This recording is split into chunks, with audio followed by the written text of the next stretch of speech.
It was 9 already. Everyone good? Okay, call this meeting to order, May 20th, 2025. Please stand and join us for the Pledge of Allegiance.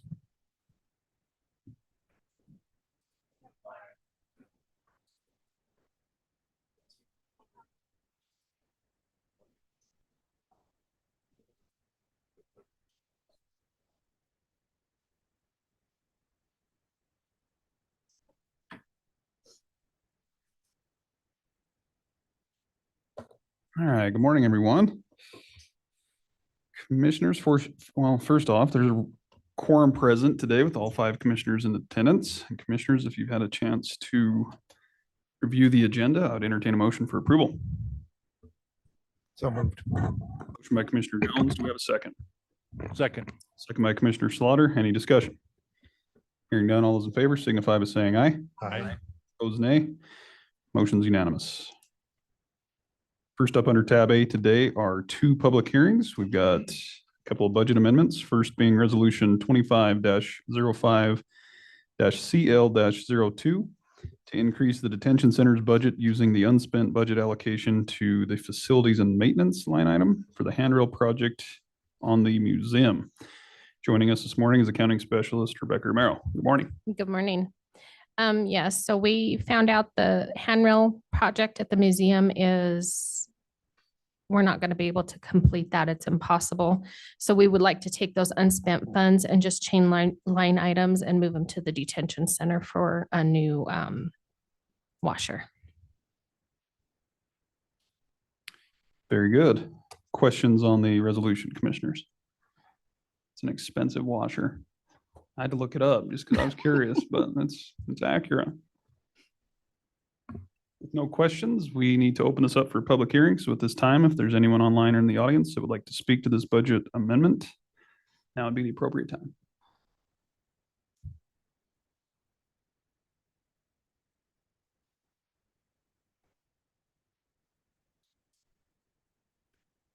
Seeing and hearing none, we'll go ahead and close the public hearing. And commissioners, what's your pleasure? Mr. Chairman, Commissioner Richards. move resolution 25-05-CL-02 to increase the detention center budget. Got a motion to approve by Commissioner Richards. Do we have a second? Second. Second by Commissioner Slaughter. Any discussion? Hearing none, all those in favor signify by saying aye. Aye. Opposed, nay. Motion's unanimous. Moving on to item number 2 under tab A this morning is resolution 25-05-CL-03 to transfer budgeted line items within the IT department with an increase to payroll and a decrease to the operating budget. And we'll hand it back to Rebecca. Yes, so these funds will just be a line item transfer, like you said, out of operating into payroll. So it's not going to affect the general fund reserves. Very good. Thank you. Any questions on this, I guess, transfer, commissioners?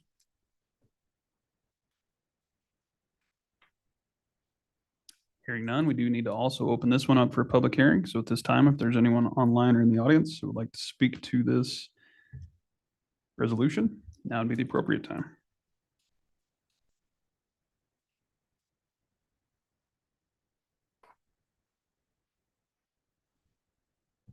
Seeing and hearing none, we'll go ahead and close the public hearing. And commissioners, what's your pleasure? Mr. Chairman, I would move to approve resolution 25-05-CL-03. Have a motion to approve by Commissioner Slaughter. Do we have a second? Second.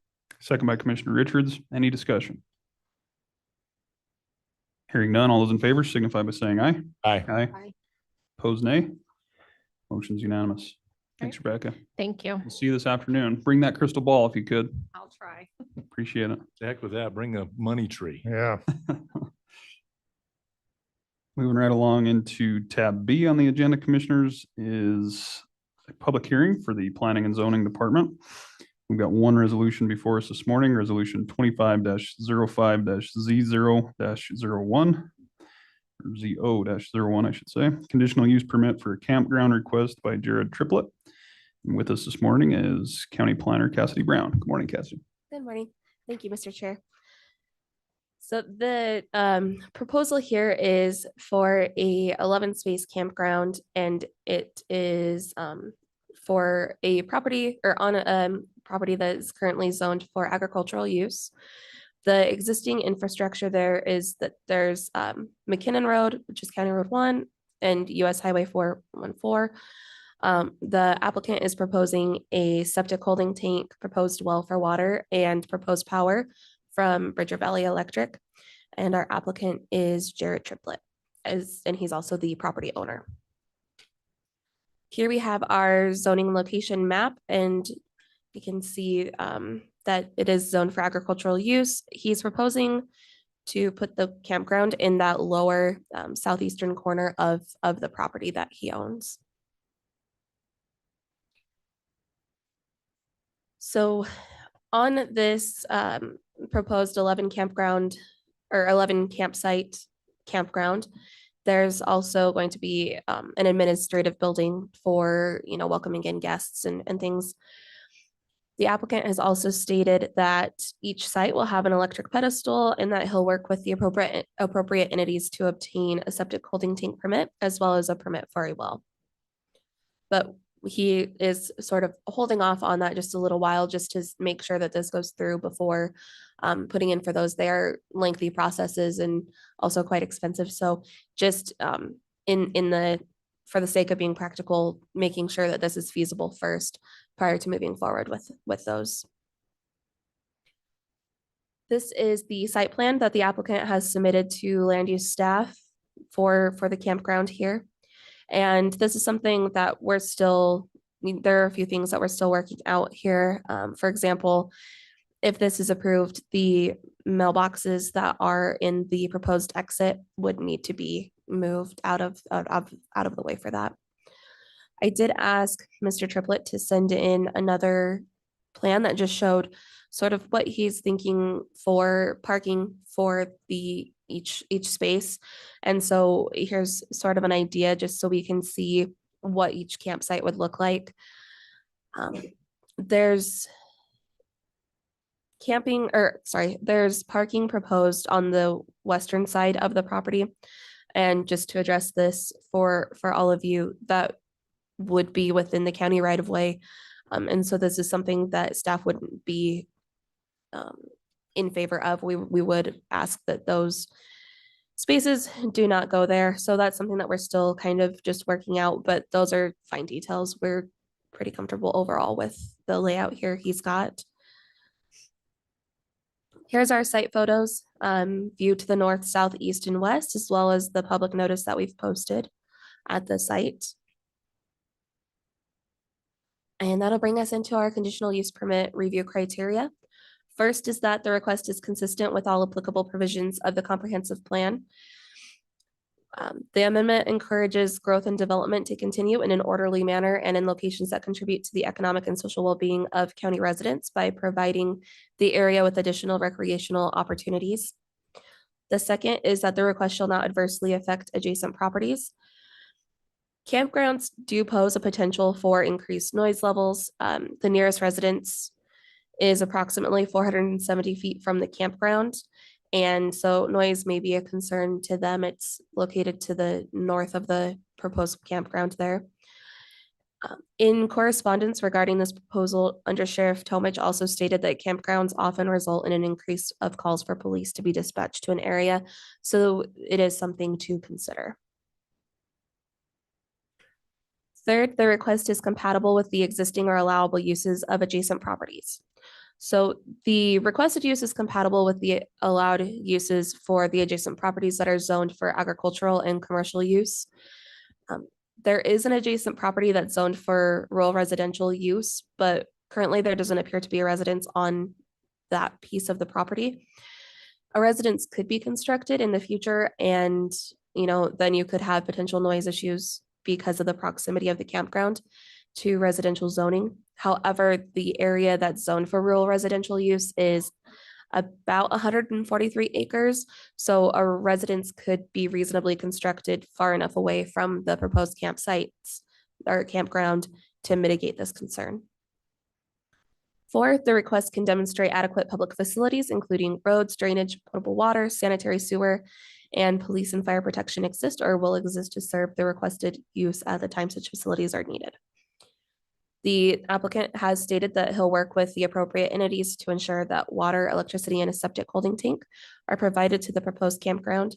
And the applicant is also in the process of obtaining access off of County Road 1 or McKinnon Road with our Public Works Department. 5, the request can demonstrate adequate provisions for maintenance of the use and associate structures. And we see that, yes, it will. And also the site is well within setback requirements. 6, the request has minimized to the greatest degree possible adverse effects on the natural environment. Again, applicant is working with WDEQ to obtain approval for the proposed septic holding tank. And so, that will be held to strict environmental standards. 7, the request will not create undue traffic congestion.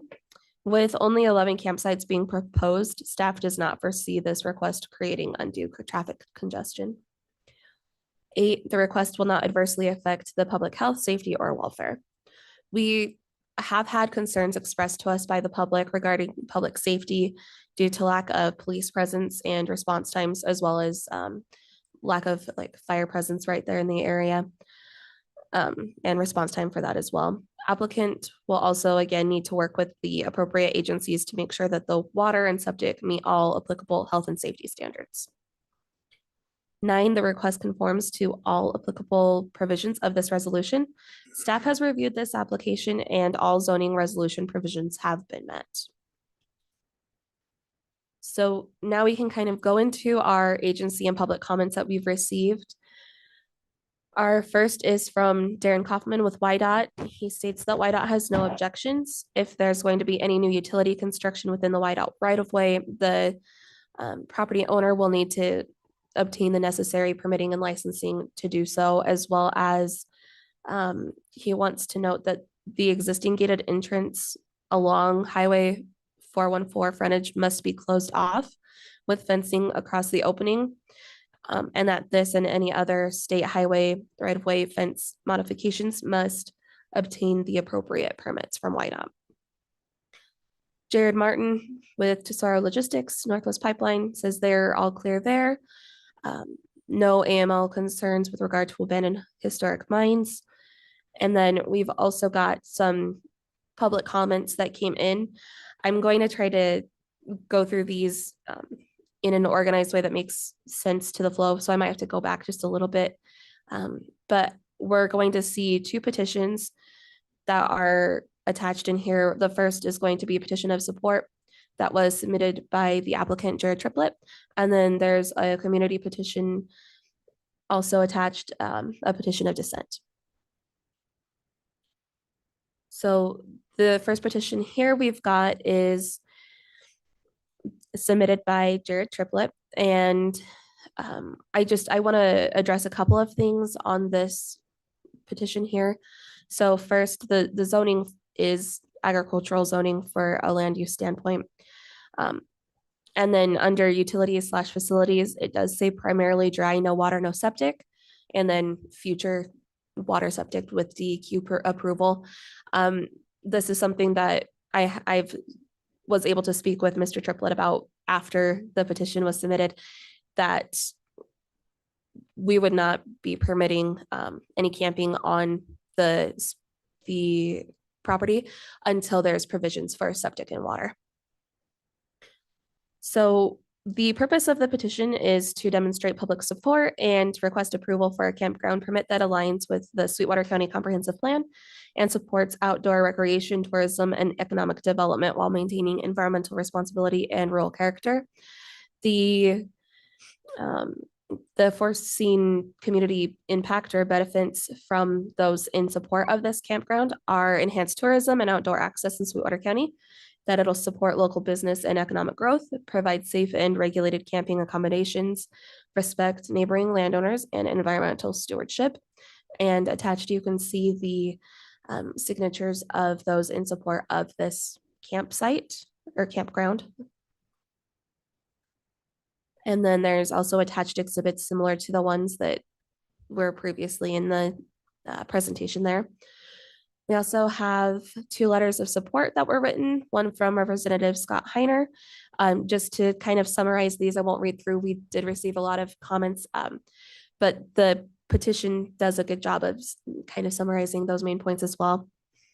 But Representative Heiner states that tourism is the fast-growing state segment of our state economy, and he sees that this campground could offer a valuable opportunity to increase the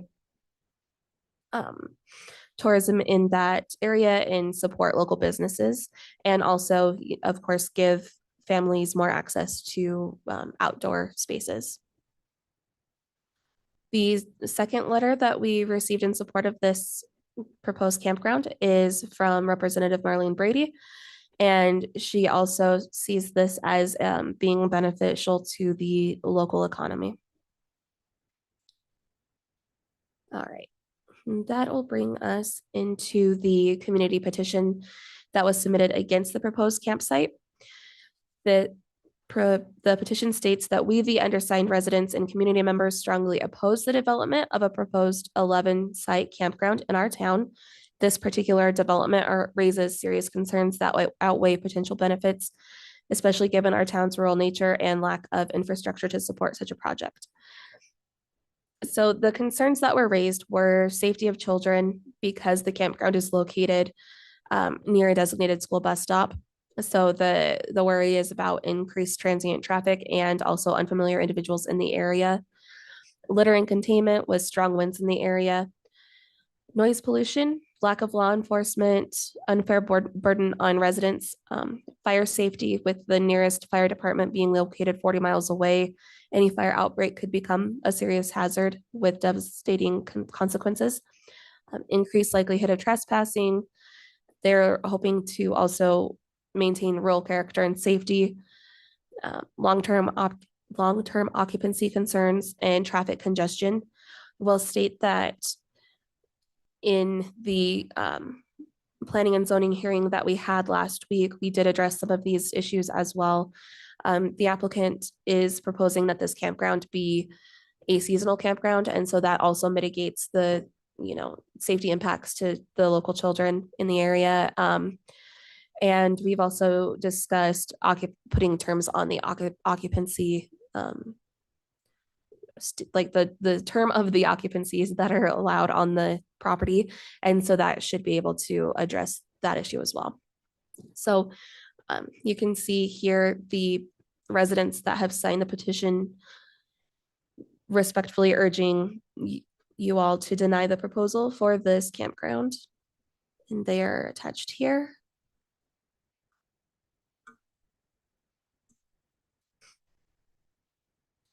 And that'll bring us into a couple of letters that we received from the public that also, I believe these individuals have also signed the petitions. First is from Bob and Stephanie Anderson. Again, not going to read all of these. The petition itself really did a good job of summarizing all of the main concerns. But Bob and Stephanie Anderson's letter, they submitted, they feel that this would be, the proposal would cause conflict with cattle grazing and trespassing, worried that visitors would explore private property. Again, the concern is with adequate police and fire protection, because they're nervous about, health emergencies, trespassing, accidental ignition of campers, tents, illegal dumping of trash, illegal sewage handling and drainage onto other properties, congestion at the intersection of County 1 and Highway 414, and unwanted long-term occupancy. We've also got a letter from Cassie Torres and Preston Torres commenting that their concern is also fire safety, especially because of the strong winds in the area, public safety with no local police or nearby fire department, community impact, again, coming back to that rural nature of things, stating that many of the residents moved here to escape tourism in large crowds, and a campground would go against those values. Jeremiah and Shiloh Johnson wrote in as well, bringing up concerns with, again, safety, lack of law enforcement, increased traffic congestion, and issues with littering, sanitation, and trespassing. And Shane and Mary Kelsch, I believe, are our last letter. They also brought up concerns with safety issues at the bus stops, increased traffic congestion, littering containment issues, noise disturbances, lack of law enforcement, potential for long-term stays, and impact on the resident versus the applicant, and trespassing. So with all of those concerns that were brought up, we thought that it was important to reach out to, of course, to the Sheriff's Department for Sweetwater County. I spoke with Under Sheriff Joseph Tomich, and he stated that there is not any law enforcement service agreements in place, as McKinnon is unincorporated and would be serviced by our agency, the same as Farson, where we assume primary jurisdiction for all law enforcement matters by the nature of our statutory duties. However, we do not have any resident deputies serving the area, so deputies are dispatched from town to cover those areas. Beyond that, the only additional comment I would offer is that we do tend to see increases in calls for servicing campgrounds and popular dispersed camping areas due to the transient recreational nature of the use of many of these locations, especially when coupled with alcohol consumption.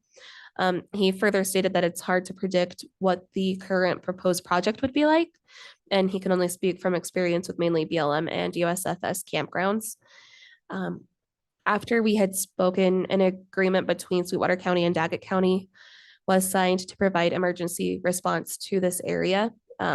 So that does help mitigate some of those concerns, but there still will not be any resident deputies serving the area.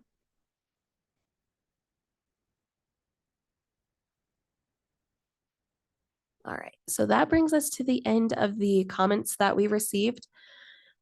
We did have some staff recommendations that the Planning and Zoning Commission recommended.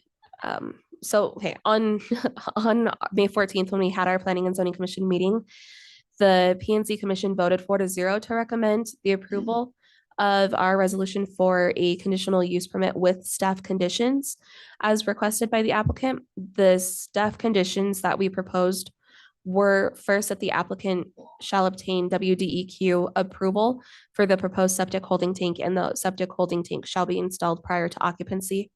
Second, electrical pedestals shall be installed at each of the proposed campsites. Third, this conditional use permit is personal to Jared Triplett and is for the proposed campground consisting of 11 sites per the submitted site plan. Any proposed changes to the site plan shall be approved by land use staff prior to being made. And four, the county right-of-way shall not be encroached upon. And I apologize, that should say 5. Stays at the proposed campground are limited to a maximum 28-day stay in any given calendar month. So we also discussed the following conditions, but they were not part of the motion to approve. So they're up for consideration by the Board of County Commissioners. We believe that was their intention, but we don't want to assume that.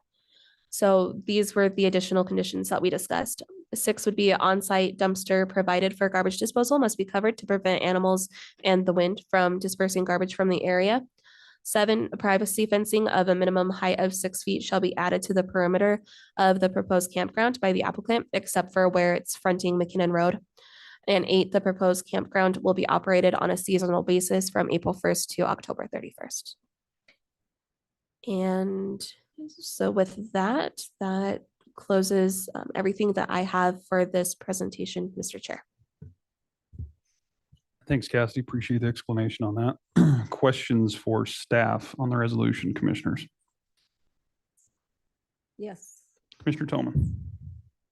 Where is the bus stop located relative to that campground? That I'm not positive on where it's located. I just know that the community said that it's on the corner near where the proposed campground would be. We do have some members here from the community that I know are wanting to get up and speak. Maybe they will be able to. Then I speak have to a that. couple of more questions. Why Absolutely. the 28-day stay? Where does that come from? This was something that the applicant and I discussed and agreed upon, just as just to put some sort of limit out there so that the concerns of this campground turning into something like a man camp or a mobile home park could be mitigated. Well, it still could with all the construction coming up with the Trona. And the other question, why did P and Z change the dates that were requested from May to September to April to October? These are not the dates the proponent requested, right?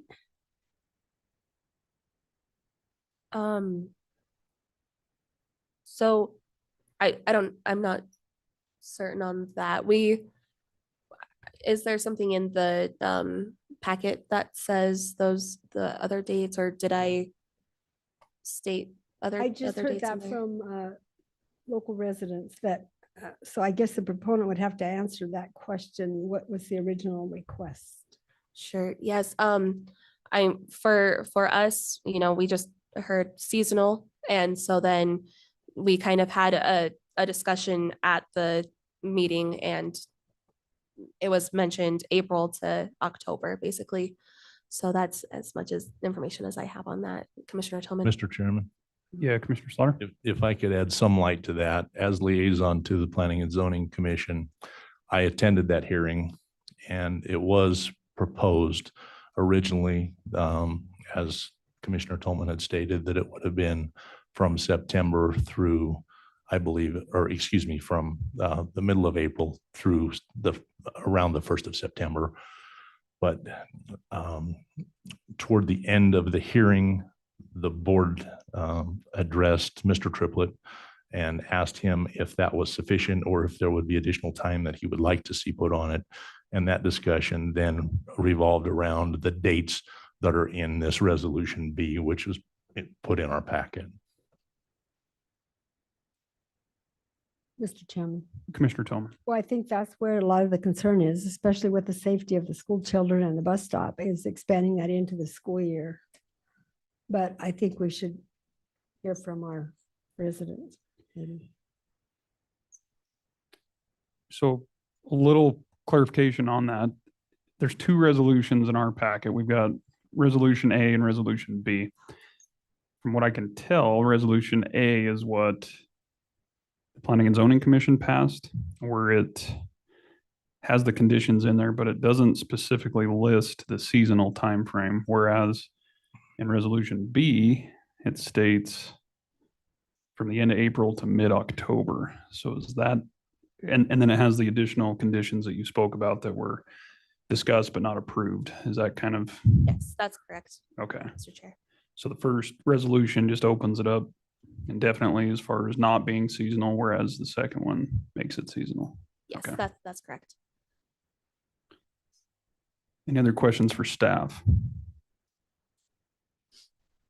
I have one for you, Cassie. I think it's pretty clear because it's on the site map and everyone references the 11 campsites, but I did notice in the public comment form that went out, it references 9. Yes, that was my mistake. When I was looking at the proposed camp, like the proposed layout, I was counting the spaces where the arrows are on I don't know if you can see it on Oh, I there, but see. yeah, where the arrows were was where I was assuming that the spaces were. And then after discussing further with the applicant, it's actually 11 spaces. It's the ones without the arrows. Okay. Any other questions for staff? Any questions for the applicant? Mr. Chairman, one question. Mr. Triplett, with respect to the 28-day stay maximum, how do you intend to enforce that? Is it a situation where a person could potentially be there for 28 days in the month of April, vacate at the end of the month and come back in the first day of May and spend 28 days again in May at that point in time? I mean, this is how I read that, but Please come to the podium, sir. Like any contract, you can kind of loophole it and come back.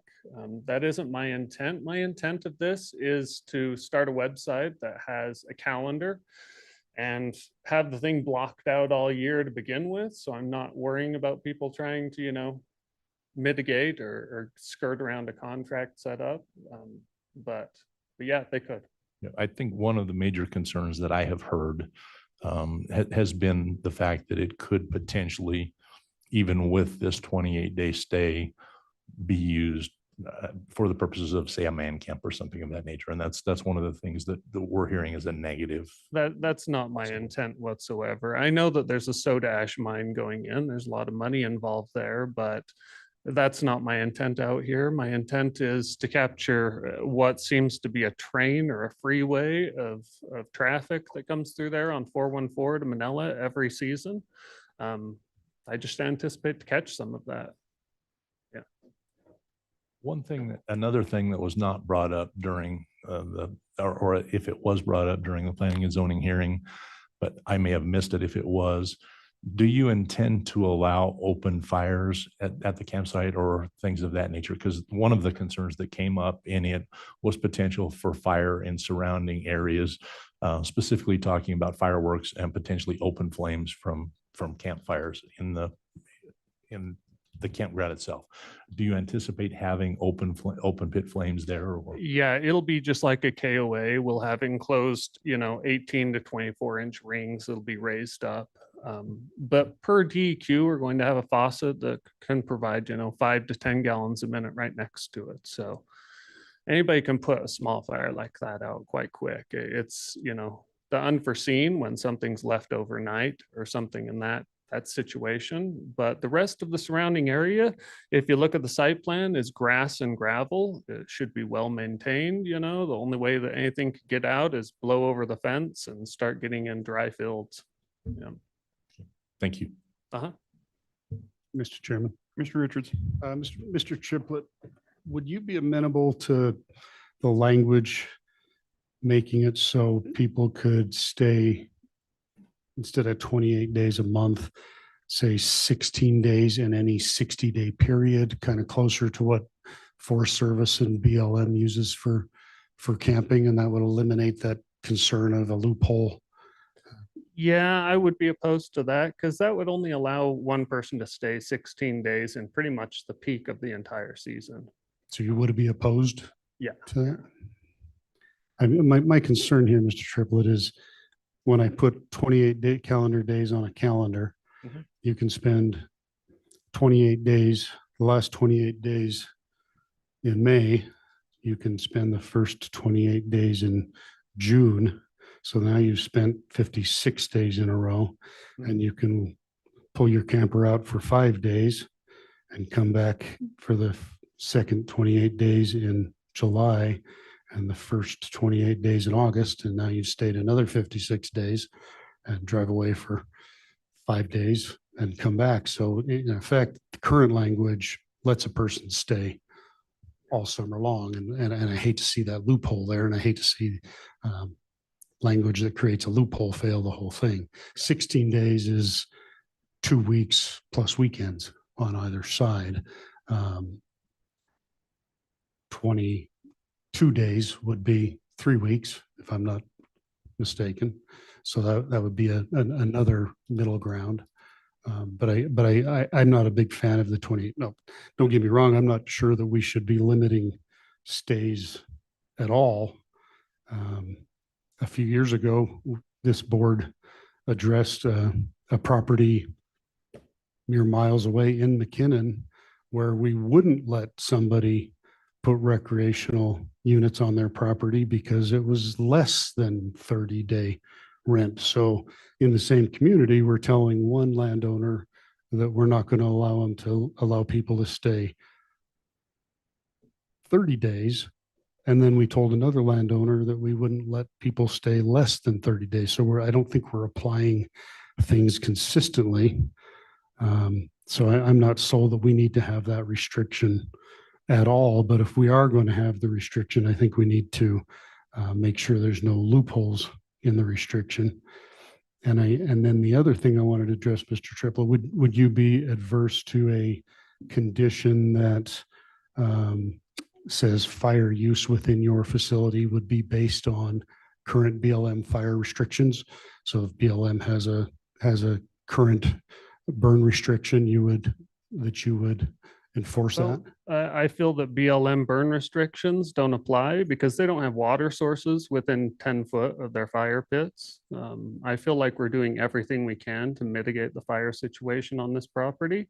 And if you look at the neighboring campgrounds, fire concerns aren't an issue, stays aren't an issue. Police enforcement's not an issue. These campgrounds don't draw the crowd the man camp crowd that you think are going to come and drink beer and hang out and be loud and rev up their motorcycles. These are drawing the people that want to come, stay away from the cities. And that's the exact people I'm trying to extract out of the crowd that goes to Manila, are the people that even want to be a little bit further away from the city. So they want the peace of mind. They bring their RVs because they want to stay in their RV. Half the time they're not outside even using the campfires. So that's my intent. That's my vision. And then third, would you be okay with just a blanket fireworks restriction? on your Absolutely. property? Yeah. Yeah, I don't want fireworks getting set off there whatsoever. That's all I have right now, Mr. Chairman. Mr. Triplett, on the additional conditions that were discussed at the P and Z meeting, the on-site dumpster with the lid, the privacy fencing and the seasonal aspect of it, would you be open to those conditions? Oh, absolutely. Yeah. Okay, you're comfortable with that? Yeah. Yeah, and I the 28-day stay in any given calendar month, I find that a little bit odd because how does that work if they come in Can I on, speak to that? well, but if they come in on May 14th, is that what kicks off the 28 days, or do they have until the end of May and then it starts over? You see what I mean? Is it 28 consecutive days, or is it you only have, We could put the wording consecutive in there. go yeah. ahead, you said you were but going to speak to it. It's really, I worded it how our government words it, you have campgrounds up in the mountains, the ones that are more frequented have a 14-day stay Mhm. limit, and they're not really managed. They're just kind of self-management, self-pay. And then the ones that are a little bit more remote have a 28-day stay limit. And the wording is exactly that, 28 days per calendar month, So I don't feel like people are going to abuse this one. It's obviously more expensive. I feel like the ones that will be abused are the ones on the Forest Service and on the BLM that are unmanaged and give 28 to 14-day stays. People pull out for one day, pull right back in the next. I feel like if we just throw a certain day stay on it in the entire 3 months like you were proposing, I feel like that cuts my clientele massively. And on a project where the upfront cost, it's going to take me 5-6 years to get all paid off, and that's in a seasonal time frame. I've really got to try to work with everything I can. In the end, this is a business as well. It's only going to operate 4 months out of the year in high season, and I've got to make my money back. So, Mr. Chairman, Commissioner Slaughter. Mr. Triplett, would you be amenable to potentially amending that? That's one of the sticking points for me. I don't like the way this 28 days is phrased. Would you consider amending that to a lesser number of days? Let's say just for purposes of discussion, 21 days, and then put a provision that it could not be contiguous from 1 month to the next. I think that eliminates some of the concern, but it still allows people to do long-term stays during 1 month and then come in at a different point in time the next month and stay. So it eliminates what Commissioner Richards was referring to of having the 28 days for 1 month and then combining that with the first 28 days of the successive month so that a stay could be up to 56 days.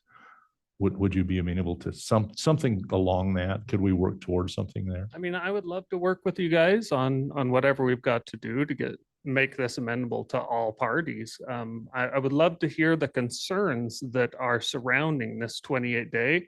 And if it were abused, what is the negativity on that? Well, what exactly I is think, the problem? excuse me, from my perspective, once again, I think what I have heard is the concern of having long-term stays, potentially seeing use for a temporary workforce for things that are coming into this area. I think people are really concerned with what's going to take place over the next couple of years with temporary workers coming in for some of the construction projects that we've got.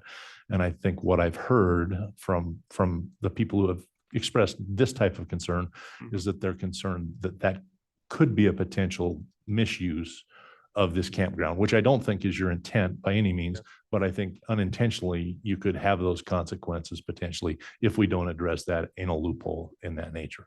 So once again, that's my perspective of what I've heard. I just from worry we're constituents. putting handcuffs on something that's intended to be recreational because of conditions in the county I can't control, and then that puts handcuffs on me as a business for the years to come. And I don't see the negativity. Forgive me, but let's play this out. I used to work in RV and live out in California, worked in refineries as an engineer for 7 years in RV, out because I didn't want to live in the city. So I've been in the man camp situation. And I feel like the man camp situation isn't really even a concern in another sense, because the location where it's at, sure, maybe it's a little bit further than Green River to the new soda ash thing that's going in. I don't know of any other operations that are going in other than that. But once the workers return home, they're still 50 miles from any Walmart. There's still 60 from anywhere. There's no restaurants out there.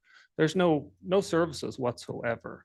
I don't feel this is a worker, man camp area. And I don't intend to bring a whole bunch of worker services out there to attract them. So I feel on many fronts, it doesn't even beg the concern of becoming a man camp. On the next front, it's seasonal. So maybe they could stay in May and they could stay 28 days. And then they've got to be out for 4 or 5 days and they could jump back in June for a worker. That's just unpractical. Most of them are working overtime. Most of them are constantly at work. They don't have time to move their trailer and put it back. And for what? When they could just go to Manila, and stay long-term, have all the facilities.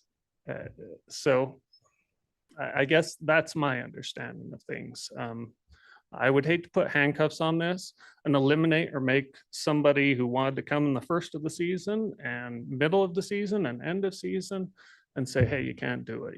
There's a limit on stays. But I am open to hear words and try to come up with some phrasing that still allows somebody to come and stay for a good duration 3 times in a season. Great, thank you. Commissioner Jones? Thank you, Mr. Chairman. I see both sides of this, so that's the difficult part of it.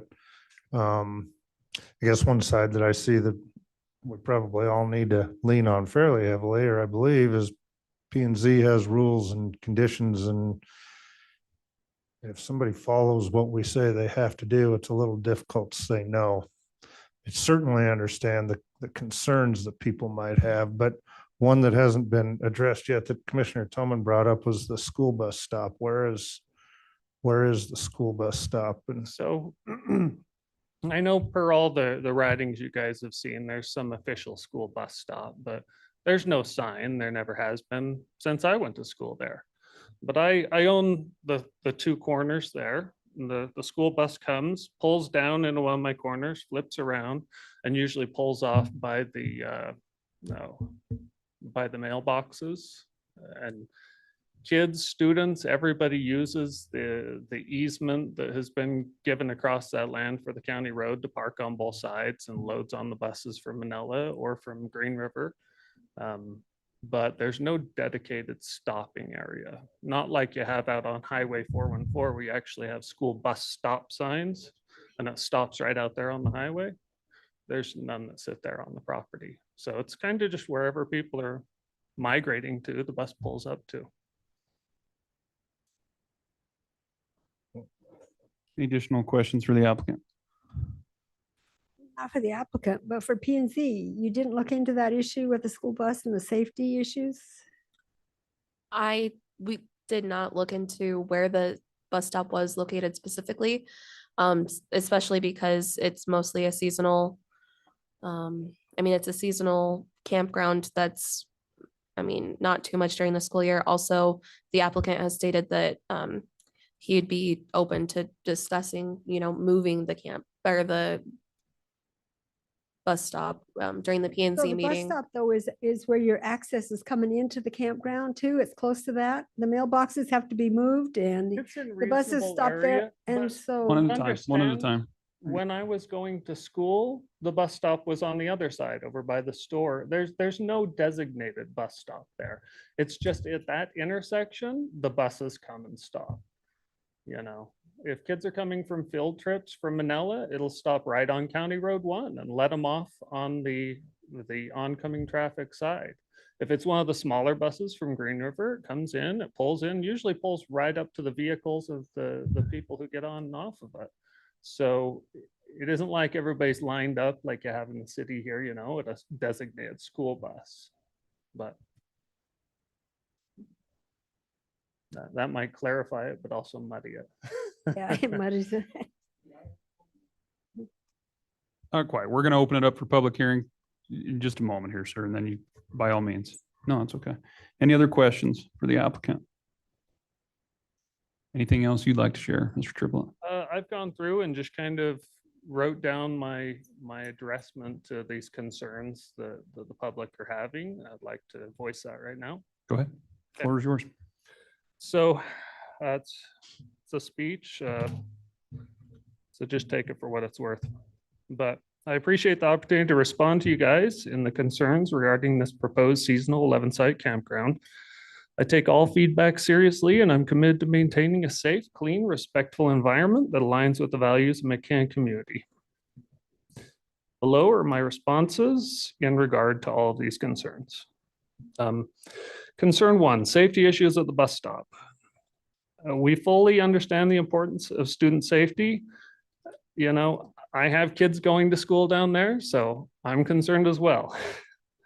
It's important that the proposed campground will be a seasonal operation, roughly active from May 15th to September 10th. And I think that's where the dates came from, but understand my wording is roughly, because that's kind of when high season will start and stop.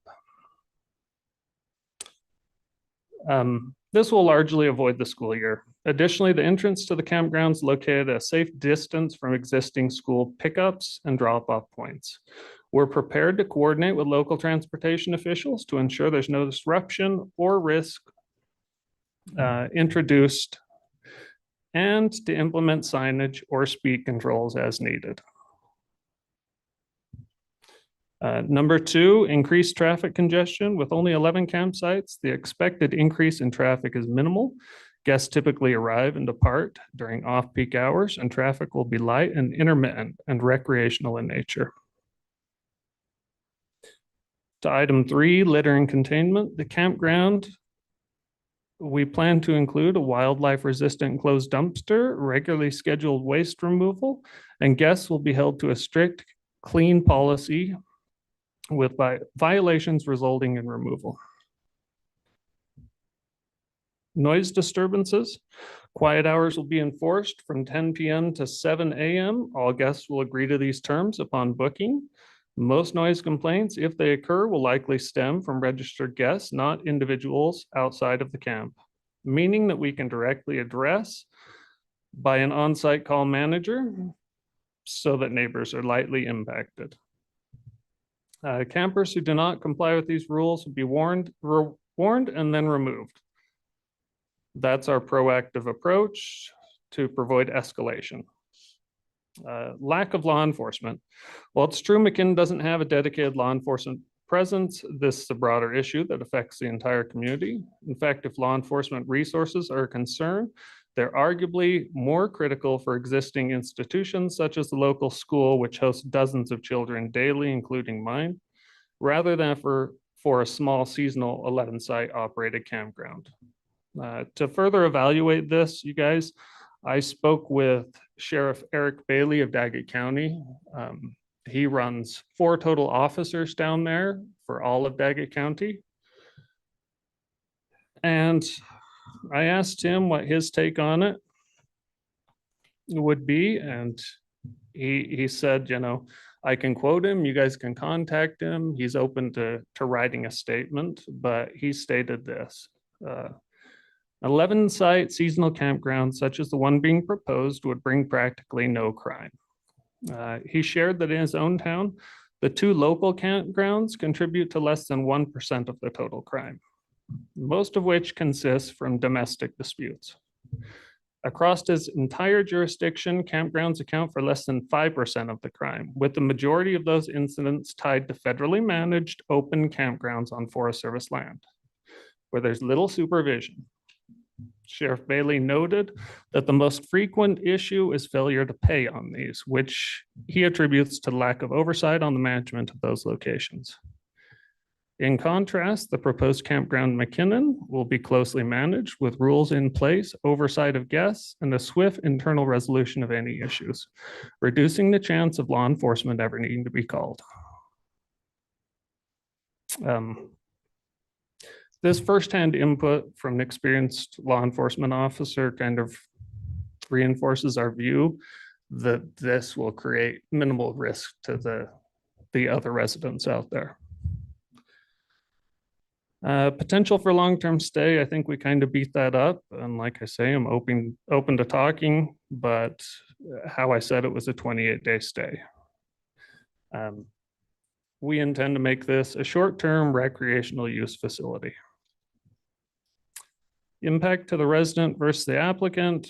I may not reside immediately adjacent to the campground, but I maintain long-standing ties to the community, and I'll ensure this campground maintains its values.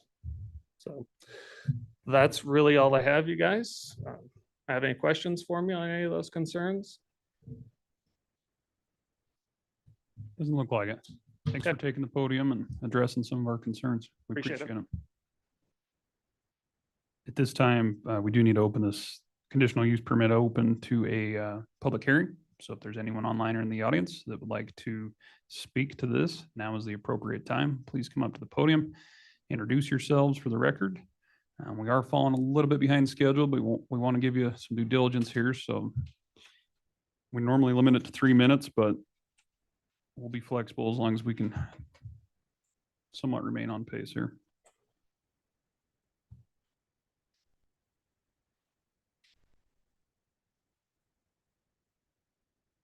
Morning.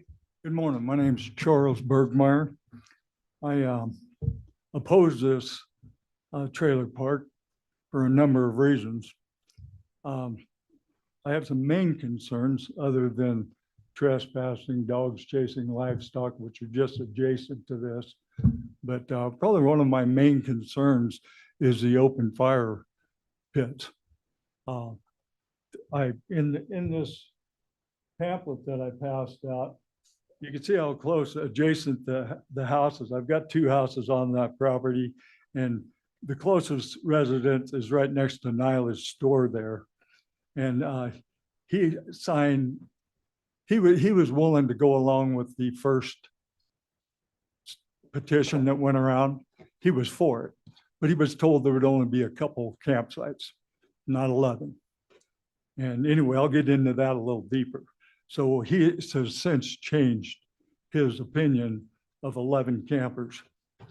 So anyway, I'm going to read off this, what I wrote down. It says, I oppose the proposed trailer park. My first concern is the high potential for range fire. I have a house directly across from the proposed site. It's approximately 460 feet. The other house is around 1,600 feet, both downwind of the dominant direction of the wind. I oppose any fire pit site is located, they are located on a knob exposed to the wind. And with a solid constructed fence made of slab wood. Now, when me and Jared first talked, he said he was going to put up a privacy fence, build it out of slab wood. Well, that to me is a fire hazard in itself. You know, people get done at the end of the day, they got a campfire going, maybe they douse it, maybe they don't. The wind comes up and it's a high wind area out there. The wind comes up, sparks blow against the slab wood fence. I'm gonna wake up in the middle of the night with a range fire going on. I would like to propose that this trailer park, if okayed, that a solid privacy fence use material that is somewhat fire resistant, such as vinyl. I contacted a company over in Mountain View. It's a BSI Incorporated, which service fire extinguishers, and explained the site.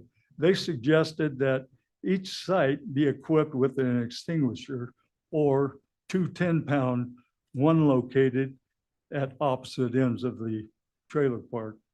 I also discussed the situation over with Green River Fire Chief Larry Erdman. He felt the 10-gallon one sounded sufficient. Another call I made was to the Sweetwater County Events Complex. I talked to employee Erica. She said that the reason that they do not allow open pit fires is due to a fire marshal restriction. And we've all been over to the events complex. It's gravel, very limited chance to even catch on fire. But in this second picture, you can see this is looking just off the county right of way. And the fence post in front is a borderline of this said proposed site. This is what it looks like. It's all sagebrush, it's dry pasture. There's juniper trees right there. And in 2002, I went over to Current Creek because Little Mountain was on fire. I believe it was 2000. And I was going to help evacuate animals from my brother-in-law that had Current Creek leased. Well, he said, go up on the hill and look at it. So we went up there. Fire was only moving 2 to 3 miles an hour. Wasn't moving real fast. But before it ever got in that dry condition that year, before it ever got to a juniper tree, 15, 20 foot, it exploded. They emit a gas when they're dry, and all it takes is a spark to set them off. I watched it in amazement, one after the other, that happened. It was a big ball of fire in the air before the fire ever reached the tree. So that is really one of my main concerns, getting burned out. Let's see. I'm going to move on. I'll move on to my second concern. My second concern is noise pollution. With generators being run all night to keep the air conditioners on, or will said sites be required to install a minimum of 220 volt electrical reciprocals at each site, sufficient to keep the noise level down? Try to mitigate that so, you know, they're saying they can run it quiet time stops at 10 o'clock at night. If they have the proper electricity there, I won't be sitting on my front porch listening to generators run all evening. Like I say, closest house on the neighbor who opposes this now is under 400 or right at 400 foot. I have a house 460 foot. And everyone who ever goes camping doesn't like to listen to generators blasting all night. So noise pollution is one of my concerns. In summary, I'm very concerned about the extreme potential of wildfire from open pit fireplaces as well as from fireworks. As I mentioned last week, Forest Service, they have people down at the lake every 4th of July, law enforcement, telling people to stop the fireworks, put out the fires when there's a fire restriction. As soon as they drive off, the fireworks go off. You know, there's no law enforcement there. It's going to happen. People are from out of state. maybe fireworks are outlawed.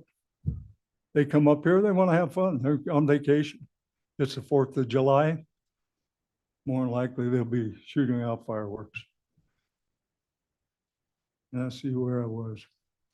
Also, the noise pollution, this is just in summary. Also, the noise pollution. I went through that.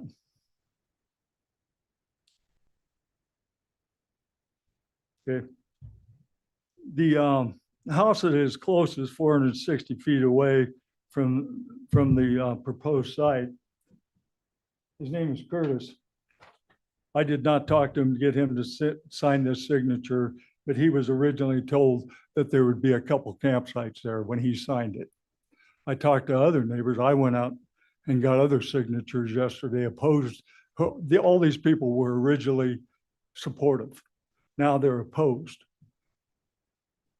for multiple reasons. Two of them said, well, they told me 4 to 5 campsites. So the truth, getting their signatures originally, I feel was not there.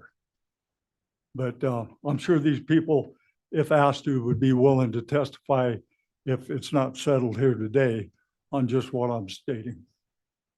So.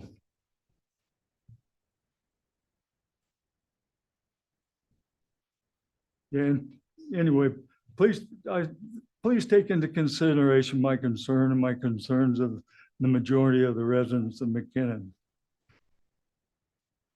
In the event, and this got addressed earlier too, in the event of a county-wide fire ban, will the customers still be able to have fires in the open fire pits, seeing as how it's on private ground?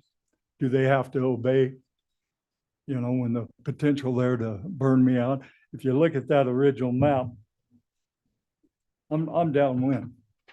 I mean, the brush comes right within 60 foot of my house.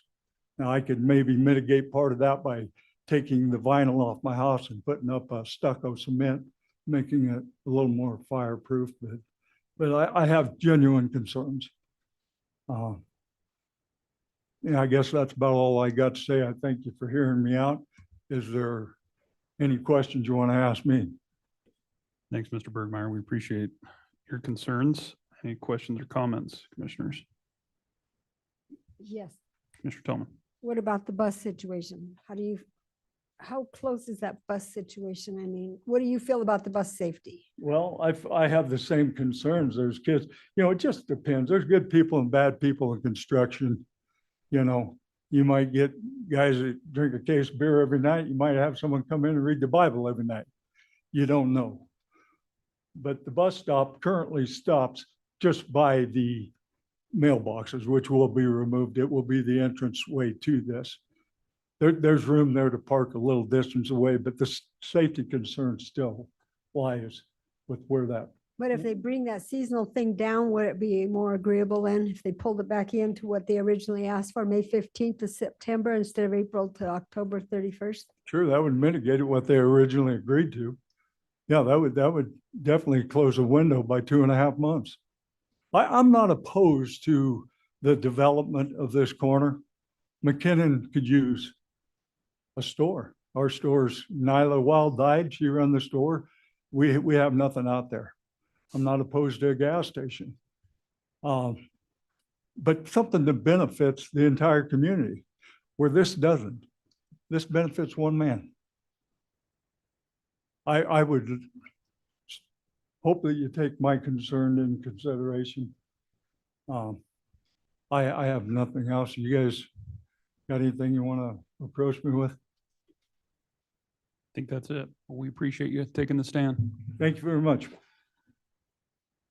We're still under the public comment portion.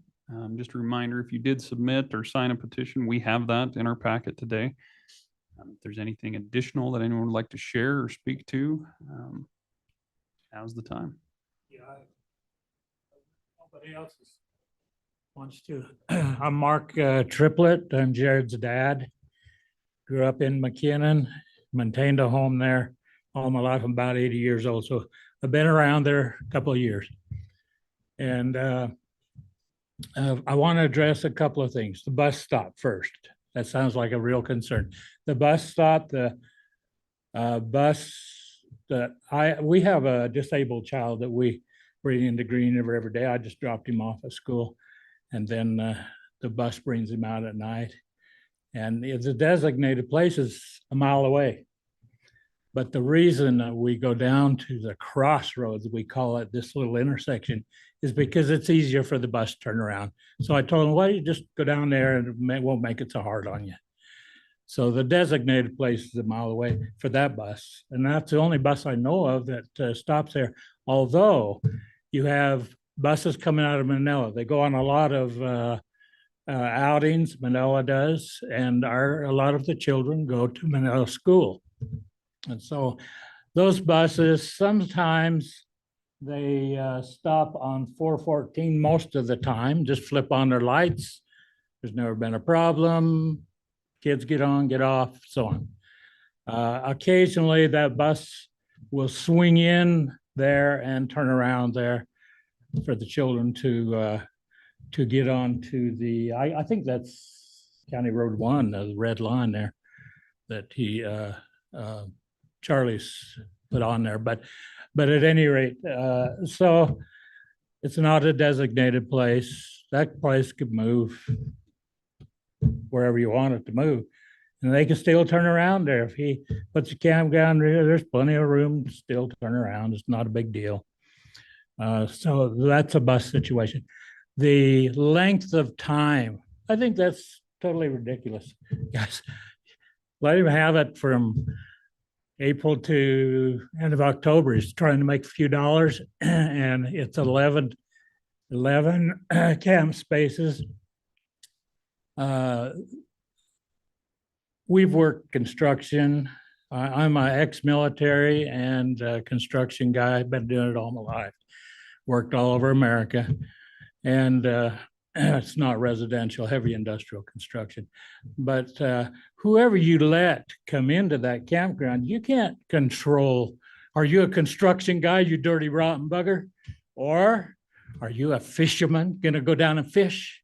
Most of them probably will be fishermen, just for the fact that they come out of Salt Lake and there's a lot of traffic along there out of Salt Lake going down to the Flaming Gorge. But you might get a construction guy. I can tell you, construction guys are not all bad. I've been one all my life. I'm not too bad of a guy. I don't do drugs. I don't even drink, believe it or not. If you get rowdy construction guys, they're not going to go to the bar in McKinnon, I'll guarantee you. The bars are here in Green River or Rock Springs, maybe Mountain View, but there's not any bars in McKinnon.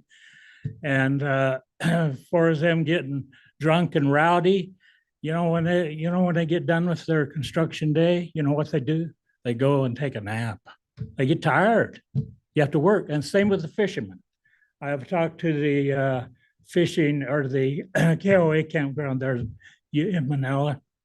They says 90% of the people, they go fishing or they go up in the mountains, maybe they go hunting or whatever. At the end of the day, they come back, they get in their trailer, which is self-contained. Nearly all of these little campers are self-contained. They don't build fire outside. They says they hardly ever have that fire outside, occasionally, but very seldom. But they go in there, they might cook them up some victuals and they go to bed. Next day they get up and go do their fishing or whatever they're gonna do. I mean, that's just common sense. That's what that is, a campground, a place to sack out, basically. And so the fire thing, I think Charlie's got a good idea.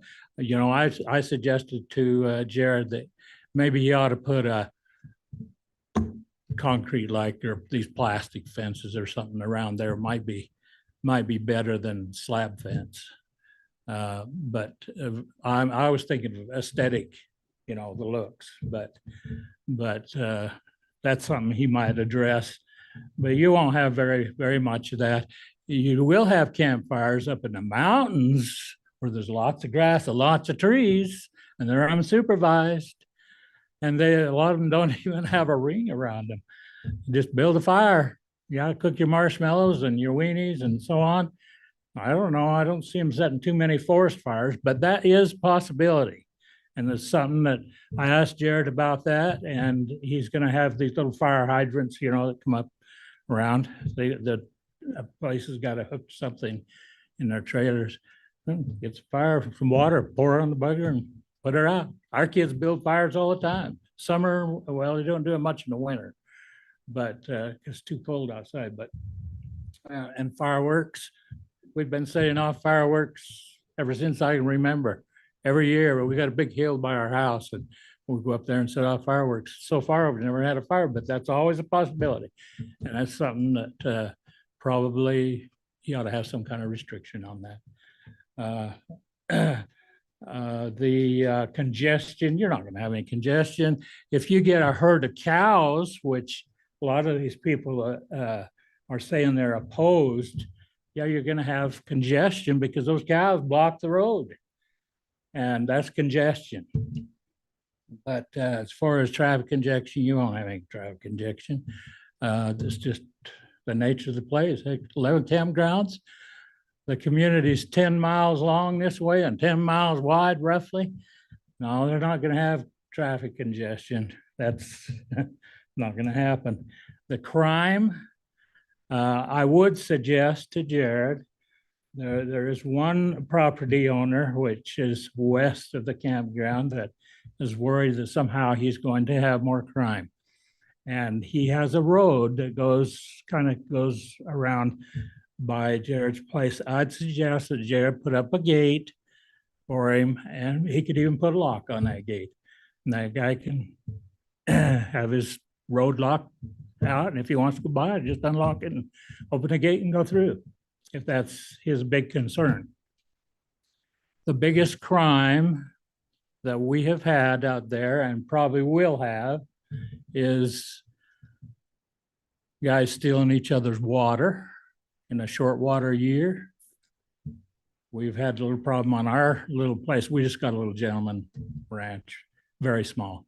But I've had problem with other ranchers stealing my water pipes, pulling on my place without permission, breaking my water pipes, going over, helping themselves to my tools, a few things like that. I don't usually say anything. The sheriff is 65, 70 miles away. They're not going to do anything.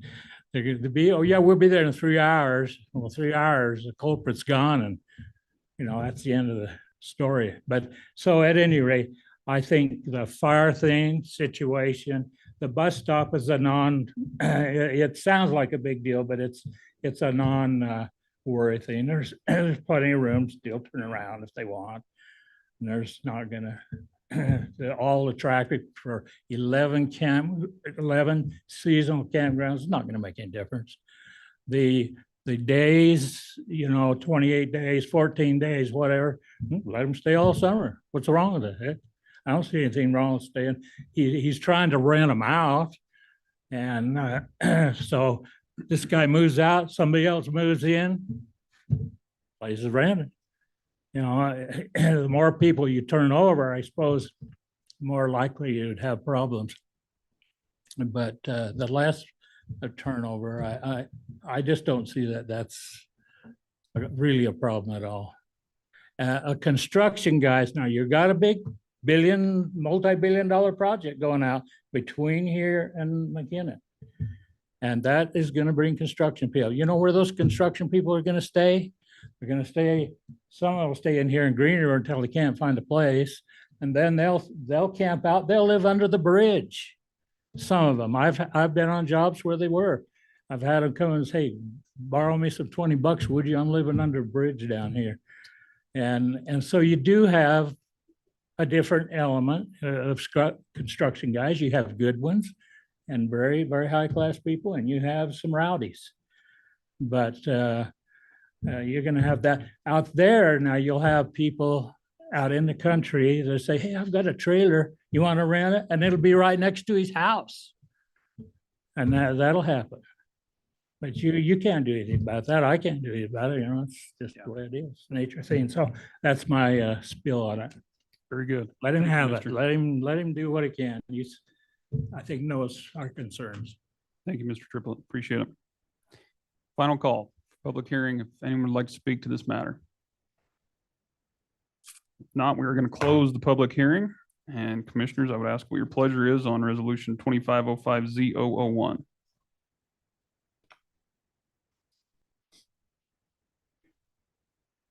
Chairman, Commissioner Richards.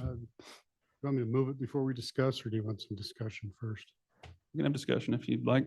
A couple thoughts through this all. There were some questions about quiet time. I think the applicant addressed that. They plan on having 10 to 7 quiet time, and there's going to be electrical pedestals at each location. So whether we put a condition on that for the quiet time, I don't know that it's actually necessary. Countywide fire ban, that's a very specific case. And if we ever have to implement a fire ban, then yes, everybody has to abide by that, whether they're on private property or public property. Bus stops. There's bus stops all over Sweetwater County. And there's bus stops in Sweetwater County that are in way higher populated areas, way more trafficked areas. And while we always have a duty to try to promote safety, I don't see a safety concern with a bus stop being near campground. I see bus stops near gas stations. I see bus stops near truck stops, which brings another point. You know, I listened to the planning and zoning meeting and testimony today, and I heard several people say, we wouldn't mind seeing a gas station there or a soda store there. At the same time, they're saying we don't want the traffic that comes with this. All those other uses bring way more traffic. If you put a gas station there, trust me, I own 3 of them, you bring in a lot more people than the 11 that are going to max populate an 11 space RV resort. And those people cycle in and out of there fast. When we get to stay limits, his plan is a seasonal operation, but I don't see a safety reason, and that's my primary concern is safety. I don't see a safety reason to restrict somebody to only operating limited months through the year. Right now, his plan is to do May through September with a little bit maybe into April and October on shoulders. But what if his customers say, hey, can I stay here through hunting season? I mean, there's places to hunt out there. Why would we want to restrict that? And for types of stay, I think I said earlier, just a couple miles away, we told somebody that they couldn't have a recreational stay because they weren't allowed to have people stay there for less than 30 days. So I think that's inconsistent. I think if he has a customer who wants to stay there all summer, that creates less traffic than having people cycle in and out of there every other week. The problem always comes down to the individual level, and is it a good renter or a bad renter? And as a business person, when I have a bad customer, I tried to weed that out because it interferes with all my good customers. So I think the market determines most of those things. So my preference here would be to start with resolution B, remove 5 and 6, because I think the market determines those things. I would edit number 8 to require the perimeter fence be constructed out of non-flammable materials or have fire retardant applied to that fence. And then I know the applicant doesn't like it, but we do this with our own campground on county land. I would like a condition in there that they follow some kind of fire restrictions. The BLM is usually pretty good with their fire restrictions, and when when the BLM land that's a mile away is really, really dry, it's probably a pretty good indicator of what the non-irrigated land around this property is. And if it's kindling, we probably shouldn't have open fires.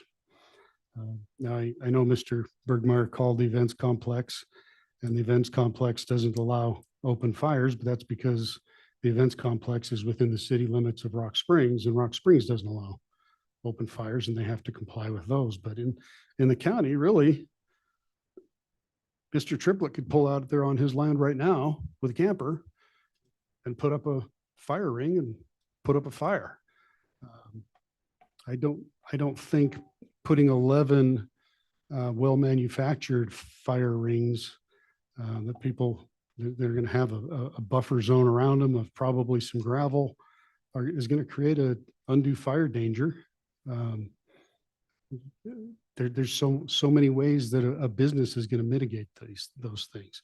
So that's kind of what I'd like to see out of this. Remove 5 and 6, edit 8 to require non-flammable materials on the perimeter fence or fire retardant, and then put a fire restriction linked to the BLM fire restrictions.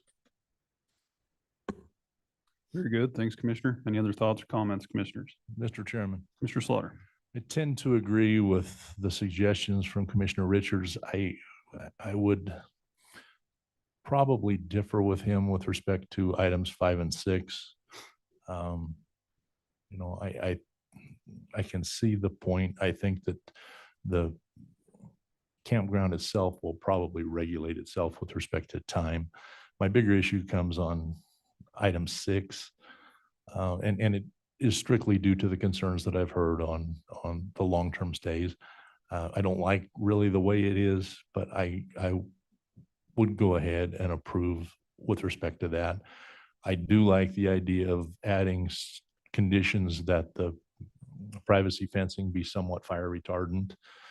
I would also like to see a fireworks ban, a commitment that you would not have fireworks there. And I did like the concept of having the fire extinguishers available at the site. And I would just ask that, you know, you consider that. I don't think that necessarily has to be a condition, but I think that would be something that would make sense. I think having heard all of the testimony, having looked, extremely divisive issue, obviously. This comes down to a private property owner who has complied with all of the things that the county's planning and zoning has required of him. And I think because of that, I would be prepared to make a motion to approve this resolution with the recommendations of staff, along with those changes that Commissioner Richards has added. And then also adding, as I said, the fireworks ban to this, because I think that's very important. Thanks, Commissioner. Was that a motion? Yes, it is. Okay. Mr. Chairman. So we do have a motion on the table. Do we want to second that before further discussion? Can we clarify specifically what's in the motion? So I believe this motion is in reference to Resolution 25-5-0-01B. Within that is the removal of conditions 5 and 6, 5 being the seasonal timeline, 6 being the 28-day stay. A condition added to follow, if I understand it correctly, the BLM's fire restrictions policy, as well as adding the condition of having a fireworks ban. Is that correct, Commissioner? And a retardant privacy fence. Thanks, I forgot that one. That was an edit on condition number 8. Correct. I have one more. So that motion removes 5 and 6, edits 8, adds observance of BLM fire bans, and adds a restriction on all fireworks. Yes, as I understand it. Correct. I would second that. Okay, so we do have a motion by Commissioner Slaughter. We have a second by Commissioner Richards. Commissioner Tolman, did you have something? Yes, I would amend it to add another one, leash law on the dogs, because that is an issue when you have a lot of loose dogs near livestock. It could be a big concern. We do respect private property rights, but we also respect adjacent citizen rights. And I know you've worked really hard to try to work with that. Mr. Chairman, Commissioner Richards? I would push back on that simply because one, Sweetwater County as a whole does not have a leash law. And two, within the bounds of the private property, I don't think it's necessary. If the dog leaves the property and becomes a nuisance, then it's a reportable offense and as a nuisance. But on the property, I think that's between the property owner and their guests. I object to that, but Would you like to make an amendment to the motion? I'd like to amend the motion to say that all guest dogs will be on a leash. Unless you do have a dog-proof fence, which the vinyl fence might be a dog, but the first thing people want to do is take their dogs to the country and let them run. And it can be a big issue. So we do have an amendment to the original motion, adding a condition of enforcing a leash law for pets, which has been moved by Commissioner Toman. Is there a second on the amendment? Is there a second on the amendment? That motion fails. We're back to the original motion. Is there any other discussion? Mr. Jones, I didn't mean to cut you off there. I just didn't want a second by discussion. No, I was just wanting to get some clarification because we were a little all over the place and I didn't know if we were going to throw in fire extinguishers or not. And so I just wanted some clarification. That's all. Eric, did you have something you wanted to add? Just a clarification on the last one that Commissioner Richards brought up, if you'd be okay with this, since we're going to draft up this resolution, are you okay with the applicant shall establish fire restrictions consistent with the BLM? Okay, Yeah, I thank you. believe that's the intent, if I understand it correctly. Do we have any other discussion on the motion? Would you say I appreciate the involvement on both sides of it? I applaud you for trying to think outside the box and go after, a form of, I guess, diversity or economic development for your community. I understand the concerns that have been shared. I appreciate you addressing, most of those in some fashion. These are always difficult. Anytime there's planning and zoning issues, we can't please everyone. And, from a personal standpoint, I have a property in a different county that has a similar setup, and there's a 12-space campground, and I'm a little farther than 460 feet, but it's a year-round, I guess, campground that has those amenities there, and for whatever it's worth, it works out quite well. So I hope it's successful. You seem like a responsible landowner that works well with your neighboring properties, and it is a conditional use permit. So, if issues do come about, then we can always address those at a later date. But from my perspective, I am going to support it and wish you well. So with no other discussion, we do have a motion and a second on the table. All those in favor of resolution 2505-001, a conditional use permit for the campground request by Jared Triplett, as stated with staff and I guess our own conditions. All in favor, please signify by saying aye. Aye. Aye. Any opposed? Nay, due to number of landowner concerns. Motion passes 4-1 with Commissioner Toman voting in opposition. Thanks everyone for coming to the meeting and addressing the governing body, and thanks to staff for putting that all together. Thank you. We fell extremely behind there, commissioners, so we got some work to do. Next on the agenda is the county resident comments and concerns portion of the agenda. At this time, if there's anyone in the audience or online that would like to address the governing body on any issues, now would be the appropriate time.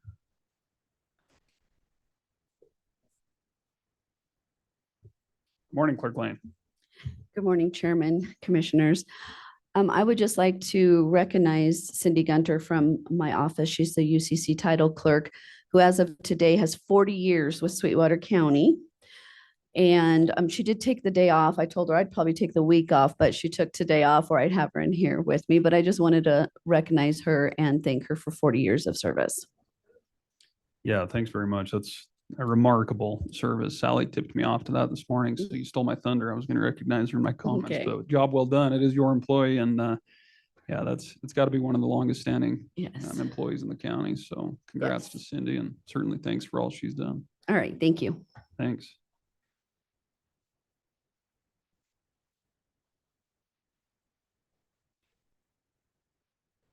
Morning. Morning. My name is Wendell Minkler. I live in Rock Springs. I just want to have some fun here this morning. Governor Gordon, thank you for supporting having boys play girls basketball sports. So what my plan is, if a boy touches a girl inappropriately, it's a felony offense in Wyoming. So I'm going to Maker, we move Oh, closer to the microphone. I'm sorry. And if So- we could limit the conversation outside, please. I can barely hear you with I'm sorry. Blaine. Will you ask them to? I wasn't used to standing in front of the microphone here and it echoed back at me. So, okay. So Governor Gordon, what I'm going to do, I'm going to pay a girl to accuse your son, your grandson, and they have a felony for the rest of his life because he's proven guilty until he's innocent. And I'm going to pay the girl to never show up in court. That has happened. And he's guilty for the rest of his life. Thank you for putting my money, you're stealing my money, Gordon, to push for the gay and the DEI. Taxpayer money, my money. You're stealing my money to push for me to put your grandson in as a felony for the rest of his life. Because you allow it. Why wouldn't I? I mean, this is crazy for what you're doing all that. A felony. Goodness gracious. Now you're also having a big thing about suicide right after that. Now we're spending a lot of money on suicide, which we already know what happens to that.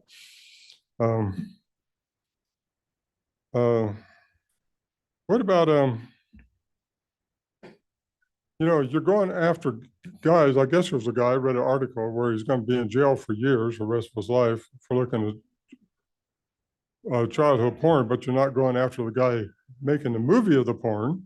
You're not going after the website. Why aren't you doing that, Gordon? Why aren't you spending our money doing something that's really good? And the last thing is, I'll make this real quick, is hackers. We're getting hacked all the time. Gordon, what are you doing about that? Nothing. So you won't spend our money to protect us, but you're going to spend our money, you're going to steal my money to push the DEI, to transgender, and all that crazy stuff. Welcome to Wyoming. I know it's not your guys' deal. I'm addressing our governor. Thank you. Thank you, Chairman. Commissioner Richards. Wendell, you can reach the governor at 307. Oh, I know that. I've already tried, but he never gets back to me. He was actually in Rock Springs for the suicide prevention deal down at the Broadway Theater. I went up on the stage and tried to talk to him. The secretary pushed me off the stage. I can't talk to you. So you think he's going to care about me? He's not watching our meeting. Still under county resident comments and concerns. If there's anyone else that would like to address the governing body, this is your final call. We're going to close the county resident comments and concerns portion of the agenda and move right along into tab C.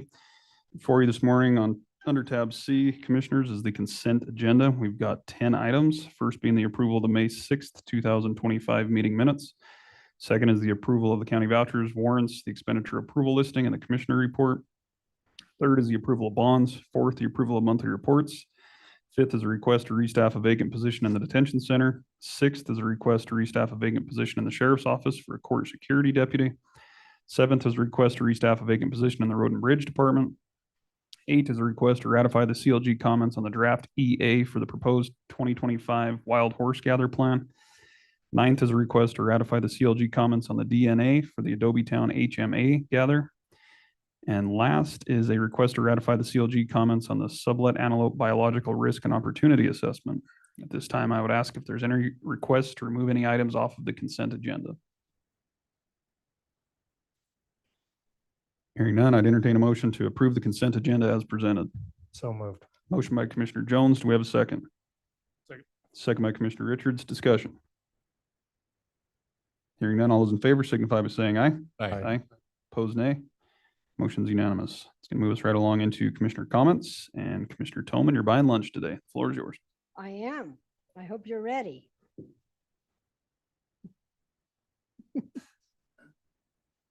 Better find my spot here.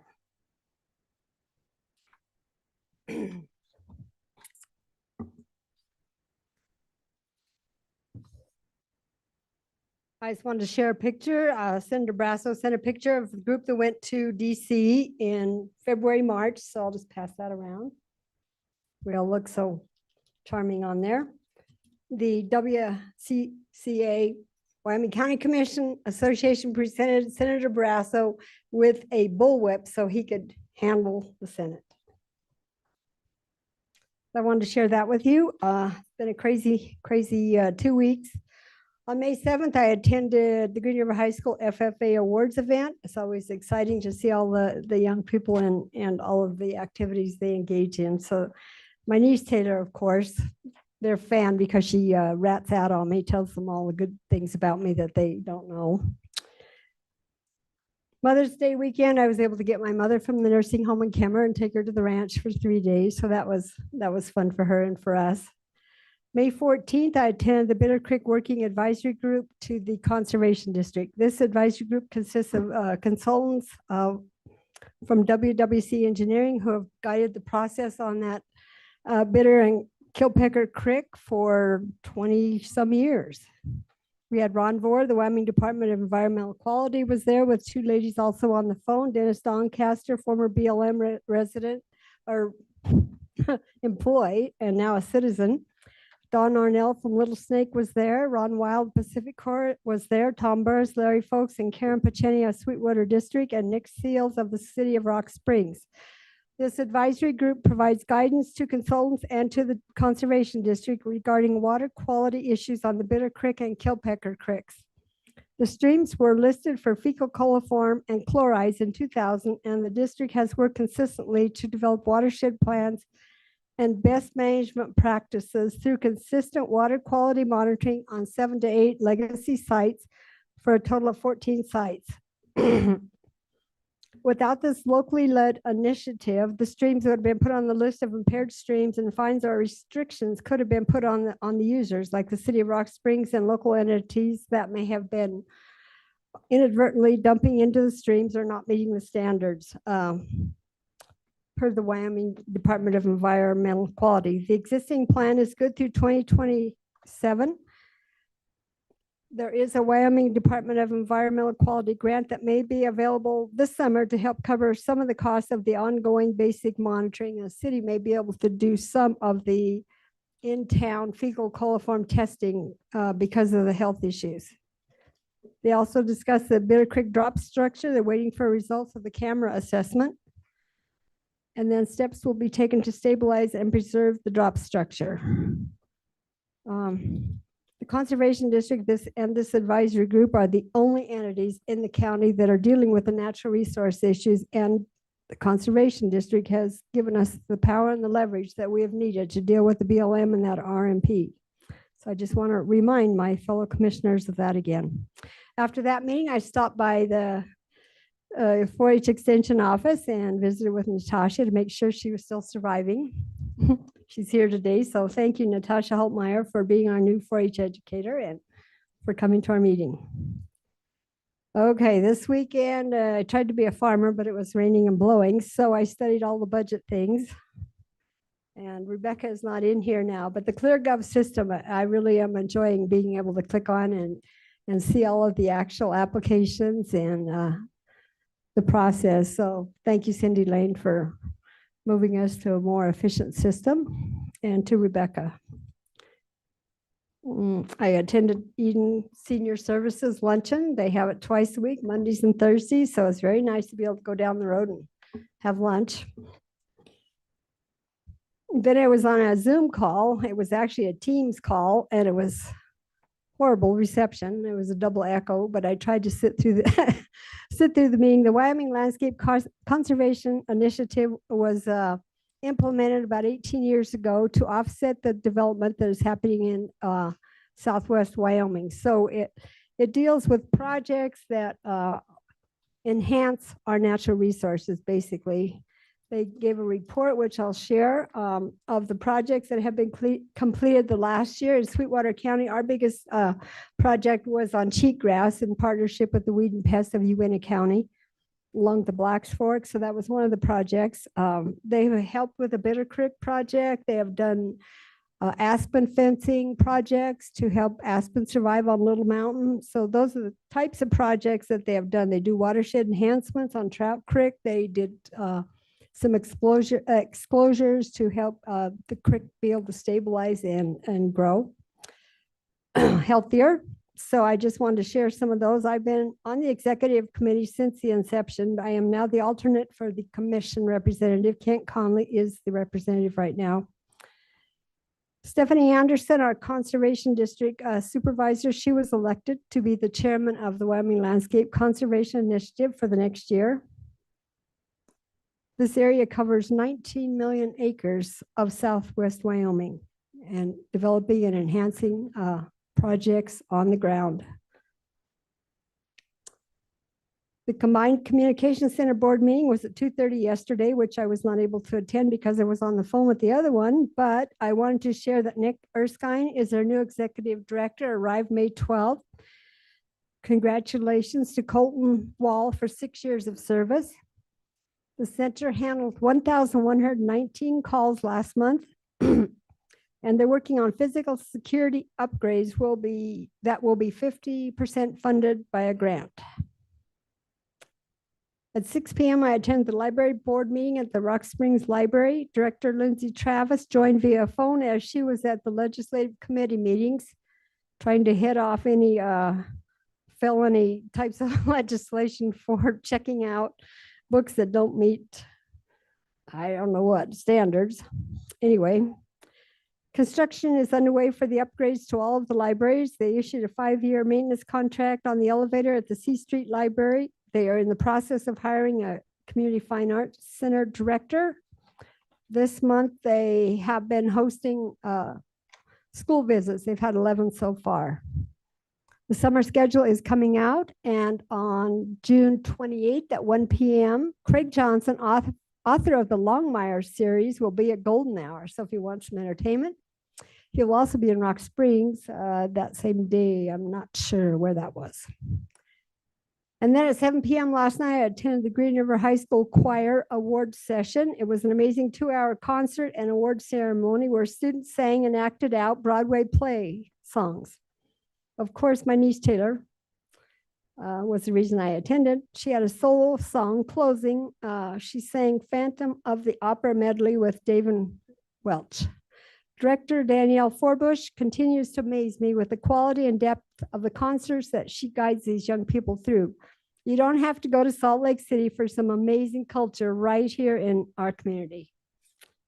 Today, lunch at the Golden Hour Senior Center. I will be buying lunch for my fellow commissioners. I want them to see what it feels like to be a senior and to share their tables with senior citizens and their concerns. And it was maybe going to be soda crackers and water, but we haven't cut their budget until this afternoon. So maybe they'll get real food. I'm not sure.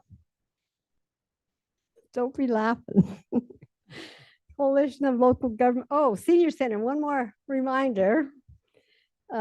Special thanks to Ron Wild of Rocky Mountain Power for donating the salad bar. So please remind me to take a picture in front of that salad bar with the commissioners today. Did that cover it, Ron? Yes.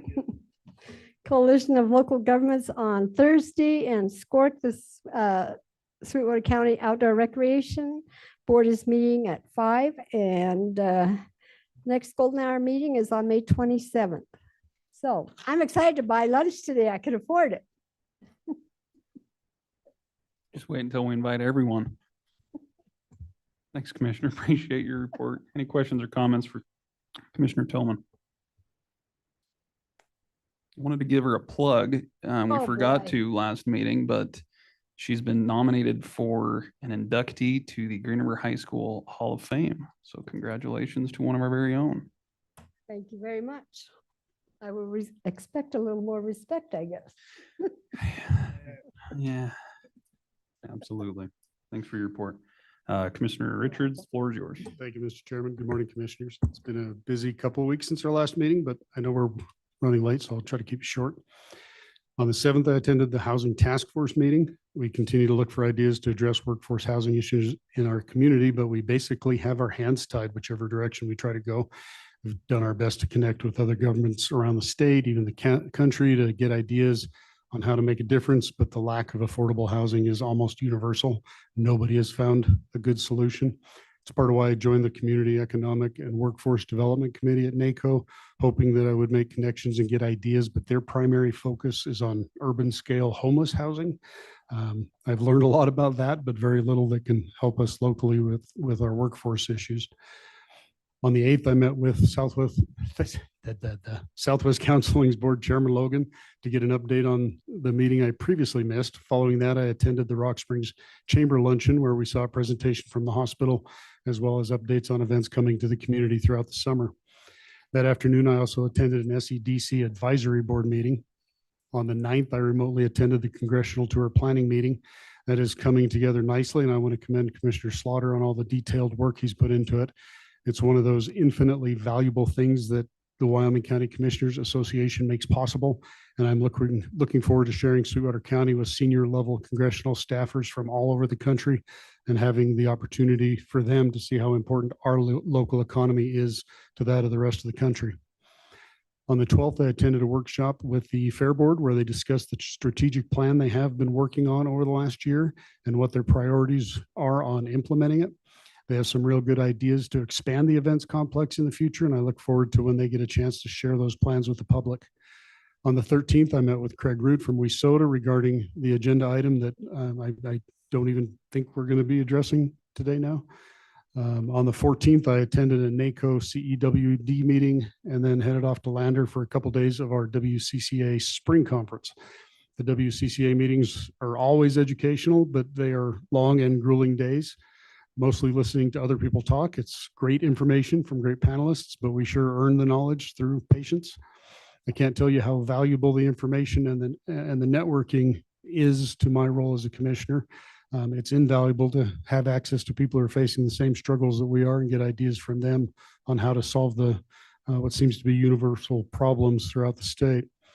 Going forward, tomorrow morning, I'll attend an airport board meeting, after which I plan to take a tour of the new terminal, which should be finished in the next few months. I'm looking forward to seeing the progress they're making. If anyone else is interested in joining me, I'm sure they'd welcome extra guests.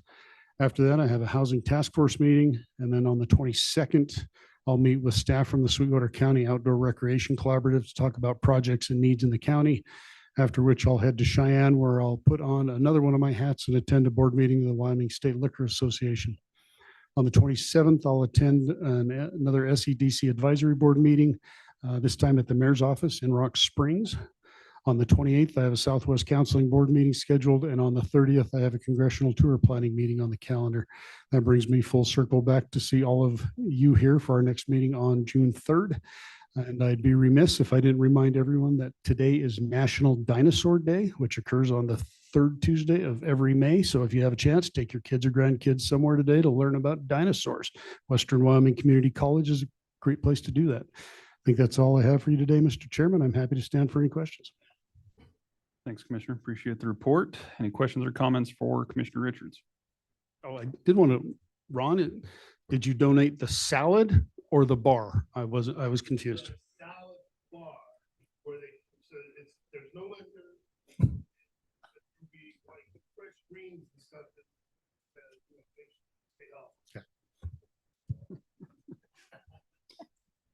Very good. Commissioner Jones, the floor is yours. Thank you, Mr. Chairman. It'll be a little bit longer than normal. I apologize ahead. On the 7th, I attended the Memorial Hospital Sweetwater County monthly board meeting. It was a longer meeting than normal, but lots of good discussions around strategic planning, behavioral health, new guidelines, infection prevention, just to name a few. On the 8th, attended the Rock Springs Chamber Luncheon, as Commissioner Richard mentioned earlier. On the 12th, I attended a meeting with the BT Forest Service Public Affairs Specialist Chris Adams to review the in-person BT planning meeting that I was unable to attend. It was held in Pinedale and I couldn't make it up there. I did also mention that we want to be a cooperator, so we'll keep plugging away at that, see if we can make some progress. On the 14th, I attended a meeting with Memorial Hospital Sweetwater County CEO Irene Richardson and CFO Tammy Love regarding the money for the OB remodel and also some budget talks that ought to shock everyone. On the 14th, I drove to Riverton in preparation for WCCA meetings in Lander. Also took advantage of the meetings to stay a couple of nights with my dad and stepmother in Riverton and save the county a little bit of money on motel room and food. On the 15th and 16th, did attend the Spring Wyoming County Commission Association meetings in Lander. I'd like to take a second to thank our association, which of course is basically thanking county commissioners from around the state, but along with staff and the board for putting together some very informative meetings and breakout sessions. I don't really see a way to share this much information and hold quality meetings with commissioners from around the state without an association. We received an update on legislation relevant to counties and also participated in a panel discussion with several of our state legislators. These discussions are very helpful in understanding not only what has taken place, but also the direction legislators think this next year's budget session will go. Also appreciated the diversity in the panelists. There were very lengthy and detailed discussions on property tax revenue relevant to counties. We also had some discussions around counties reducing spending and how that can possibly be accomplished, and also in partnership with towns and cities. Attended the Revenue Committee meeting as well as the Agriculture, Water, State, Public Lands, Energy, and Environment Committee meeting. Both meetings very informative and helpful to me as a commissioner in becoming more educated in this job we all hold that really is so very complex. Thursday night, Governor Gordon joined us for dinner. I appreciate him taking some time out of his busy schedule to make the trip to Lander. I was able to have a couple of conversations with him one-on-one, and while I don't have any details to report yet, it sounds like there may be some positive direction on the BLM resource management plan in the next several months. Friday consisted of a roundtable discussion of all Wyoming County commissioners in attendance and a presentation on artificial intelligence and some of its potential uses for government. The day wrapped up with a panel discussion on capital projects. We had over 20 professionals give presentations or that were there as panelists, sharing information and answering our questions. So for those folks saying associations should not be funded with taxpayer money, I say you are severely lacking in knowledge of how important these meetings are and how valuable the association is in order to help us perform our jobs, which in turn is extremely valuable to our constituents, the people. We as commissioners don't have the time or the knowledge to put meetings together that will share this much information with a diversity of presenters and panelists that were in attendance. At one point, there was a brief sharing of information as to who is behind the people trying to shut down association memberships. It appears that the Geppetto pulling the strings and dictating to our legislators what legislation they should push, maybe some organizations towards the East Coast, maybe in Washington, D.C. or Virginia area. They are not Wyoming people. These are not Wyoming ideas. So please keep that in mind as some of our legislators are being directed by out-of-state organizations. It's become very apparent that some in our legislature feel they should decide what is best for local control and local government by stripping local government of local control. They're displaying a tremendous amount of government overreach that surely makes the Biden administration and their political allies green with envy. To add to the hypocrisy, some of our legislators have shown they want commissioners across the state to meet via Zoom while they meet in person. They don't want lobbying by the association, which is made up of county commissioners, but they came to our meetings so we could lobby them. It's obvious they believe heavily in rules for thee, but not for me. They say they are for the people, but they don't talk to those of us who are closest to the people. They're very uninformed regarding the effects of their actions and obviously want us to govern in the same uninformed way. They say we can still be a part of association if we pay out of our pockets or if the associations are privately funded. If that's the direction moving forward, there will be the great possibility of agendas pushed by whoever is funding the associations, and those agendas may have nothing to do with our constituents' wishes. So the potential exists that legislation may be passed and our constituents will not know about it because they will all be private discussions, unlike what we are doing right here this very minute. Their plan will remove transparency and accountability. One last thought, after the better part of 2 days of meetings, no matter how hard I looked, I was unable to find any socialism or overreach by the WCCA.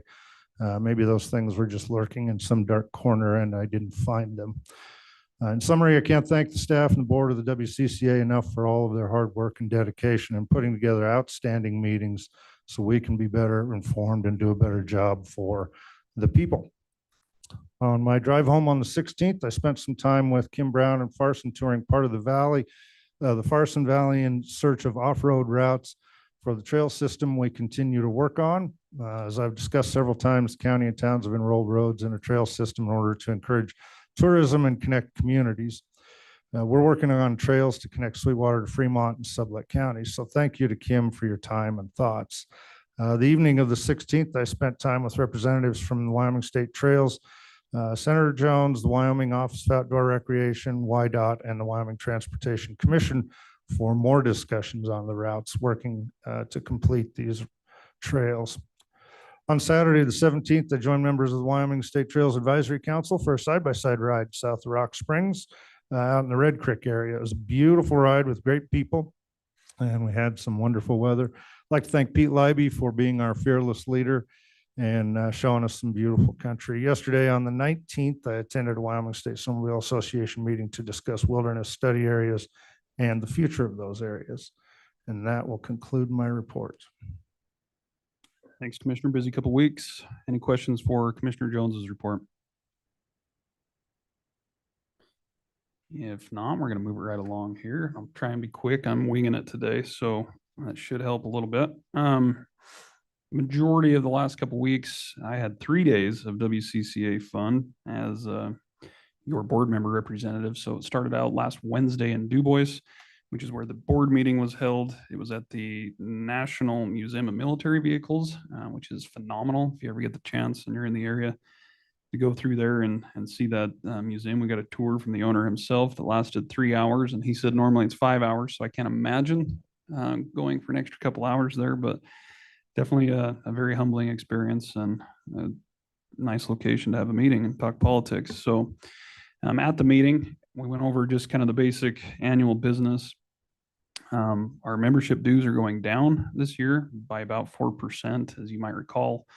A lot of that is largely due to the county valuation. There's some other factors like PILT and things that go into that, but we'll see a little bit of savings there as well.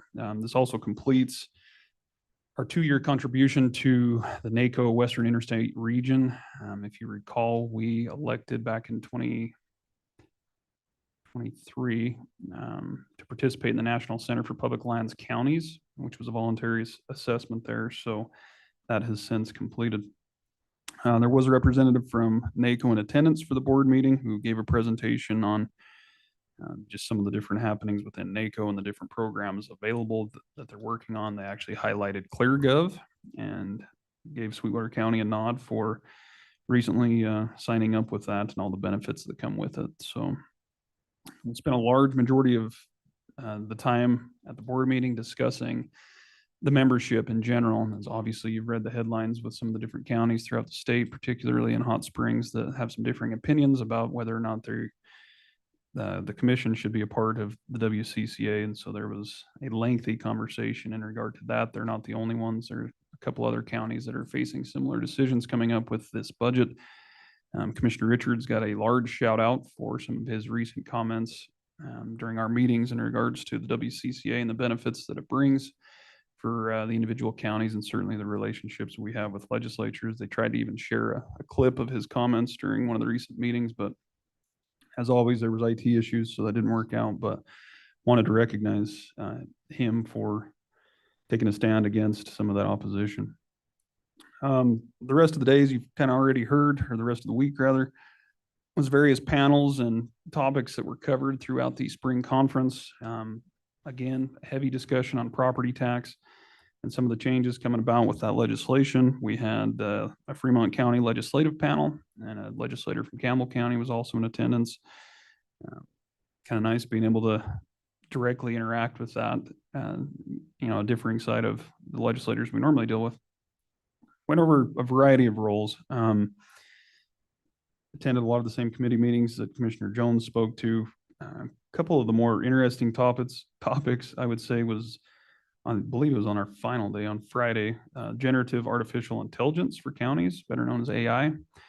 Scary stuff. It's real, but it's here and it's been here. And there was encouragement to start looking into some potential framework or policy in regards to counties, particularly around purchasing, just with some of the different avenues that can be utilized and how they kind of leak into different areas of potentially confidential information within the county. So it freaked me out a little bit.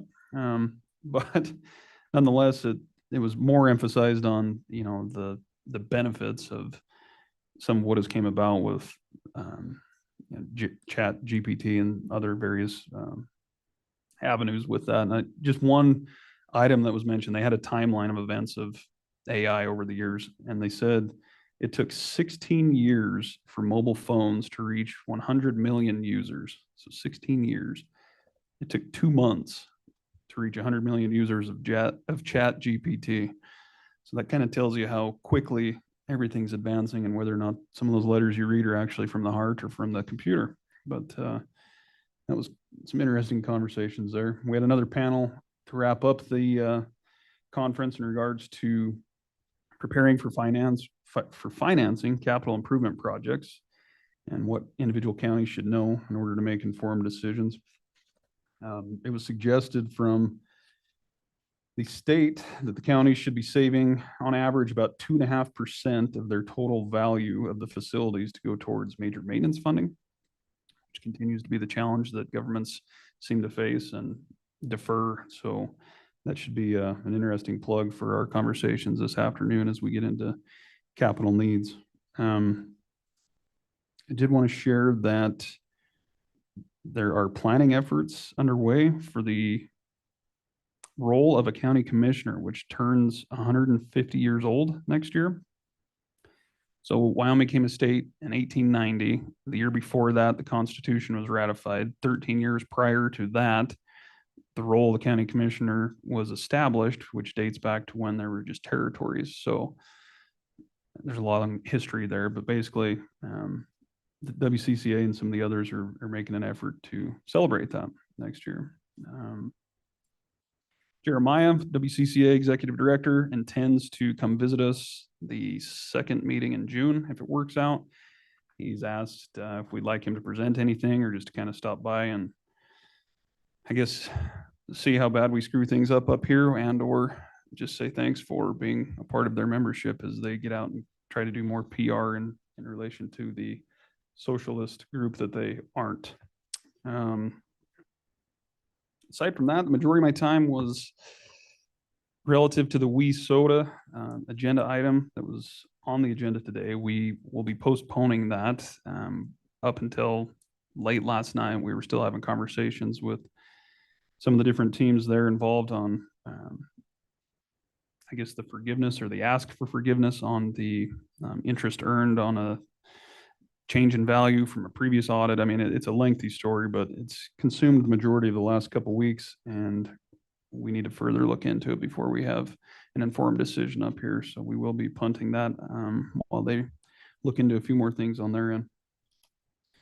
Nonetheless, I appreciate we've had, 2 or 3 different meetings with them, and everyone's maintained a good relationship. I think it's just a matter of who has what role in the situation. So yesterday I had the Sweetwater County Water Users Coalition meeting. Short meeting there, so not a whole lot to report. Water inflows are obviously down from a year ago, given the mild winter that we had. So concerns remain there. And if you might recall, the water users agreement that we have between the upper and lower Colorado River Basin water users expires the end of 2026. And so negotiations are underway between the 7 states to have some form of a consensus for the framework of what that new agreement will look like by the end of this month. So I should have more to report to you in July. We meet every 2 months. But that's going to be a big one. The current one dates back from 2007 guidelines. So they're looking to extend that for hopefully another 20 to 25 years if each of the groups can come to some form of agreement. Last evening, I had the Sweetwater Events Complex board meeting via Zoom. It was a light agenda for them as well. They bumped it up due to some other scheduling conflicts this month. So I don't have a whole lot to go over with them. They'll be here later today on your agenda. The governor was going to be here for the National High School Finals Rodeo. I believe I told you last meeting on the 16th. He's unable to be in attendance now, so they will not be having an event for that. They're still lacking a sponsor for Saturday night, the final evening of it. And they discussed last night and agreed to highlighting Sweetwater County, the city of Rock Springs, and Green River as the sponsor for those nights and putting together some form of a presentation, award ceremony, etc. And kind of a cheers to 8 years. This will be the 8th year that Sweetwater County has hosted the National High School Finals Rodeos. So put that on your calendar. I believe that's the 19th of July. And I'll have more details as we get closer to that. Aside from that, they're just gearing up for summer. We've had various improvements that they continue to make on the grounds in-house, which is always good. I think that's about all I have for you. Let's stand for any questions. It's longer than I intended. Commissioner Slaughter, you're playing caboose, sir. Thank you, Mr. Chairman. I'm kind of used to bringing up the rear, so I will try and move through this faster than I normally do. So I will speak a little quicker. On the 9th, I met with the Sweetwater County Capital Committee to prioritize the capital request for the county's component units and the core county requests for the fiscal 26 budget. Capital requests were reviewed and prioritized by the Capital Committee in a manner more easily evaluated as requested by the County Commission in its May 6th meeting. Big thanks to each of the members of the committee for making themselves available on such short notice to provide us with the best information available to aid us in developing this year's budget. Later that morning, I participated in the monthly meeting of the counties that are participating in the 2025 Wyoming County Commissioners Association Congressional Tour. The itinerary is starting to come together, and each county has pretty well defined the activities that will take place in their respective counties during the tour. I reported on the progress made in identifying speakers for certain parts of our leg of the tour. Jim Magagna, Devin Brubaker, Rick Lee, Commissioner Tolman, and Commissioner West have all agreed to report on various topics that are significant along the tour route. In the meeting, it was recommended that we finalize the guest list for the dinner, which will be a widely attended event by definition by the County Commissioners Association. It will be held at Buckboard Marina the night of August 6th.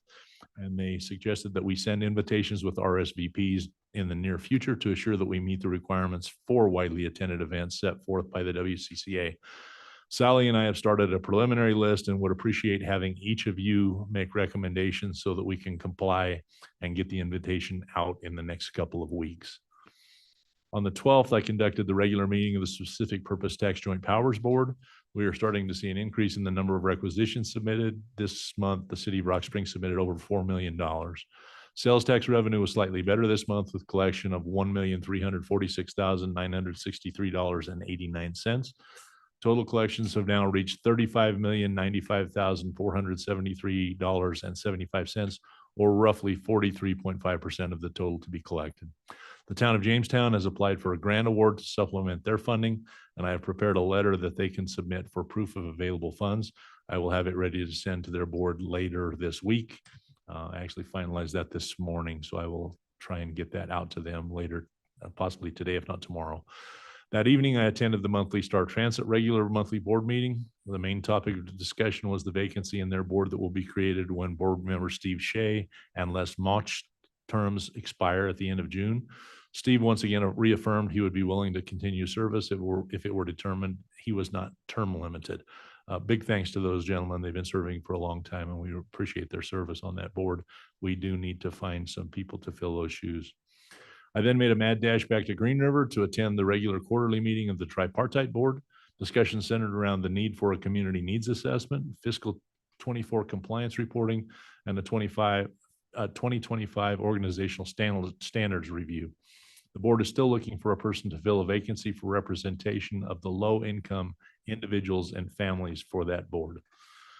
On the 13th, as Commissioner West and others have mentioned, I met with representatives of Soda Ash to discuss tax questions that have arisen since their acquisition of Genesis Alkali. That has been ongoing, and I've been involved in that over the last couple of weeks also. I then went to North Park Elementary School in Rock Springs to give a presentation to 2 third grade classes on the role of a county commissioner and the operation of local governments. This is one of the things that I really enjoy doing. Interaction with children of this age is very rewarding, as they are very curious and much more well-informed than we might give them credit for. I've also found that they are not nearly as judgmental as most other groups we deal with.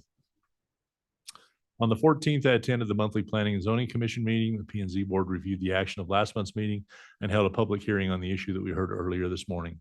Again, one of the topics discussed were the vacancies that will be created when Rob Gerard and Kelly Richards' terms expire at the end of June. It is critical we have qualified applicants to fill these vacancies also. Both of these gentlemen also have devoted countless hours in performance of this role and will be greatly missed. On the 19th, I spent the morning reviewing the fiscal 26 budget materials. I also met with Attorney De Leon on several issues. Those issues kept us busy until late afternoon. Our discussions led to a meeting later in the afternoon, once again with the representation of Soda, Chairman West, Attorney De Leon, and myself, which ultimately led to the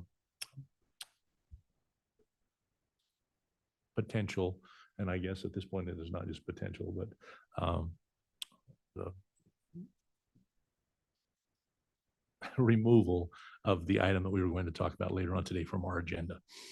At lunchtime, I took the opportunity to walk through the exhibits set up by the museum for its history fair held in the park across the street from the courthouse. I found it very interesting to see the areas that the museum had set up for the students to experience. Set up for third graders. Exhibits range from fur trading to gold panning to sheep ranching with an actual sheep wagon for the kids to explore. Really very interesting and an excellent exhibit that the museum puts on each year. I then conducted a meeting for the group interested in creating a better experience for county outdoor enthusiasts. The goal has been to come up with ways to improve the trap club, archery range, and the county shooting range. We decided it may be better to see what happens with the development of the fiscal 26 budget before we make any recommendations. This morning, I put the final touches on the letter for Jamestown and did a final review of my findings in preparation for our budget discussion this afternoon. Mr. Chairman, with that, I'll conclude my comments, and I would stand for any questions also. Thanks, Commissioner. Appreciate the report. Any questions or comments for Commissioner Slaughter? Yes. Commissioner Toman. Are the P&Z positions, are they renewable or not? Both of them are at this point term limited, is my understanding, Commissioner. And both of them have indicated to me that they are not interested in serving any longer on on that board.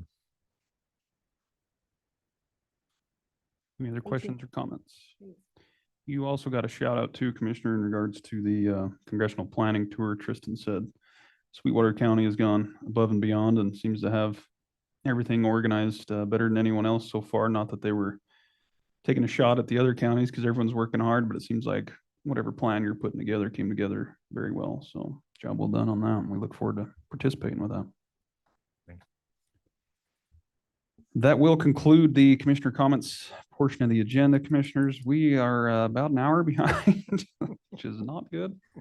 Oh, you're supposed to be at lunch in 15 minutes. Commissioner Tillman set us up with a lunch at 11:30, and we still have 8 items to go over. Next on the agenda was a break. Does anyone need a break? Quick 5 minutes where we push through and try and accomplish this. Gene's normally pretty good at helping us make up some time. Do you need a break? Are we gonna be done at 11:30? We're sure going to try. We do have a Rocky Mountain Power presentation that's 2 minutes would be appreciated. okay. We're going to take a couple minute break. We'll be back here hopefully in less than 5 minutes.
Thanks, Cindy. Call this meeting back to order. Thanks for that. We're gonna move some things around a little bit here, commissioners. We've got a presentation from Rocky Mountain Power. Southwest Counseling is here for a couple items. And then we'll go to lunch. After that, we'll push basically Gene's items and Alan's to after lunch. So hopefully, I think as long as we're out of here by noon, that'll give the ample time as you deserve, along with Southwest Counseling. And then being that staff is in the building, makes it a little easier to move them around. So with that, item number 2 under tab D, the action and presentation items this morning is an update from Rocky Mountain Power on the gateway and their rates. We've got Ron Wild, Alita Brown, and I believe Brian Taylor in attendance. So good morning. Morning, thank you. I was a little worried. I have written down good morning, which means that's what I'm going to say. I was worried it's going to be afternoon, so things are working out a little bit okay. So thank you. We do appreciate the opportunity to be here. It's been a while. So thanks for the time. I will try to supplement the rush to get to lunch. I'll move through some of this stuff fairly quickly. We don't have a lot. You've seen the presentation. You're a little bit familiar with what's going on with Pacific Corp already. So there are a couple other folks here. You mentioned Alita Brown, project manager. Roger Jensen's also here in support, also a project manager. Sean Graff is the right-of-way real estate representative for Pacific Corp. He's also here. And of course, it appears that you all know Ron. So Ron Wild is also here.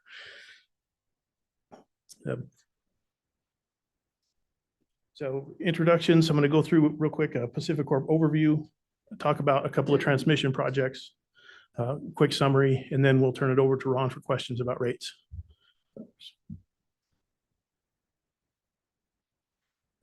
Pacific Corp in general operates over 17,000 miles of transmission lines in over 10 states, constantly being managed, maintained, added to a lot of projects in the works. Some of the projects around Wyoming include some wind generation projects that are currently in process with an expected in-service date of 2030. That's going to generate another 2,267 megawatts of energy. There's also some conversions of gas plants from coal to natural gas, also scheduled to be online for 2030. The name that most of us around here are familiar with is Rocky Mountain Power. Rocky Mountain Power serves Utah, Idaho, and Wyoming. Pacific Power serves Oregon, Washington, and California. We work together, both companies work together to make sure that the network and the grid is what it needs to be. Pacific Corp has an extensive generation, transmission, and distribution infrastructure all over the West. You can see in the map, it's a pretty large area that Pacific Corp covers. In addition to that, there's an extensive renewables portfolio that goes along with the entire package. A lot of the information here you can find if you want to get into a significant level of detail in the integrated resource plan that was published by Pacific Corp in March of this year. Way more detail than we could get into in 20 minutes or even the rest of the week. So some significant events that have happened recently. This is a big deal. Gateway South. Many of you may be familiar with Gateway South, a 500 kV project that was put into service in the last quarter of 2024. A major accomplishment, a huge project. We're really excited to announce that it's actually in service. Work is not 100% complete. There is some reclamation that's still taking place. That final reclamation should be done within roughly the next month, and at which time reclamation monitoring will take place on that project. Through that work, there was an expansion of the Aeolus substation that was part of the project, expanded, and there's also some expansion on the Mustang substation that is in Sweetwater County that's expected to be finished this year. Some of the ongoing projects still in permitting phase for the Anacline to Shirley Basin project, which is entirely in Wyoming, and the Gateway West D3, which is in Wyoming and Idaho. So everything else on this slide is in the next slide. So we'll just move on to the next one. The Anacline to Shirley Basin project, some of you may have heard of it. It's been a while since I've been here to talk about the project. It's approximately 152 miles of 500 kV transmission line in Carbon and Sweetwater County. So entirely in Wyoming, which is great for me. That's my project. It means that I get to work where I live and I love it. Current status of the project, it's in the permitting phase. We're doing some work, the NEPA analysis, which is the environmental impact statement, environmental analysis is in process. The Bureau of Land Management has been engaged. We do have a cost recovery account set up with them, so they're actively engaged in working on the project as well. Their current role is working on the plan of development. We expect to get some comments and feedback from them in the fairly near future. One difference on this slide versus the slide we sent, entirely my fault. I missed the mileage was incorrect. So in Wyoming, 61 miles of this project are on Bureau of Land Management, 79 miles on private land, and 11 miles on state. The math wasn't working on the one that we sent. It barely added up to over 100 miles. So just to point that out, that and we can get you the correct mileages. In Sweetwater County, that accounts for 61 miles, and Carbon County, 91 miles. The challenges that we're faced with, similar challenges to just about any large infrastructure development, is sage grouse. Was the last time I was here, it was a pretty deep conversation when we talked about the routing.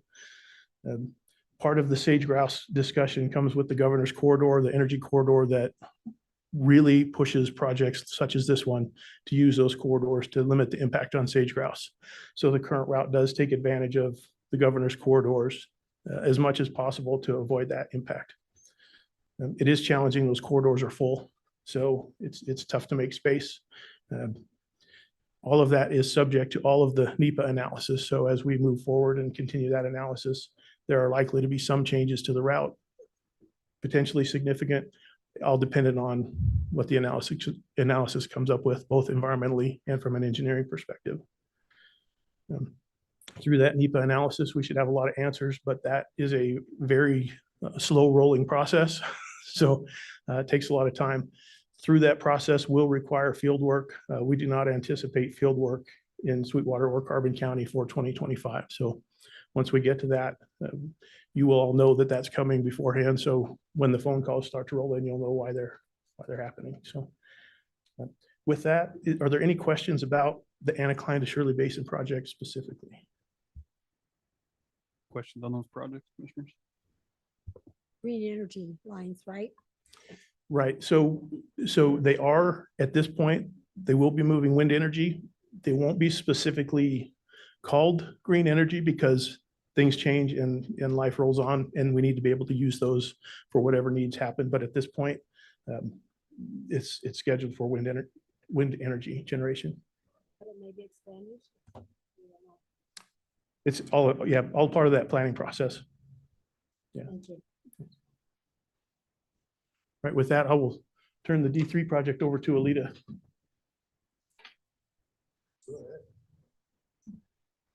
Thank you. Hi. Morning. Good morning. Thank you, Chairman and Commissioners, for having me today. Alita Brown. I am the project manager for the Gateway West D3 project, which I'm sure a lot of you guys are familiar with. We've been talking about Gateway West for a really long time. Unlike Brian's project, the Gateway West project has gone through the NEPA process. The project was approved in 2013. So this segment of the D3 project goes from the Anacline substation near Rock Springs over to Idaho. The Populous substation, it's about 200 miles, about 130 are within Wyoming, and 67 miles within the Kemmerer field office. We are not planning to go to construction on this project till about 2032 with an in-service of 2034, as Brian mentioned.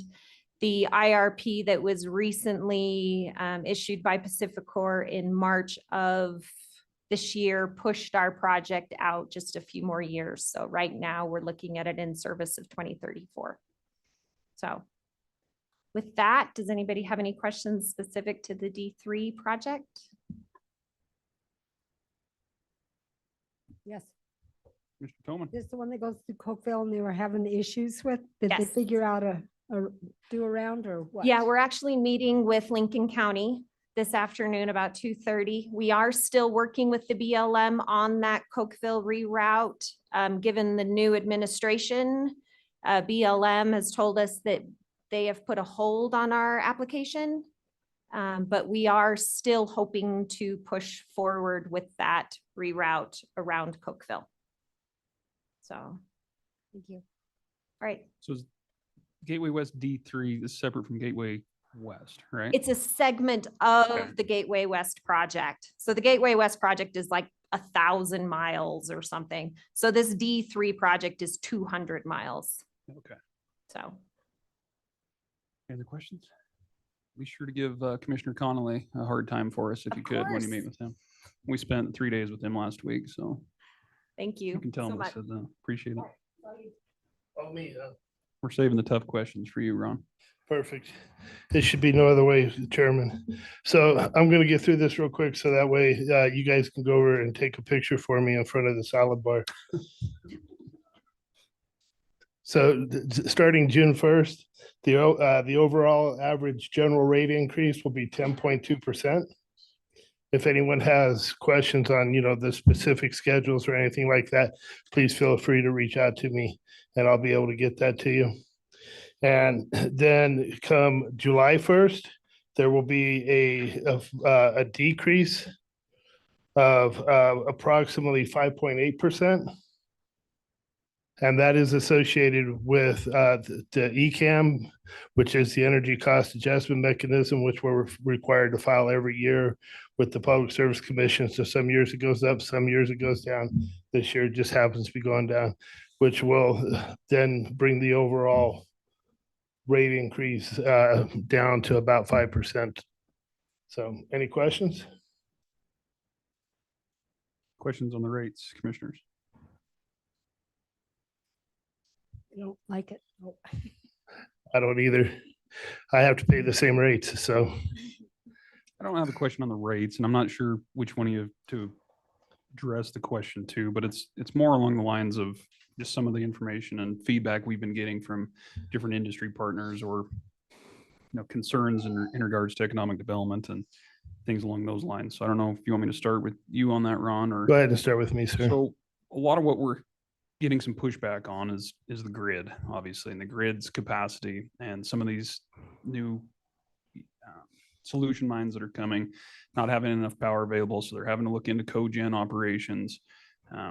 There's a big push for data centers, which are all on the east side of the state, different power company, obviously, but we're told that our region, not necessarily Sweetwater, but our region doesn't have the grid capacity to support this expansion or this development. Can you address some of that? And then I'll ask my other question. But yes, sir, I can address that. So what we do know is that we have enough capacity generation transmission to meet organic growth, which is 2, 3, 4% on an annual basis. And we are coming up with a plan to be able to address spikes, is what I'll call it. The data centers and so forth, whenever you look across the US, they're requesting significant amounts of power, more power than Rock Springs and Green River combined. So we are putting together a plan to be able to meet their energy needs as we go forward. take that much power. I didn't realize that. Yes, sir. And so, but on that note, obviously the war on coal and all the fun that's brought forth, is it units 1 and 2 are converted at Jim Bridger to natural gas? Yes, sir, I believe so. And is the plan to convert 3 and 4, or why aren't we exploring more of that if we have an issue with? So my depth of understanding of that isn't very deep, but it's my understanding that units 3 and 4 had SCRs installed, Right. and the SCRs were very, very expensive, and there's no reason to lose that investment and move them over to natural gas. And I understand that. I think that gave them a longer time frame before they're decommissioned, if you will. Correct. Is the plan to then convert? Can you say that? I mean, I know there's other struggles not in plant in different areas throughout the state that are just being decommissioned, and it just seems like the infrastructure is there. Why were we not tapping into it? It's my understanding that we will continue to operate those assets as long as they provide a viable, profitable return to the company. And whenever they don't, then we'll look at those options and see what's available at that point in time to either utilize the assets in a different manner that are already there, or maybe by then we'll have dilithium warp drives. That's my wish, by the way, just so everyone knows. Commissioner Slaughter? Yeah, Mr. Chairman, just piggybacking off your first question, Ron, do you have any idea, with the plans that you have in place, trying to address the spikes that will take place with potential for whether it be CO2, whether it be data centers or whatever in this area? We're working how with- long would it take to get to a point where we could potentially manage some of those issues? I was told that we'll have our plan put together by the end of the third quarter. So the plan will be put together by then? Yes. No indication. Actual time. So with the Gateway project, just to use it as an example, since we're here talking about it today, the permitting aspect for that took more than a decade. So any type of new significant project will require a lot of new permitting and those types of things, and it's going to take some time to work through. That's what I was afraid you were going to say. Thank you. Any other questions, commissioners? Well, we appreciate you coming over. I know some of those questions were a little bit off topic from what you presented on today, but nonetheless, that's what we're hearing. So you're here, and we thought anything we can do to help out with that. I know it's tough to continue to push and want expansions and want development if, we don't have the infrastructure to support it. So it's at least good to have My some job info is to take nowhere back. near as hard as your guys's. Depends who you ask. Want to trade? Well, thanks very much. I know we're behind schedule, so we Thank you. appreciate your patience.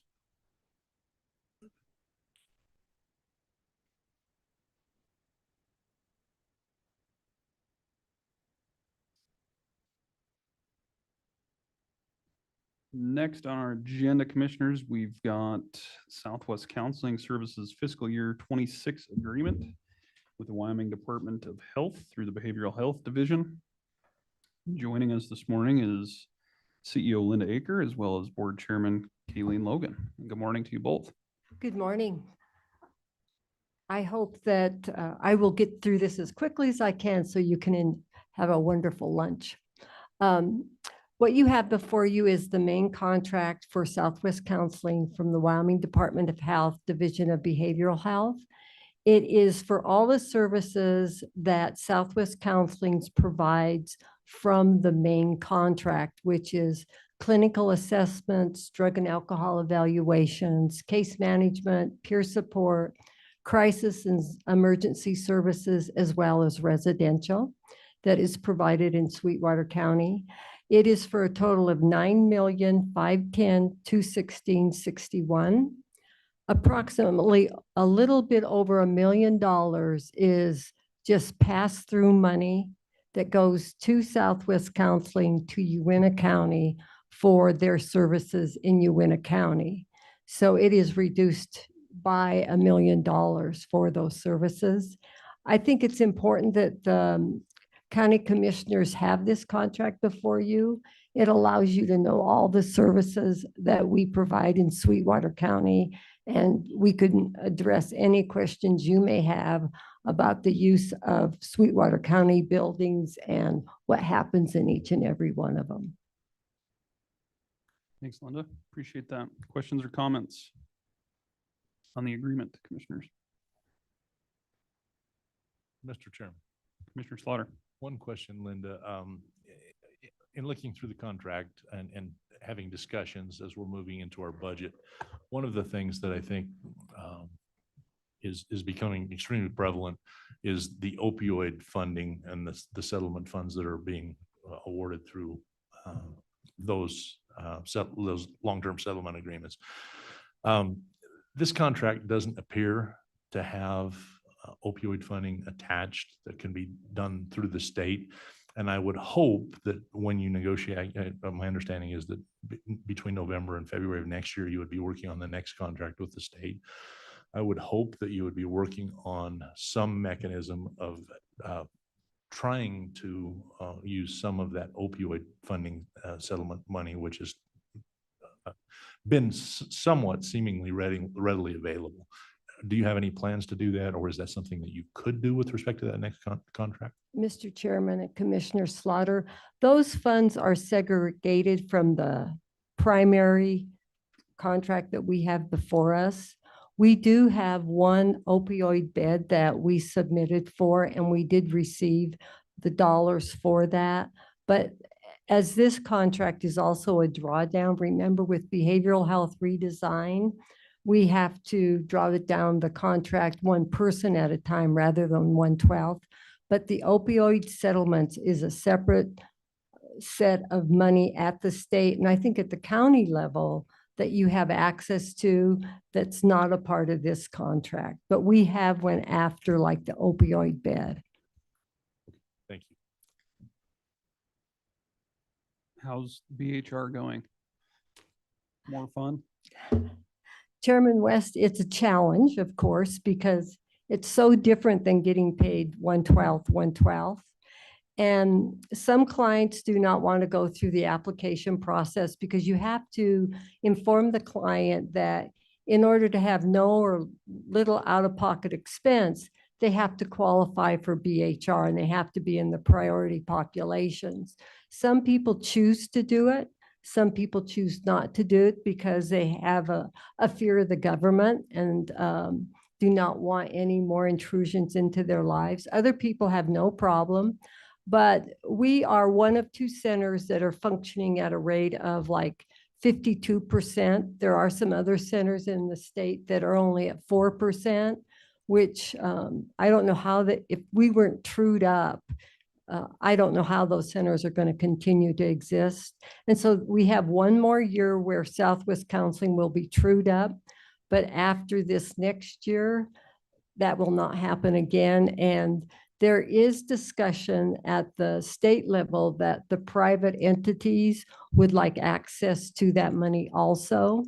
So it's a finite pot of money that goes to only community behavioral health in the state, but there could be some movement that it is money that should be available to all behavioral health providers. For what it's worth, when we were up at our spring conference in WCCA last week, we had a few select legislators there, which obviously isn't going to be as effective as being down at the legislature. But I brought up the mental health concerns that we see here and the struggles with BHR, and I basically got no answer from the response. But it was interesting, just some of the other commissioners that heard that and are dealing with similar issues throughout the state. It's a statewide issue, and I sure hope that there's adequate funding through the Department of Health to start addressing some of these needs. I know it's easy just to point everything towards funds and there's other things that we can do, but nonetheless, it's something that just seems to be, no one knows what to do. It's too complicated, it's too difficult. And so we just kind of have a placeholder for it. And I'm hopeful that maybe we'll stop talking about property tax and start talking about mental health. So for whatever that's worth. Any other questions or comments? If not, I'd entertain a motion to approve the fiscal year 26 contract agreement between the Wyoming Department of Health, Behavioral Health Division and Southwest Counseling, and authorize the chairman to sign as presented. So moved. Motion by Commissioner Richards. Do we have a second? Second. Second by Commissioner Slaughter. Any discussion? Hearing none, all those in favor signify by saying aye. Aye. Aye. Opposed, nay. Motion's unanimous. Next item on the agenda is item 4 under tab D. We've got Southwest here again for the crisis services and residential bed contract extension. I'll hand it back to Linda. Yes, this contract is in existence right now, but you'll have to go back to, I think it was mid-December of this year, we closed an office of Southwest Counseling and 2 of the residential facilities for remodeling. We continue to be out of those facilities to this date, and probably it'll take another month maybe. But because of that, we've been unable to draw down subacute beds, which requires 1 occupancy per bedroom. We generally have 2. And so the state contacted us and asked us if we would be willing to extend it for another year. And we absolutely said that would be so positive for Southwest Counseling, because once we're up and running at full capacity, we believe we'll be able to provide those services more effectively. So it's an extension of the contract. Sure. No, good deal. Well, hopefully those get completed soon and good improvement. Questions, comments on the extension? Not, I'd entertain a motion to approve Amendment 1 to the contract between the Wyoming Department of Health, Behavioral Health Division and Southwest Counseling, and authorize the chairman to sign. So moved. Motion by Commissioner Richards. Do we have a second? Second. Second by Commissioner Jones. Any discussion? Hearing none, all is in favor, signify by saying aye. Aye. Aye. Opposed, nay. Motion's unanimous. Thanks for Thank- hanging in there with us. We're only about an hour behind, Yeah, so. thank you for all your support. We appreciate it.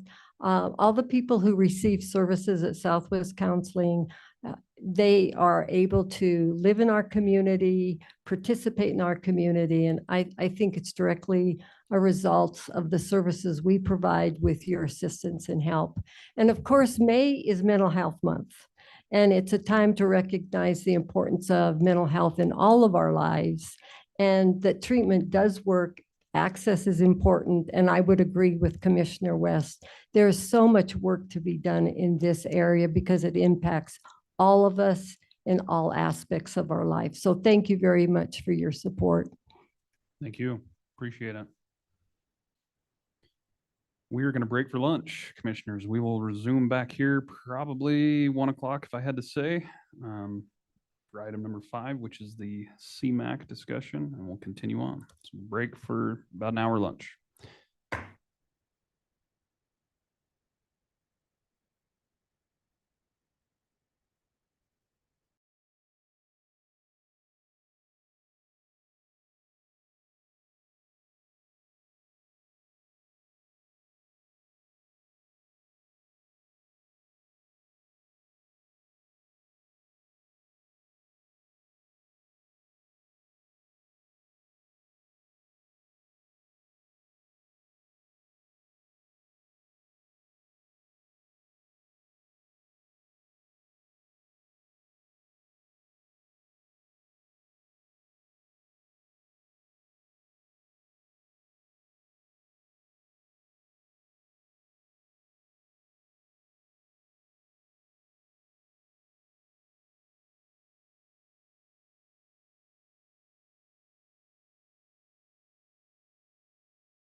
Mr. Prokos is on. Yeah. All right, we're going to call this meeting back to order. We have returned from lunch. We're still about an hour behind. Judge Prokos, are you there and available? That is correct, Mr. Chairman. Thank you. All right, you bet. So we're going to kind of move things around here. The Honorable Judge has court at 1:30. So we're going to bump item number 14 up, which was the last item on the agenda, and start with that. So at this time, I'll hand it over to Mr. McLean. Thank you, Mr. Chairman, County Commissioners. I'm going to take a few minutes today and talk to you about a proposal to bring the drug treatment program or the treatment program under Sweetwater County. And I'm going to run through a presentation. Please stop me as I go through if there's any questions. And then obviously we'll have some time for some Q&A. And we have some folks with us that I think are important to knowledge because they can answer some questions also. John DeLeon, obviously with the County Attorney's Office, plays an important role in that role. Kayla Capers is with us here in the back with the polka dots. She's the manager of the program right now, program coordinator, treatment court coordinator. And then of course, Judge Prokos. And then from Southwest Counseling, oh, there you are. Laura Schmidt-Pizzado's here also, and they're playing an integral role in the program as well. So with that said, I'm going to give you just a little bit of background of the treatment court. It's got about a 20-year history in Wyoming. The treatment court concept is done all across the country. It was developed, I think, in Wisconsin. It's a model that's been well studied. It was originally kind of developed in Wyoming under the Department of Health. And just last year was turned over and is currently being managed by the Supreme Court. That's who the agreement is with. So there's obviously a treatment component, but there's also a legal component in terms of probation and prosecution of individuals. So I think it makes sense. And we've had some good discussions with the Supreme Court. The individuals that manage the program have been very helpful in providing some information. Kurt Zunker and Sally Volz, both from the Supreme Court, are largely responsible for managing the funding and the grant applications for the program. The program is created in accordance with a legislative action. It's called the Supervised Treatment Programs Act. It's 512-101 through 18 that sets forth a lot of the things we're going to talk with in the program, how it's to be managed. The program is funded almost entirely by an allocation from the Wyoming Supreme Court through a biennium budget. So just to be clear for everybody right now, we're halfway through that biennium budget. So the program has received funds through July of 2026. Okay, so right now we're just ending the first year of that biennium budget. Okay, any questions with that? All right. I think it's important to acknowledge what the purpose of the program is. And this is directly from the statute. And I thought it was well done and very concise. It says the legislature recognizes the critical need in the state for treatment programs to break the cycle of substance use disorders, unmet mental health needs, and crimes committed as a result thereof. Programs shall be facilitated by combining judicial supervision, probation, substance use disorder assessment, mental health screening, substance use disorder testing, monitoring, treatment, or aftercare for participants. Okay, so you can see why there's so many people involved, because the program is trying to say, essentially, if you take individuals that have chronic substance use problems, put them in jail or ultimately in prison, and there's little to no treatment, they come out from their sentence, and then we go back and we do this again. All that is very expensive. It's expensive to arrest, it's expensive to prosecute, it's expensive to detain. Throughout this process, I found it interesting. Does anybody happen to know what the Department of Corrections budget is? Almost $300 million. Okay, so I think you can see why the Supreme Court has been very supportive and consistent over time in putting some money in these programs to try to affect this substance use areas. We're not trying to address people that are chronic criminals that also have to use substances. We're looking at people that are chronic substance, high risk substance users that also happen to interact with the court system. And there's some good information and models regarding that.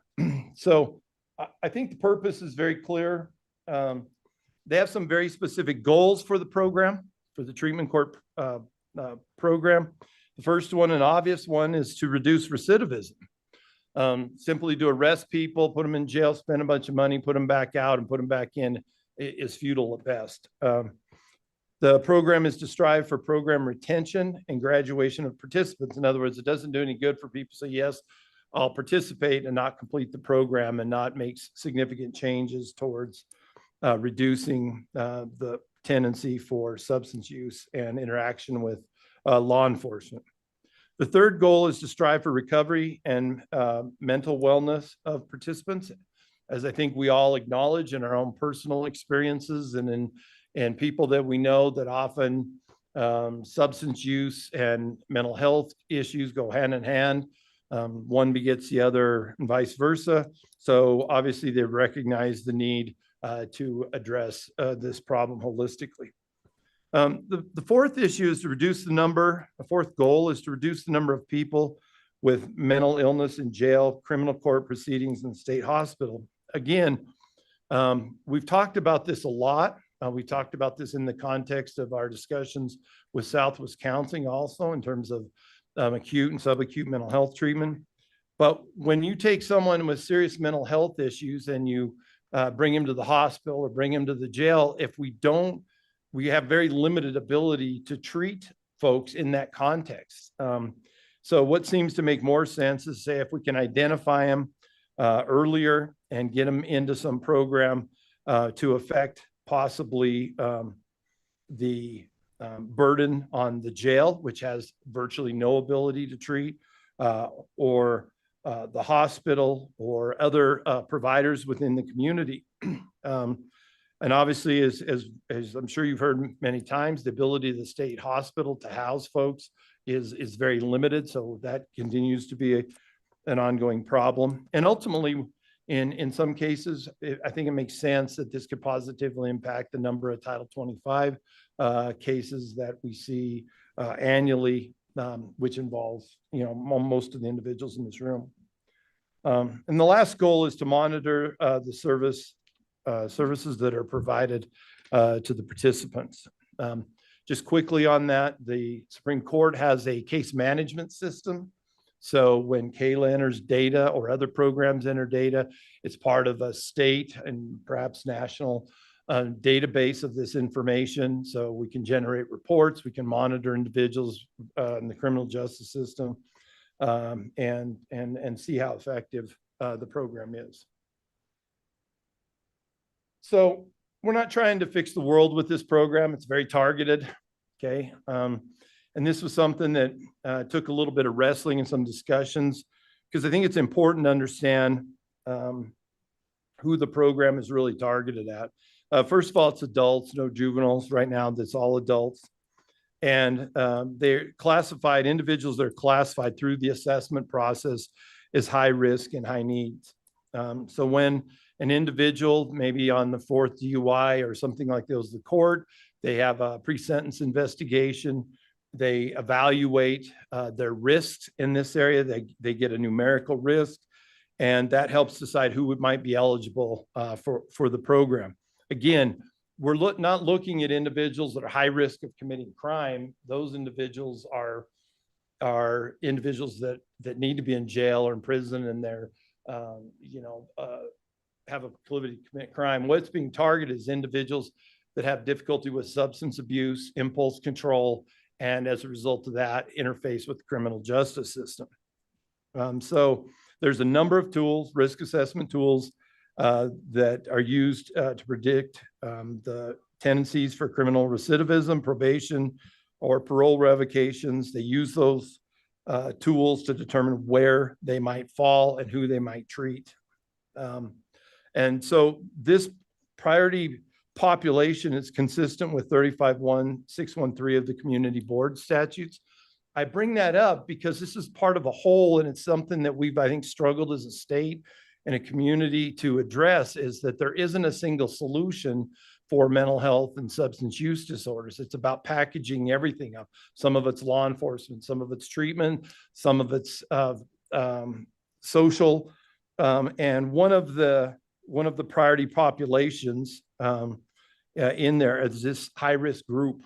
And so it seems like something that we've already identified both statewide and locally as a problem. This is one of the programs that would allow that opportunity for early intervention before we get to those more serious states where perhaps you're talking Title 25 or inpatient treatment or other things that are much more serious and costly. Okay, so historically, I would say, and again, this is me talking, some of these programs were very kind of like touchy-feely. This program has, however, very specific program deliverables and monitoring that are done at the Supreme Court level. And so I'm just going to run down some of these. So one of their specific goals, and there's funding tied to this, is 59% or higher retention rate for participants, meaning that people make it all the way through, successfully through, meet all the criteria set forth in the program. That there's less than 12% in-program recidivism. That's a very ambitious goal. When, as I told you earlier, I talked to the Department of Corrections, they reported approximately 40% recidivism for felonies and misdemeanors, 40%. 30% for Department of Corrections substance abuse programs, okay? So 12%, I think, is a very ambitious and lofty goal. One of the other items to track is to track post-program recidivism for at least 3 years. So as we know, for all of you've had kids, you know that it's not a trick for them to behave for an hour or a day. Can they do it for a year, 2 years, 3 years? Our goal is to create some positive impacts over time. And the fourth item is 100% compliance with the requirement for participants to have at least 190 days of sobriety prior to graduation. Okay, so these goals are ways of monitoring not just the success of the program, but that the program successes are lasting. So one of the questions I had in just looking at this as someone who wasn't intimately involved with establishing this was, does this stuff work? Right? Does this program have successes? So Wyoming's fairly small. We're fairly small here. So I looked at the National Institute of Justice, which tracks treatment court participants. And they found that they were 20% less likely to use drugs, and they were 23% less likely to commit crimes again. So I would say in the world of law enforcement and in judicial activities, that's pretty profound. That's pretty significant. And again, this is at a national level. I would expect specific program achievement here to be slightly better than that.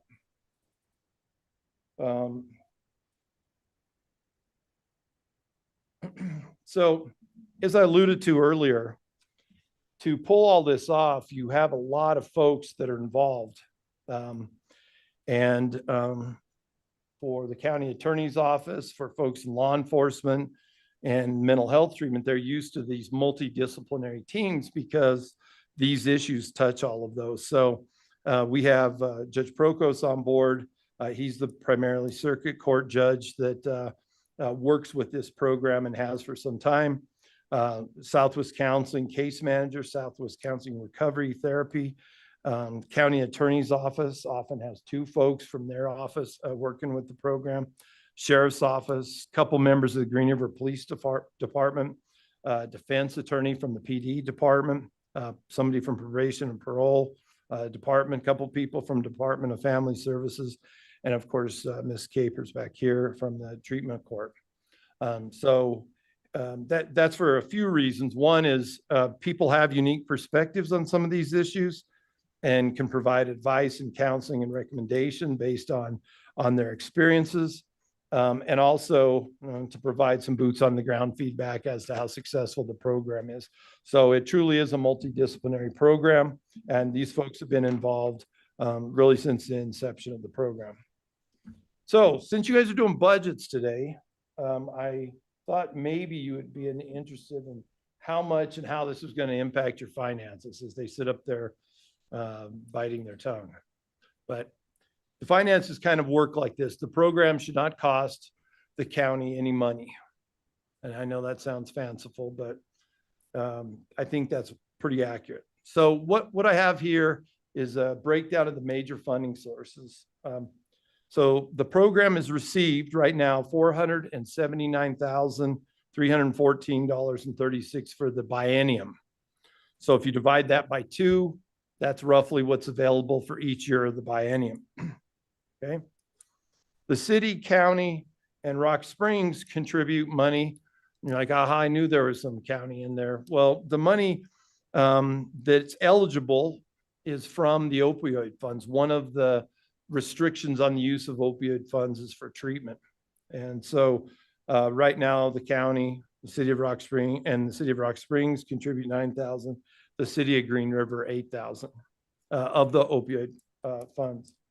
In addition to that, one of the things they recognize in the program, all of you probably recognized as well, is that it's only works if the individual participants have some skin in the game. So they contribute to in the form of program fees. Those also are a revenue source for the program. So with that said, the only other area that involves the county and has been, they're in our office space. They have an office across from the circuit court in the Justice Center. For those of you who've been over there, it's kind of next to the PD office, county attorney's office in that area, which makes sense because they work closely with the courts. So the county does provide that, and obviously access to the computer system and a few things. That's also part of what makes this, considering this transition, both feasible and practical. So once again, just to kind of give you another look at this, this is a funding summary. Hope everybody can see that. I broke it down by each fiscal year within the biennium budget and then totaled. And so there's nothing really new here.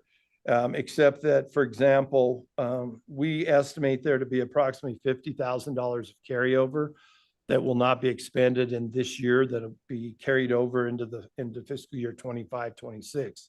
Now, that cannot be carried over into subsequent biennium budgets, but within the 2 years of the biennium budget, it can be carried over from one to the other. And so, that's one of the things we want to address. The reason why I find this intriguing and important is because they have the money that's set aside. And if Sweetwater County doesn't want to apply that to individuals that have substance use problems in Sweetwater County, they'll allocate that money to other counties in the state of Wyoming. So I think if you look at in terms of even 1 or 2 successes in this type of program, it's funded itself from the standpoint of what it costs to arrest, detain, prosecute, put someone in jail, perhaps transport them to prison, so on and so forth. So my real point with this is not something that the county needs to outlay money to fund. Okay. The program is in good shape. Next year would be a grant application. There's no guarantee that, as you know, with the current legislature, that there would be funding, but there's no commitments or obligation to the county beyond the periods which we have funding. And so if it's approved, it's approved. If it's not, then we can terminate those programs. So why would we consider this? So I think both individually and collectively, I've talked with the board about how many times we spend money over and over, like for certain services, and duplicate things. So we have agencies and departments, we pay accounting services, we pay it there, we pay it there, we do audits, we do this multiple times, which consumes an increasing amount of public money. So with treatment court, they were previously managed under a nonprofit board. And so they had to pay for an audit, had to pay for accounting services, they had to pay for insurance, they had to pay for all of those administrative expenses. For us to add one person, for example, on our payroll is zero expense. There's no expense to that. We used to have way more employees. For us to add them in our budgeting and expenditure process is no investment in expense whatsoever. To cover them under our insurance umbrella under the Governmental Claims Act and under local government liability or under the Wyoming Association Risk Management would be virtually zero. There'd be a tiny role in that cost as opposed to them going out and buying that. So I came up with 5 things that I thought were really clear benefits both to the program and the county. One, and I think one of the most important ones, is efficiency. By removing drug treatment court into the county, duplicated costs such as accounting, legal, audit costs would be eliminated. What that means is that $20,000, $30,000 can now go to the delivery of treatment services and being effective in the program, not in overhead. And I think that's all of our goal. The second is accountability. As you know, it's very difficult for a volunteer board to provide day-to-day oversight. It's also difficult when they don't have access to legal resources or other professional services and purchasing, accounting and other things, which the county would provide. We don't have to buy any or make any investment in that. Those things are there. So I think accountability would be significant area of improvement and opportunity. The third one would be effectiveness. Again, more money, time, and energy would be expended, for example, for Ms. Capers on working on the program and implementing the program, not on paying bills, trying to manage the finances, and audits and things like that. Fourth, I think is fiscal responsibility. The program doesn't require us to spend any general fund money to support the program. It seems very responsible and targeted at its goals. And the last one is bringing organizational, technical, and management experience to the program and being able to look at are there other grant programs to work with the county attorney's office on agreements and contracts and to receive advice in that regard, to work with folks in personnel management, accounting, and financial management. That would all be available simply by doing that. We currently don't have any direct involvement with the program except through the county attorney's office in a consulting way. So I tried to look at, especially this time of year with the budget, what the real risks and opportunities are. I alluded to this earlier. Obviously, no one knows. I posed this question to the Supreme Court. Where's this legislature with your budget? You know, they did what we often do, which is like this. But this has been a priority of the Supreme Court's. I think the Supreme Court has done well in funding programs at the legislature. But that's certainly a risk. They might just shut down the funding for the program. Again, we're only committing to the period for which we have funding. So if it's a biennium period, then we would sign the agreement for that biennium and we'd run the program. By, say, May, if the contract or the grant's not awarded, then the program terminates and there's no commitment of expenses for the county beyond that. Obviously, there's a potential for the cities and the county to stop the opioid funding. Again, as you've probably addressed, there's a significant amount of money. You could almost fund this program out of the interest of the opioid funding. So that's certainly a risk, but I think it's unlikely. It's a very good match for what the purpose of the opioid funding was intended, which is treatment.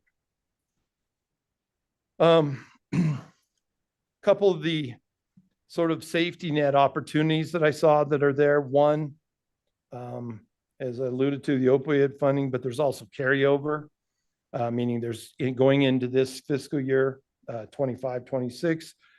There's the program funds that are normally there, plus the carryover from this year. The program is in good shape financially. They would be part of our audit. There would be no more additional audit expenses. They would be done as part of our audit.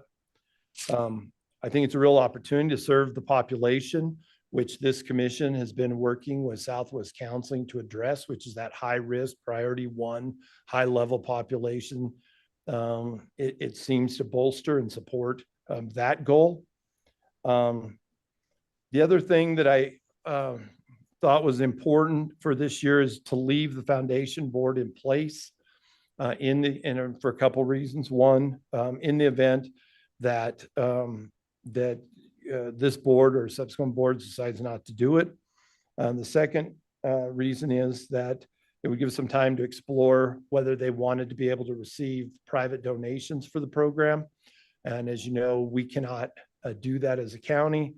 So this board could be really truly function like a foundation board. I personally think that that would be supported at a pretty significant level if we wanted to do that. There hasn't been a great deal of effort focused in that area to this date. So that's part of the recommendation. Implementation. What does it take to get from where we are today to operating as a entity of the county? Not a lot, because they're already in a county building, they're already functioning on our network, they already have a county email. But there are a couple things that would need to happen. One, they would need to submit a budget and get the line items and stuff established soon so that it could be part of the budget process. We'd have to contact the participating agencies, get the contract amended with them and also with the Supreme Court. They did not see that as a problem. We discussed that potential with them. And we would need to just amend that contract. From the personnel administration part, we would, Ms. Caper would be under an at-will employment contract, and that contract would be related to the term of the funding. There would be no, in very clear terms, and no ongoing obligation beyond the funding of that. One of the things that Judge Prokos and some of the other folks asked is where to put this within the county structure. Obviously, law enforcement and the county attorney's office are conflicted because they're parts of the players that sentence people in the program. They had approached me about doing that. I said, I'm perfectly happy to do that. I've done this with veterans programs for 14 years. It's very similar.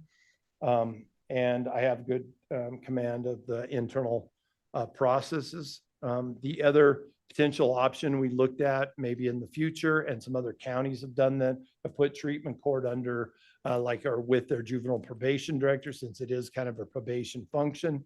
And certainly if we looked like we're going to keep it, that is something we could evaluate down the road once we had the administrative issues configured.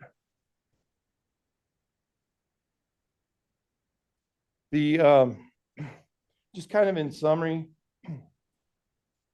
I think this is how I see it, is that as the county pursues solutions for acute and subacute mental health and substance abuse challenges with Southwest Counseling and other agencies, the timing of this opportunity bolsters these efforts by leveraging state money to reduce recidivism caused by substance abuse as such relates to criminal conduct.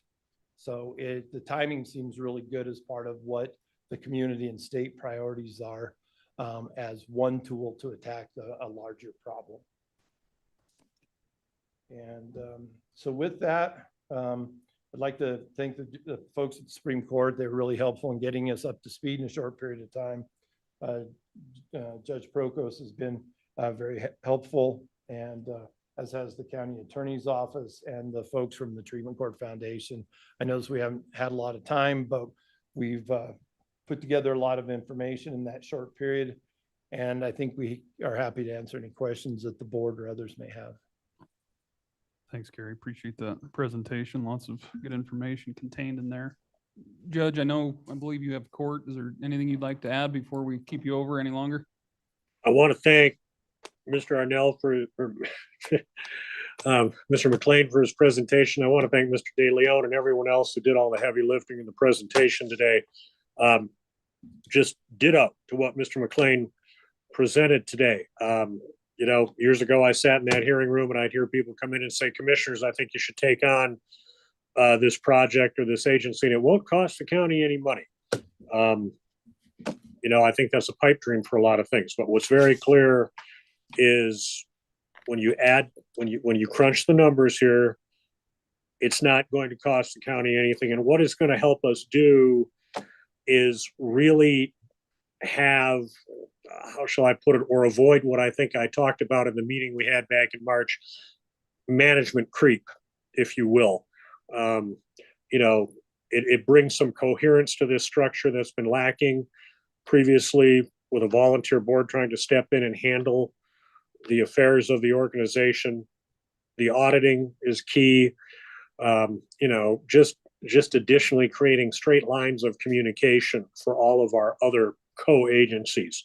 This is a team approach, and that's why it is so successful. You know, we have much more cogency, if you will, with the Supreme Court being involved, Mr. Zunker, Ms. Volz. That's changed everything dramatically over the years. And it truly gets us out of this ad hoc process that we've engaged in for so many years. And anything I can specifically answer. Any questions, commissioners?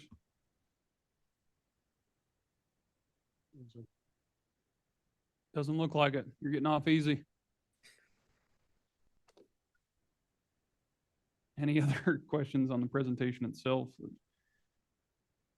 Mr. Chairman. Commissioner Richards. Gary, would there need to be a continuing board? Would the county have to seat an advisory board for this? Or would it simply become an agency with a contract employee? Yeah, I think to answer your question, it would just be an agency within the county. I would like to keep, and I would recommend keeping the board in place through this 1-year trial period. In the event that we decide not to do it or whatever, that to migrate back would be a fairly straightforward matter. The second thing is I'd like to evaluate or consider evaluating that receiving some donated public or private funds to support the program, and that would be a good entity to receive that. So I don't think it really is necessarily in terms of like an oversight board, but that multidisciplinary group is really essential because they all have different pieces of a puzzle.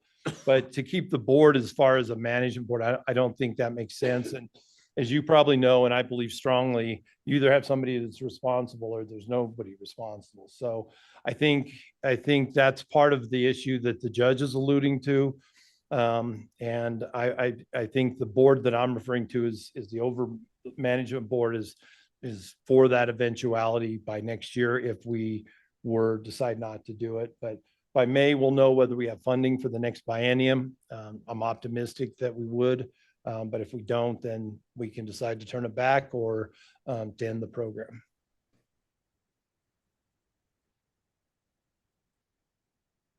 Additional comments, questions?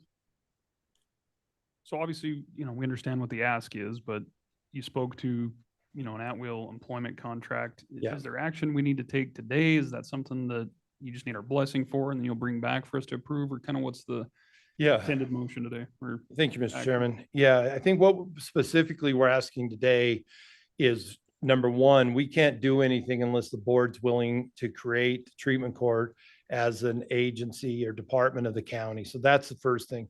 With respect to the at-will contract, with respect to the contract amendments, if the board chose to do that today, vote yes in that regard, then we would put those individual agreements in motion, and those would come back at subsequent meetings prior to July 1 for board approval. Okay. But we did not see any sense in running down the rabbit hole on those if the board wasn't so inclined. So it will be a little bit of a hustle, but I'm confident that that can be done prior to the start of the fiscal year. Mr. Chairman. Go ahead, John.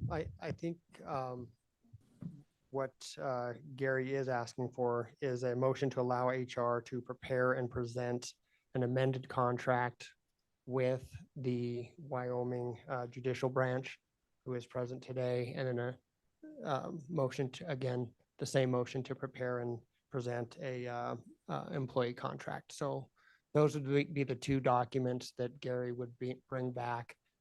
It just gives the folks with the Supreme Court there the ability to make that amendment, which would be with Sweetwater County instead of with the foundation.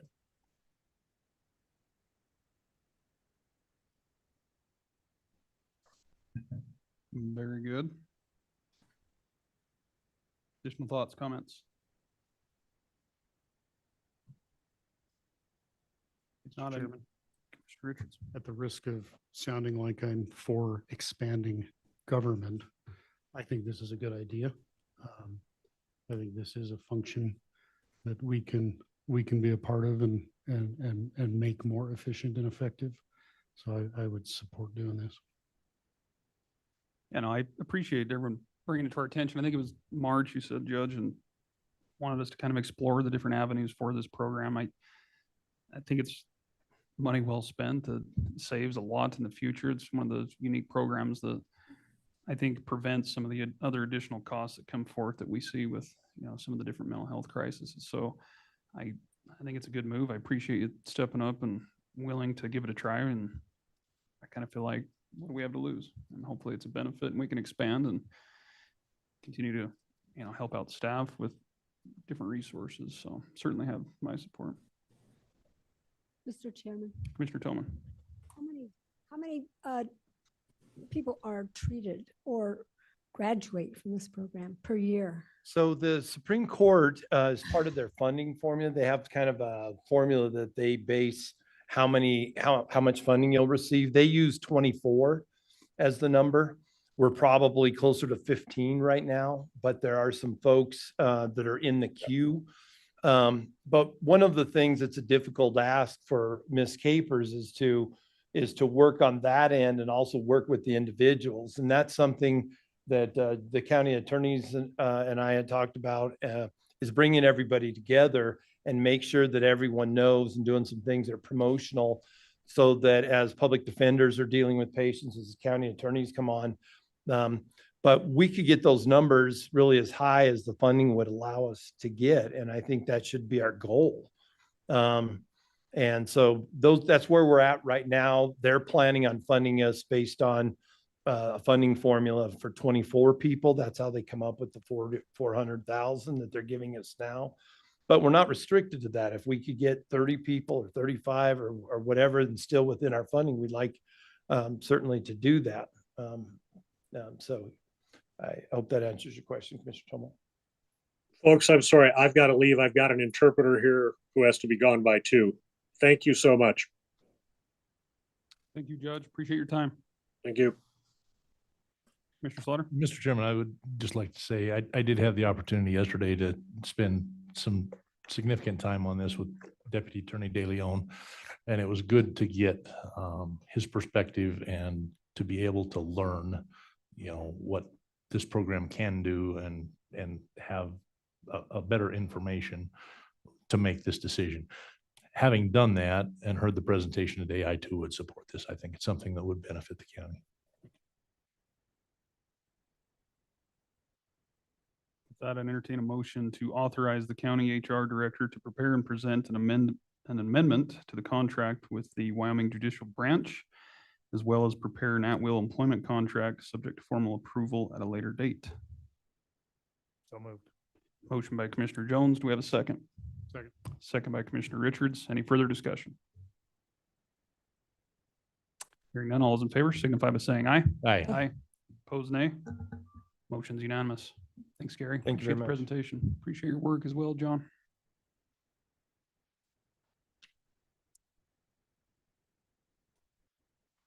And with that, we're gonna try and get back to the jumbled up agenda we've got going on here. This will take us back to item number 5 under the action and presentation items. We've got the 2025 CMAQ bid discussion, and I believe our Director of Public Works has some information here. We'll do a little transition at the podium and hand it over to you when you're ready, Gene. All yours. Thank you.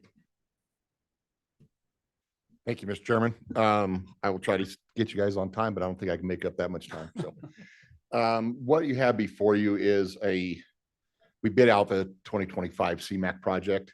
With that CMAQ project, there's federal funding involved. So we have to get concurrence of the bid from YDOT.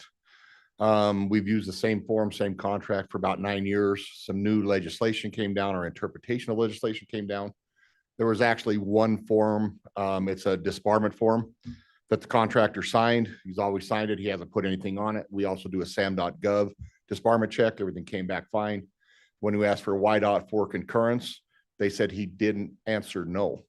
And we said, well, what does that mean? He didn't put anything on there, so obviously he's not disbarred. And they said, no, you need a yes or no checkbox on there, so we can do that. So what we have in front of you is a rejection of all the CMAQ bid and not accepting of any of this 2025 CMAQ bid that was bid on April 25th, 2025. We are currently advertising the new bid. It'll put us about a month behind on our CMAQ, but we do have a yes or no checkbox on that form now. Very good. Questions on the, I guess, agenda item before us? Not an entertain a motion to reject all of the April 25th, 2025 bids for the fiscal year 2025 CMAQ dust control project. So moved. Motion by Commissioner Tolman. Do we have a second? Second. Second by Commissioner Slaughter. Any discussion? Hearing none, all those in favor signify by saying aye. Aye. Opposed, nay. Motion's unanimous.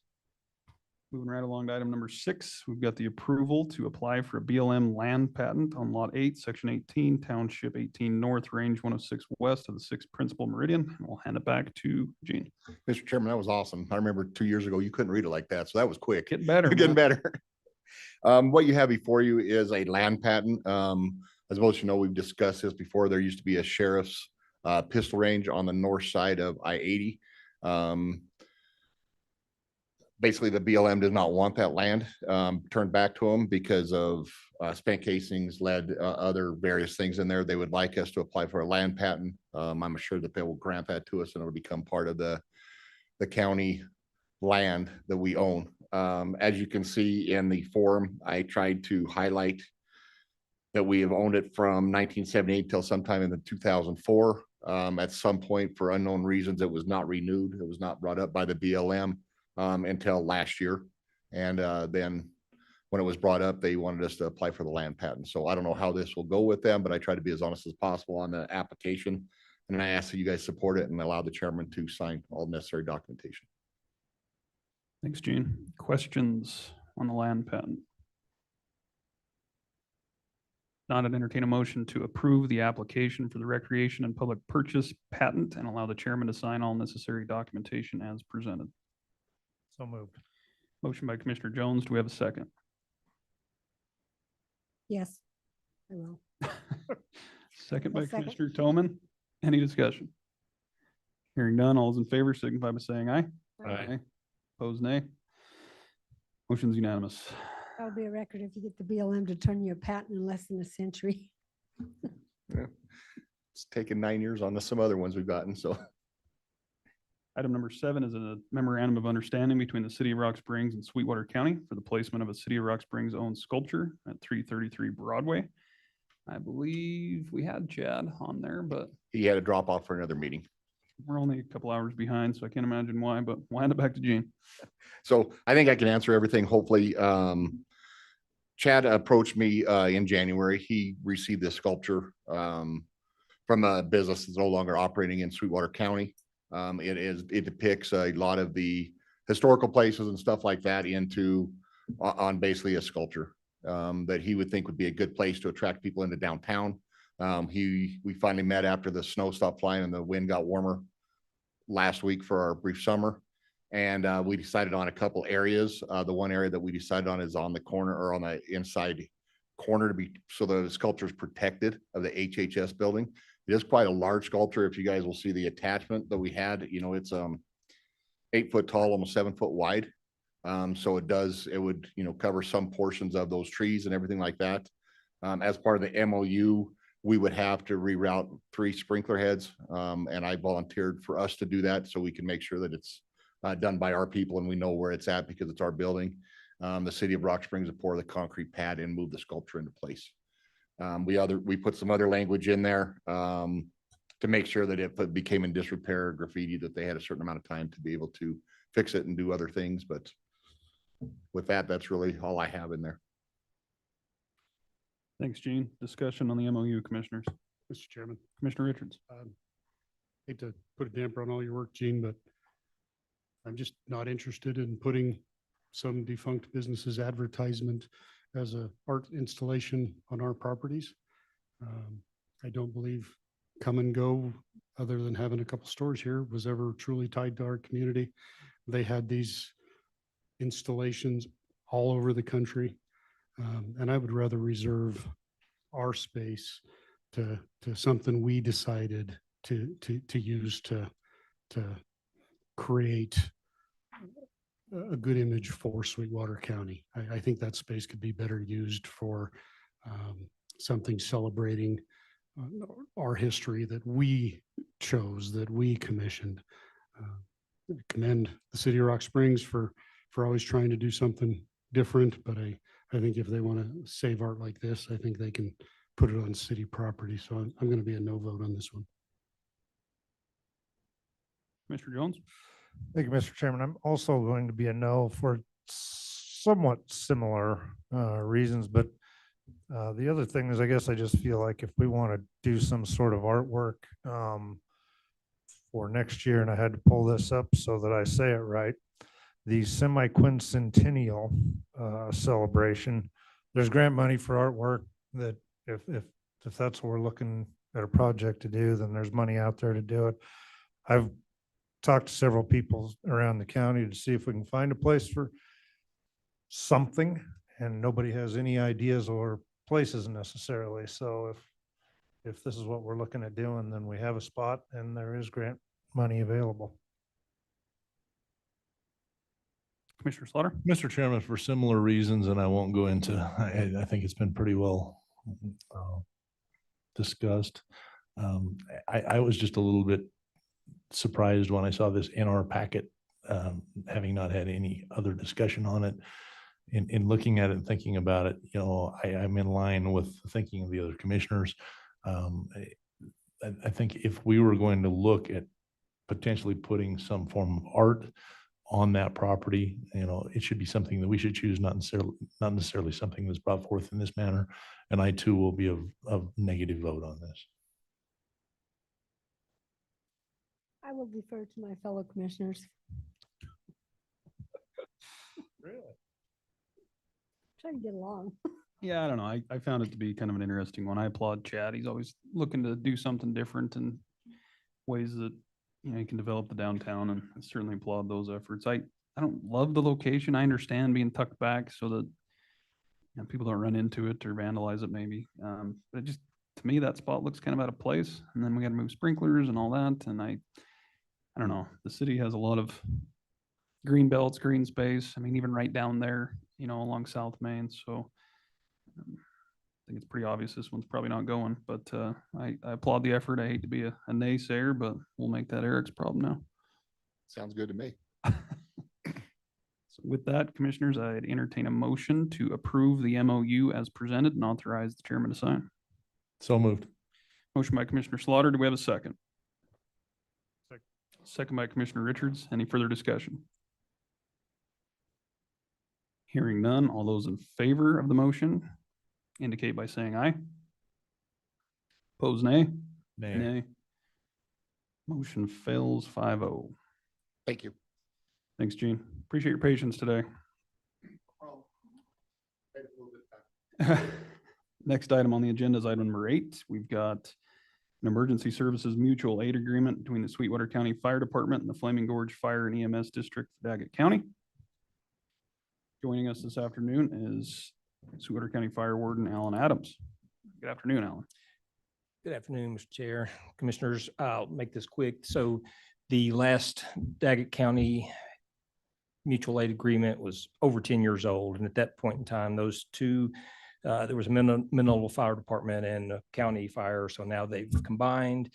And of course, the person that wrote the original agreement, all of us were in, there were different people in those seats and there were different agreements. So I've combined that into one mutual aid agreement to benefit both of the counties, and that is what you have in your packet. Very good. Questions on the mutual aid agreement, commissioners? If not, I'd entertain a motion to approve the emergency services mutual aid agreement between the Sweetwater County Fire Department and the Flaming Gorge Fire and EMS District for Daggett County as presented, and authorize the chairman to sign. So moved, Mr. Chairman. Motion by Commissioner Slaughter. Do we have a second? Second. Second by Commissioner Richards. Any discussion? Hearing none, we did lose one, but all those in favor signify by saying aye. Aye. Aye. Opposed, nay. Motion carries 4-0. Item number 9 is a fire protection agreement between the Sweetwater County Board of County Commissioners and the Town of Wamsutter Fire Department. And we'll hand it back to Alan. And with this MOU, there have been no significant changes. There's been 3 additions, 2 definitions. One, the fire warden, which comes straight from our state statute, and the incident commander, which comes from emergency services. And the addition for privacy, I have written in there that while on an incident, no pictures taken can be posted to social media. Other than that, everything remains the same. Okay. Mr. Chairman. Commissioner Richards? The fee schedule that you provided us yesterday, that's the same fee schedule we were working on. Yes, Wamsutter is satisfied with their fees and are not asking for any raises at this time. Any additional comments or questions? If not, I'd entertain a motion to approve the fire protection agreement between the Board of County Commissioners of Sweetwater County and the Town of Wamsutter Fire Department as presented. So moved, Mr. Chairman. Got a motion by Commissioner Slaughter. Do we have a second? Second. Second by Commissioner Richards. Any further discussion? Hearing none, all those in favor signify by saying aye. Aye. Aye. Opposed, nay. Motion's unanimous. Thanks, Alan. Appreciate your patience. Next on the agenda is lunch. We're going to break for 2 more hours. Zoom back.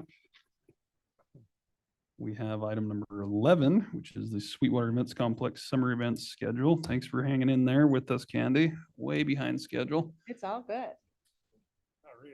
We knew it was too good to be true at the last meeting, so here we are. Right. Thanks for coming over. No problem. Thanks for having me. I always feel like I almost should roll in a clown car or something because you guys have all this heavy stuff that you're doing before I get here. And then I'm like, hey, let's do something fun. But I do want to share with you some fun stuff for the summer. So that's what's on the agenda today, and I won't take much of your time. So we're just going to start at the beginning of the summer and roll through it as quick as we can. So Sweetwater Speedway kicks off this weekend, actually. So Kara Beach and her group have been leasing the stock car track for several years now, and they just do a great job. I will shout out again, and I have said it several times, but they had some sort of partnership with Pit Construction and Sweetwater County Road Bridge. They have put Rotomill through the whole pit area and the parking area that are at the stock car track. Should be such a huge deal for both stock cars and us as far as dust goes. So if you have not been out to Sweetwater Speedway in the last 3 or 4 years, I would recommend you come out and see a race. They're really just doing a great job. COVID was one of those things that sort of put Sweetwater Speedway on the map because they did not stop racing during the time. And we had people coming from all over the country, and they still get people from 13 states for most weekends. So great events all summer long. So I would recommend you going to check that out. Then we roll right into our Tiffin Rally. So our big motor coach rally this summer is the Tiffin Motor Coaches, and they will be in the rally is June 16th through the 21st. As usual, we have invited them early, and we invite them to stay late with stay-in play packages. So we expect we'll see them rolling in around the 1st of the month, and they'll be here all through June, I would guess. So they do have a public day, and we'll get more information out about that. But that one's a great one for us. This is the 3rd time they've come back to Sweetwater County. They really love it here. They love the facilities, they love the people, and they like to get out and explore. So we're glad to have them back. I think they're sitting at about 550 coaches right now, a little less than they expected, but they're still open for registration. So we'll see how that finishes out. We are partnering with the city of Rock Springs this year to do the Rock Springs fireworks show at the events complex. In years past, they had the fireworks on our property, and they had moved it to the golf course just some personnel issues probably more than anything, but it is back on the events complex property. They're actually looking at having those lights from the grandstand infield, which is where we do it for fair, if you remember. So the fireworks will be set in the grandstand's infield. They're going to have a little concert in the Spicer Pavilion. They're going to do a cornhole tournament in the exhibit hall. So just make it a little bit more of a fun event for everybody. And hopefully people will stick around for the 4th of July. So we're excited about that. And Rock Springs Parks and Rec is handling 99% of that, which is awesome. Then we have National High School Finals Rodeo. That is July 9th through 19th this summer. I know Commissioner West had mentioned to you that we had invited the governor. We thought that was going to happen, and unfortunately he cannot attend, but we're still going to have the rodeo without him. So National High School Finals will be moving in on the 9th. They're expecting 1,900 contestants, and I'm sure this will be the biggest year that we have in the 8 years, but really looking forward to that and hoping the weather cooperates. It was nice last year for us. So just as quick reminders, the trade show tents, the clear span pavilions in the back of the exhibit hall area are all trade show space. We have about 60,000 square foot of shopping that you can come out and enjoy. That's completely free to the public to come out and check out. Lots of vendors, very cool event, open from 10 to 7 each day. There are 13 rodeo performances starting on Sunday night and running through Saturday night, the 19th. Rodeo performance include the rodeos that you would typically think about, plus they have cutting in the indoor arena, range cow horse at the Yellowstone Arena, then they have shooting sports events. So lots of different events that go on for the kids to participate in. So the dates are listed on there. And then of course we have lots of food and food trucks that you can come out and enjoy if you don't want to do anything else and you just want to come out and hit something for lunch. Commissioner Jones has every t-shirt we have produced for the National High School Finals Rodeo. So I'm expecting him back for year 8. So we are looking for volunteers. We were very, very short on volunteers last year. It was tough. So we've had some conversations about having to hire some people to fill all those positions, but we're going to hit the community events and see if we can't get one last big push to get volunteers. It is a big undertaking to check in 1,900 contestants and their 1,200, 1,300 campers and their 2,500 horses. So, and that has all been done by volunteers in the past. So on our website, if you all want to sign up and anybody else watching, we would love your help. Then we have Red Desert Roundup Rodeo just a few short days later. This is put on by the Red Desert Roundup Rodeo Committee, but I always want to make sure and mention it in our presentations. My opinion, this event was also one of those that really sort of bloomed after COVID. They had a tough year that year when they had to cancel, and then they readjusted and made it a 2-night show. And since they've changed it to 2 nights instead of 3, they've just had packed houses there. And so it's a great event put on by volunteers in our community, July 25th and 26th. And then my favorite event of the summer, Wyoming's Big Show, kicks off July 29th through August 2nd. All of the usual things that you come to love about the fair, right? 4-H and FFA. The FFA program gets stronger and stronger all the time. So 4-H and FFA events starting as early as July 26th. We have acrobats this year. The carnival is coming back, concerts, fireworks, all those things that you expect. We have a new kids area called the Foam Zone. It's like giant bubble foams that kids get to run through and do obstacle courses, and should be really messy and fun, and parents are going to love us, but kids will love us. So that's important too. Lots of kids activities and petting zoo. And I invited you guys last year, and I don't know if you all made it, but the silent disco is coming back. So for those of you that did not hit the silent disco, if I see you out there, I'm going to drag you up to check it out. You don't have to dance if you don't want to, but it's really a cool event and it's just fantastic. I'll share a video with you, but the setup and the neon and things up there, it's just really fun to see. And honestly, the silent disco is pretty cool to get involved in. So that will be out there Thursday, Friday, and Saturday. Some daily specials. We started this last year. On Tuesday, we're doing Wyoming Day. So we will do that again this year. This year, if you wear your Wyoming gear out there, we are giving away free Wyoming Day t-shirts. Just had them produced. It's sort of a combination of our fair logo, and it has the steamboat in the middle of it. Really excited about them. Probably my favorite t-shirt I've seen in a long, long time. So Wyoming Day, University of Wyoming will be on grounds. We were looking for someone to be Pistol Pete, and I think we have that filled by Commissioner West. I heard he makes some mean Pistol Keat, he said, instead of Pistol Pete, but we've We're working on having Pistol Pete at the fair. We'll have some drink specials and fun things that night. Wednesday is Kids Day. Last week, we sent out our brochures to every kid in the district that's under 12, went to District 1 and 2. Homeschoolers, we had information, the libraries, to invite everybody out for free for Kids Day. So we're excited about that. Again, they're also doing a Cheers to Trona that night. We're doing that with Western Wyoming Beverages. So some special activities for our Trona patch workers. And then Thursday, silent disco, which you're all supposed to be there for. And Friday is the same. Fireworks Friday and Saturday will kick off. And then I'd invite you out for, this doesn't make sense to me, but a fun run, if that's a thing. I don't think those two words go together, but some people do. So a fun run, silent disco yoga in the morning, and then the 4-H and FFA livestock auction that afternoon. Real quick, the concert lineup Tuesday night is Tyler Braden.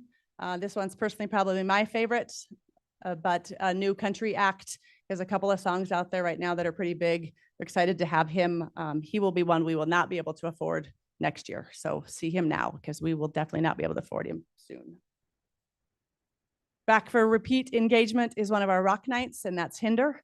Hinder has a new lead singer and a new album coming out here in the next 4 days, 3 days, something like that. So Hinder will be a great night for our first rock night. Chase Matthew is our Thursday night. Again, sort of a new country singer out there. Should be lots of fun. Friday is something we have never done before. They are certainly a rock act, but it's a little bit more theatrical than what we're used to, but a really, really strong act. I would definitely recommend that you come out and see Starset. I do think it's something different for us and something that Rock Springs hasn't seen before, but I hope people will be open to new ideas. And then we finish on Saturday night with a country concert, and that's Chris Lane.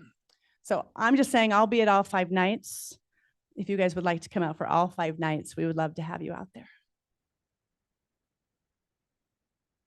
I reported last night in our board meeting, we are about 19% up on sponsors this year for Wyoming's Big Show.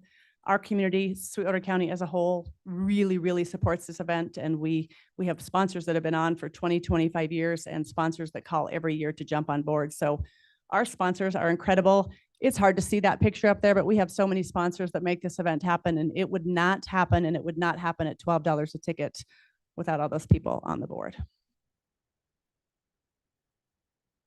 Royal Crown Race happens the Tuesday after fair. So that's the big horse event that we talk about. It's a fraternity barrel race.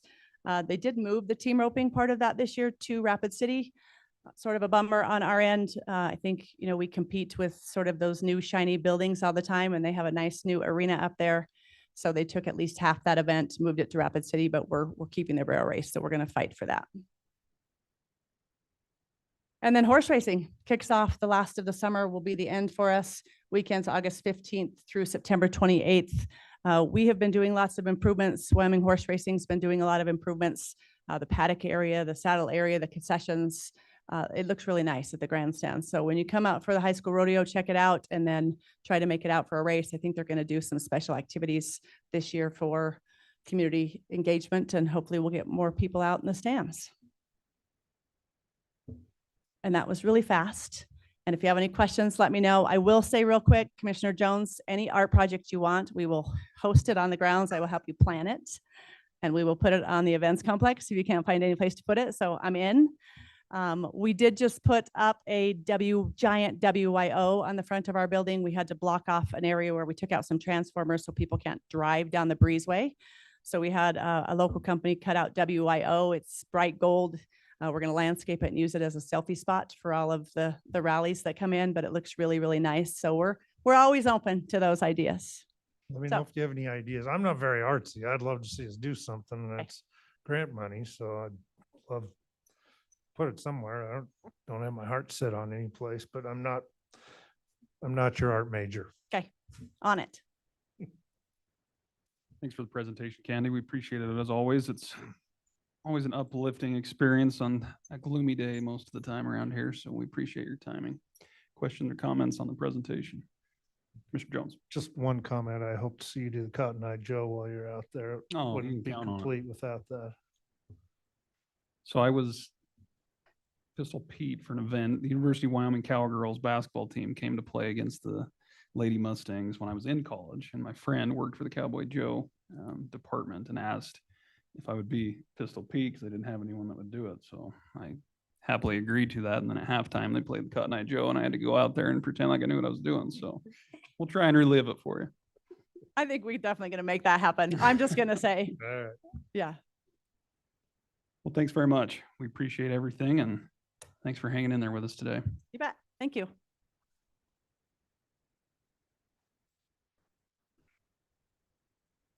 All right, commissioners, next item, which as it turns out is going to be our final regular business item, is item number 12, which is the Memorial Hospital Board of Trustees appointment. And I believe we have in your packet a resignation letter from longtime serving trustee Barbara Sweetwater, who has announced that she will be stepping down, I believe, effective June 30th. So I won't steal Commissioner Jones's thunder, but there's been some conversations taking place given the complexity of that board and how we can kind of see if there's any interest out there. I believe we have 5 applicants in our packet. We did go ahead and advertise that we would have an opening coming available. And so in the past, it sounds like they've had kind of an early recognition of appointments so that that individual can begin kind of shadowing and learning the process. So I'll hand it over to you, Commissioner, and we'll go from there. Thank you, Mr. Chairman. So just a little history. Dr. Swata could fulfill one more term, and she asked that she be reappointed with the idea that she knew she was not going to complete it. She wanted to keep a little stability on the board, had new people coming on, so she had always envisioned in doing this in the first place. So probably 2 months ago, she got a hold of me and said that June 30th would be her last date. So we did start putting our feelers out to see who might be interested. The request was that a new board member might be able to start early, following people around to learn the job because it is very complex. The board has changed their rules and bylaws so that citizens can attend and be part of some of the committees. So this fall, what we're going to do is going to fall right in line with what the board has put in place. And so rather than appointing now, which we can't do because Dr. Swata is still on until June 30th, what I would like to do is I've gone through the applicants. There's one person that stuck out in my mind. That's Neil Malakote. He's actually one of the citizens on the quality committee right now. So he's already somewhat familiar with the hospital and the board and how things work, but he would be my pick. We had good people apply. It's kind of refreshing because it seems like sometimes we're struggling to find applicants. So it was good to have so many people with applicants in, but Neil kind of stuck out a little bit in my mind, and I prefer him over the others. And so I guess I would stop and ask if there are any questions or comments on any of the applicants before I make my recommendation. Questions, commissioners? I do know, I think you got the email from John, just the way the statutes are written, we do have some kind of timely timelines there that says we shall officially appoint in June. So I believe you're gonna have a recommendation and then we can revisit it. Yep. Is that kind of what your thoughts are? Okay. Yep. Any other, Rob, did you have a question or? No, just a comment, and I know Neil, and I think he'd be a really good fit. I was just a little bit surprised when I saw one of the questions is how much time can you commit to meetings and projects? He identified 10 hours. You know, that probably is enough. I'm just used to seeing on these applications as much time as it takes, I think. So that was just one of the things that I saw. And you know, I believe, knowing Neil, that he truly would put in the time that it takes. I don't think there would be limited to that, but just something that I noticed that I thought was just a little bit odd on that application. Any other comments, question? Hand her back to you, sir.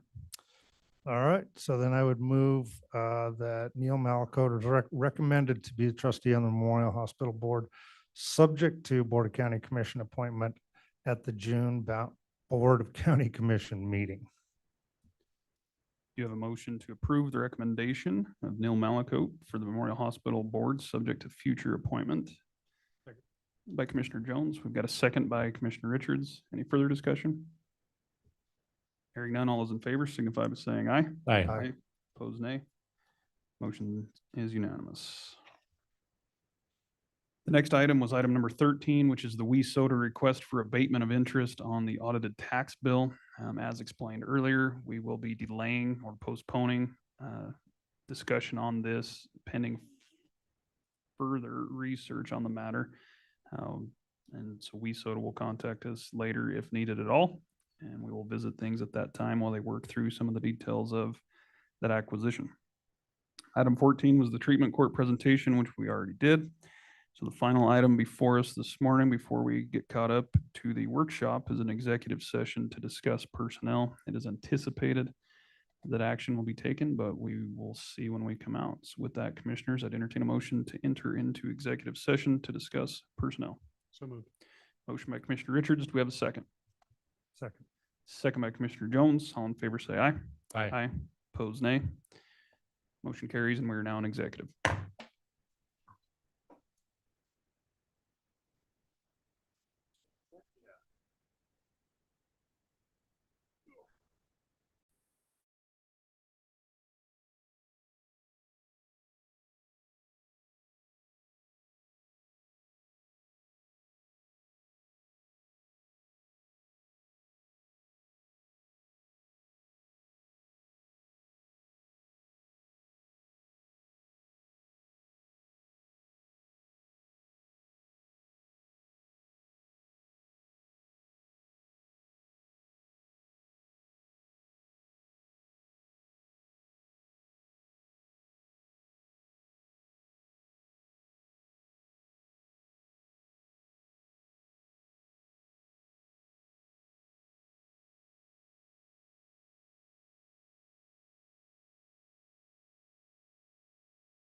Okay, I'd entertain a motion to come out of executive session and reconvene the meeting. So moved. Motion by Commissioner Jones. Do we have a second? I will second that. Second by Commissioner Toman. All in favor, say aye. Aye. Aye. We are out of executive. After coming out, we do need to take action. Mr. Chairman, Commissioner Richards, move to approve the personnel letter discussed and authorize the chairman to sign. you have a motion to approve by Commissioner Richards. Do we have a second? Second. Second by Commissioner Jones. All in favor, say aye. Aye. Opposed, nay. Motion's unanimous. There being no further business to come before this board this afternoon, commissioners, we will adjourn. We're gonna head right into a budget workshop. So at this time, we'll adjourn this meeting and start the next. And I need 2 minutes. Okay, no worries. Still recording? Oh, good.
You never know with me. I could have, but I haven't. Thanks, Cindy. Oh, I just know I had We will two. call this budget workshop to order, May 20th, 2025. Rebecca's joined us again a little later than we anticipated, but we should have some relatively updated numbers. So Rebecca, at this time, I'll hand it back to you and we'll get started. Yeah, as of this morning, when I sent out the last copy to you guys, if you look at the quick summary, this is where we're at. As soon as it.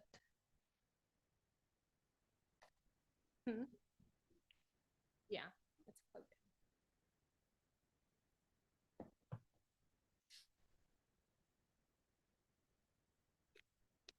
Okay, there we go. So as you know, the revenue went down 300,000. Expenditures have kind of gone back and forth. They had gone down because of capital, and then they went back up, and there's just been changes off and on. So this is where we're at. The carryover is as of 5/12. So here's the quick summary of changes. Did you guys have any questions about those when you reviewed them? Or have you had a chance to review them? Not particularly, just because it came out this morning, but I mean, it's somewhat close to what we had last time. I know there's Yeah, that's some what I'm ups and saying. There's downs, but changes, but we're still kind of within where we were. Yeah. Just because changes went back and forth. So at this point, I didn't know if you wanted to go over the capital ranking or if you wanted to dive in and work on the outside agencies. I would kind of open that up, commissioners. I know last time we were struggling with not knowing kind of the priority list of capital, we got that. Appreciate those that put the efforts into that. I think that's a lot easier to read and depict. I think that's going to be the bulk of our cuts, but I know we've also kind of decided or had discussions that, we would start with outside agencies, then probably go component and then county core. So I would ask for some direction here on which route you'd like to start with. Mr. Richards? Say we start with outside agencies and start working our way from the outside in. I'm good with that if everyone Yep. else is. Rob? I'm fine with that. I would prefer to look at large ticket items first, but those are entities that are not statutorily required, so I can see why we would want to look at that. In my preparation, I started trying to look at where I saw large amendments that could be made to our budget. So that's just where my thinking goes, but I'm fine starting with the human service agencies. Why don't we start with that and we can see kind of where things head, and then we can try and dive into maybe some capital combination. We're just kind of winging it. So we know we have some serious work to do. So it's probably six Yeah, and I one, half a can't dozen promise million. what everyone else did and that I would go through it quickly. Yeah, no it's problem. definitely. So first up, then we have the Boys and Girls Club. They requested exactly what they did last year at 27,000. So I guess let me just start it off with, where's the easiest way to get a summary of them all, Rebecca? Exactly what page are you on? I'm in ClearGov, directly in ClearGov. Well, I'm in ClearGov funding summary off of the link. Is that not the same? No, that's just a summary that I did for you guys. Since Go to digging ClearGov. into Okay. ClearGov wasn't something that all of you guys wanted to do. We can definitely go into this though here. I just can't make changes when we do it this route. No, it's fine. I just need to know where to go. So here's the summary for all of them at 5.9 for this year. And then what they changed, the percentage they changed, and the dollar amount, whether they went up or down. If that's easier to look at. In ClearGov, right? Either one. So this one or in ClearGov. I was just gonna go the ClearGov route because I can make changes in there or approve or deny them, and then we can see the results So we go to- instantly, but this is a summary of all of them as well. we go to operational budget fiscal year. Is that where you're at? Yes. And if you click on general government, then there's core, component, and agency.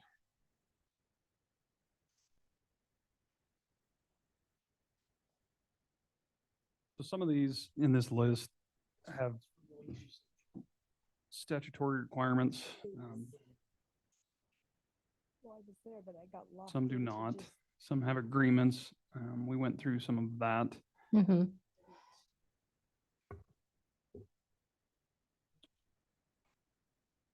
I don't know what the best avenue is. As far as where you want to start. Island, did you have any thoughts? From the top, I'm going to recommend fully defunding a few agencies. I think it's when we have to cut $8.5 million, I think it's time to make some hard choices on outside entities. So I'm going to recommend that we cut Boys and Girls Club completely out of our budget, Climb Wyoming completely out of our budget, Family Resource Center completely out of our budget, and VIRS completely out of our budget. And then I have some suggested percentage decreases for most of the rest.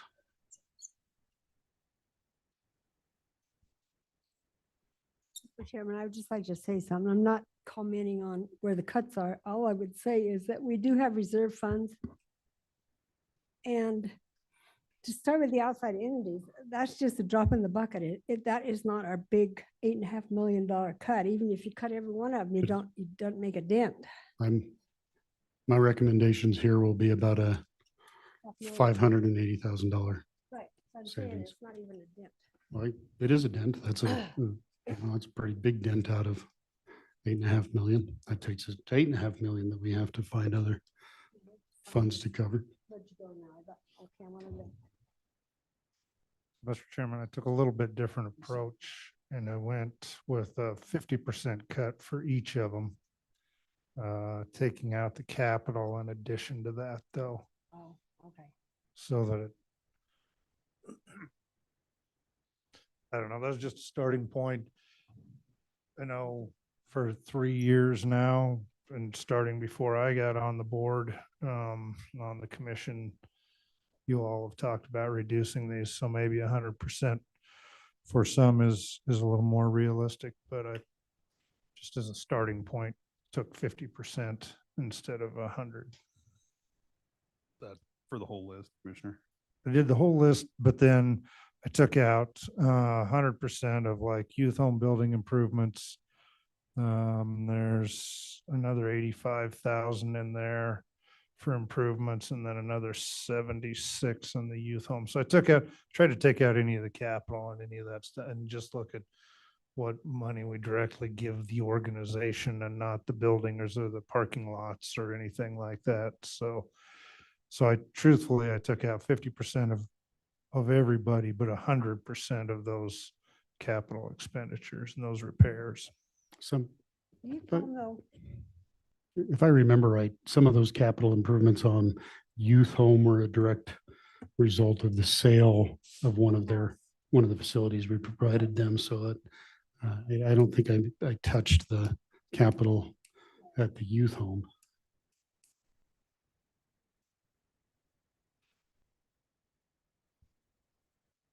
So this is, I mean, the worst part of this job, I think. It has always been the discussed priority to, put county core as a top, I guess, objective when it comes to budgeting, followed by component, followed by outside. The difficulty is, as we've mentioned before, these human service agencies provide, wonderful things to the community. And we just got done having lunch at Golden Hour and had good conversations there. And, they're aware that cuts are likely coming their way. The difficulty is for many of these, there are no required obligations to pay. It's more of a feel-good service for the betterment of the community, right? And so, as with anything, it's just like your personal finances. When times get tough, you have to make cuts, and that's where we're at. And this is part of our hesitation with some of the legislation that we've been dealing with. But honestly, that's a little bit minute compared to the change in valuation that we've experienced. And we have given ample notice to all of these agencies since, we took office, I guess, 3 years ago now, that cuts are coming and to start looking for funding elsewhere. Some have, some haven't. I agree, Commissioner Toman, that, we can cut several outside agencies and it's not going to make up the realm of, capital commitments that we have through various other departments or component agencies, but we have to start somewhere. And, it's tough when you consider seniors. I have a really hard time at that. I found the whole, 25% property tax reduction.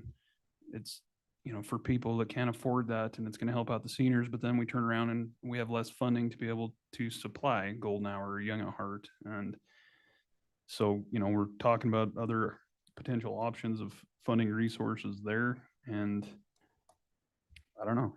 I'm not a proponent of utilizing resources or reserves to supplement resources as far as, outside agencies. I just don't believe that that's the avenue for that. I can be convinced on capital improvements because those are one-time expenses, but the minute you start dipping into reserves to balance your operational budget, you've got nothing but issues. So I just can't get on board with that at all.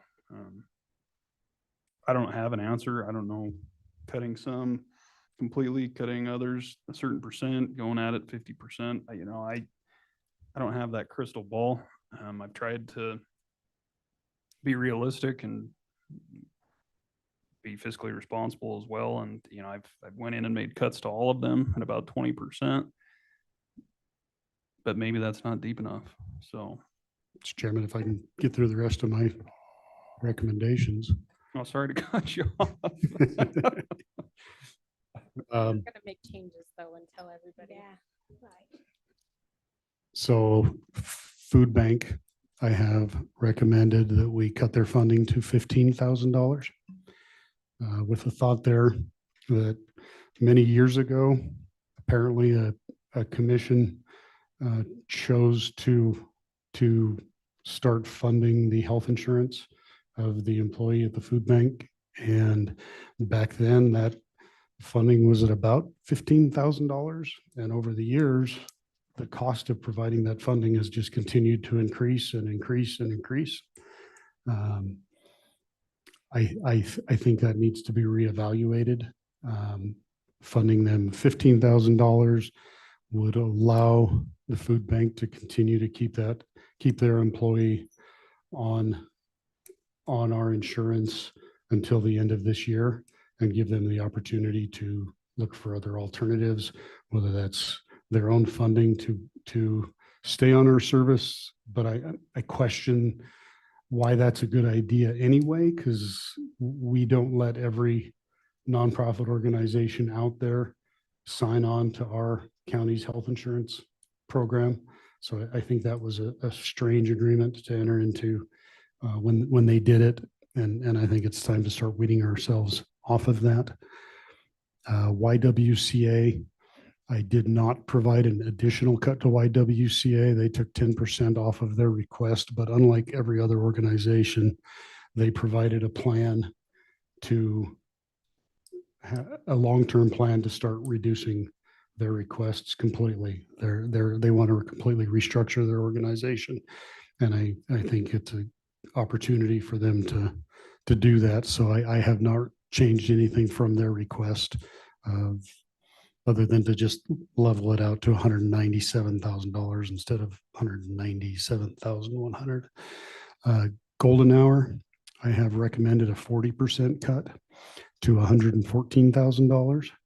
But with that, keep in mind that we are also subsidizing Golden Hour according to the information that we got from Public Works. We're subsidizing them an additional $207,000 in kind.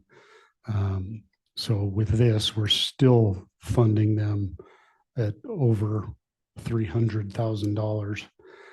Historically, they've been funded at considerably less than Young at Heart. And that's the reason, because we also provide them with a building and maintenance and custodial work. So I think it's time to refit that. And the reality is, while we've continued to fund them at high levels, they've been putting money in the bank. I think when we're having to look at spending our reserves, I think it's not too much to ask that some of these organizations start looking at their own reserves to provide their ongoing functions. And I don't do that without a plan going forward. I'm committed to having in some form, a senior services district appear on the next general election ballot, so the voters can invest in the senior citizen centers and create a permanent revenue stream that's not dependent on the budgets of cities and counties. Moving on to Young at Heart, I have down a 20% cut to $164,000. Star Transit, I have a 20% cut to $90,000. The youth home, I have a 20% cut to $100,000. Eden Valley, I'm torn on this one. I look back through their history. We haven't always funded them at $35,000. We have for the last few years. Previous to that, there were years we didn't fund them at all. There were years we funded them considerably less And there were, I think, some years that we considered it, we funded them a little bit more. There's something happening there if you want to hear it. In a minute, let me get through all my numbers. All right. So I have on my numbers a 20% cut to $28,000. But in the back of my mind, I think in the short term, we might need to cut them more because again, we just don't have the money this year.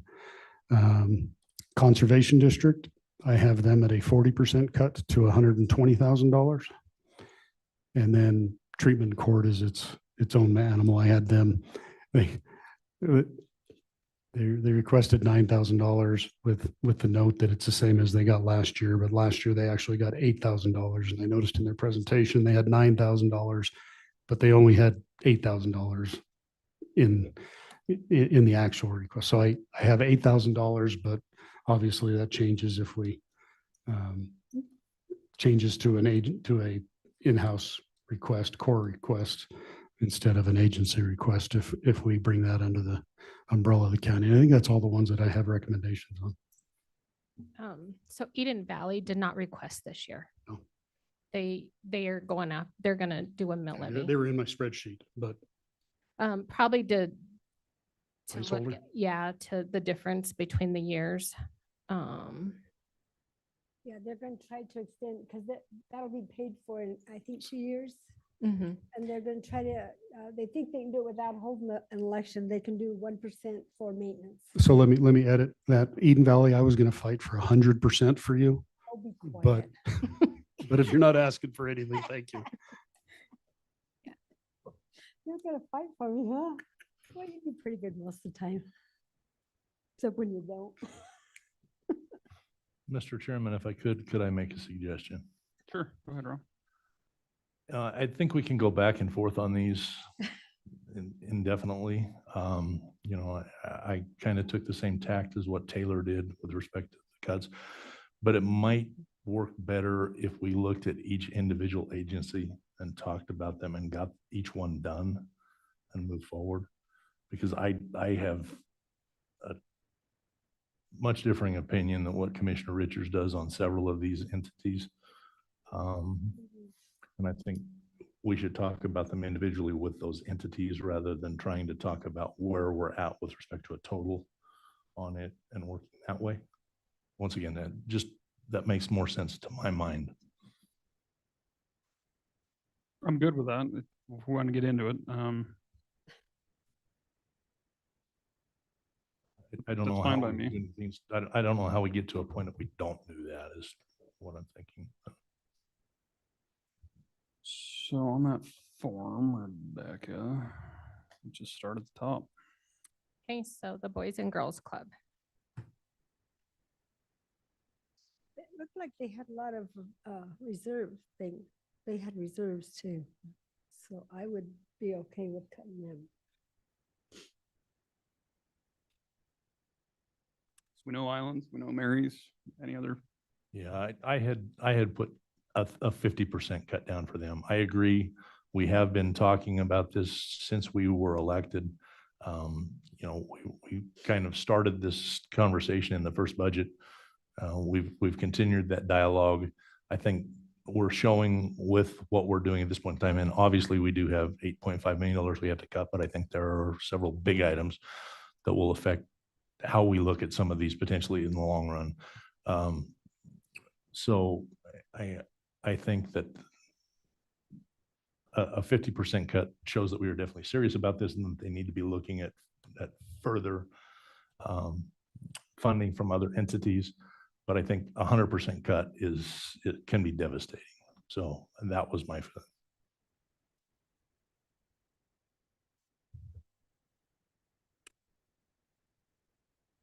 We've got a little divide going on already.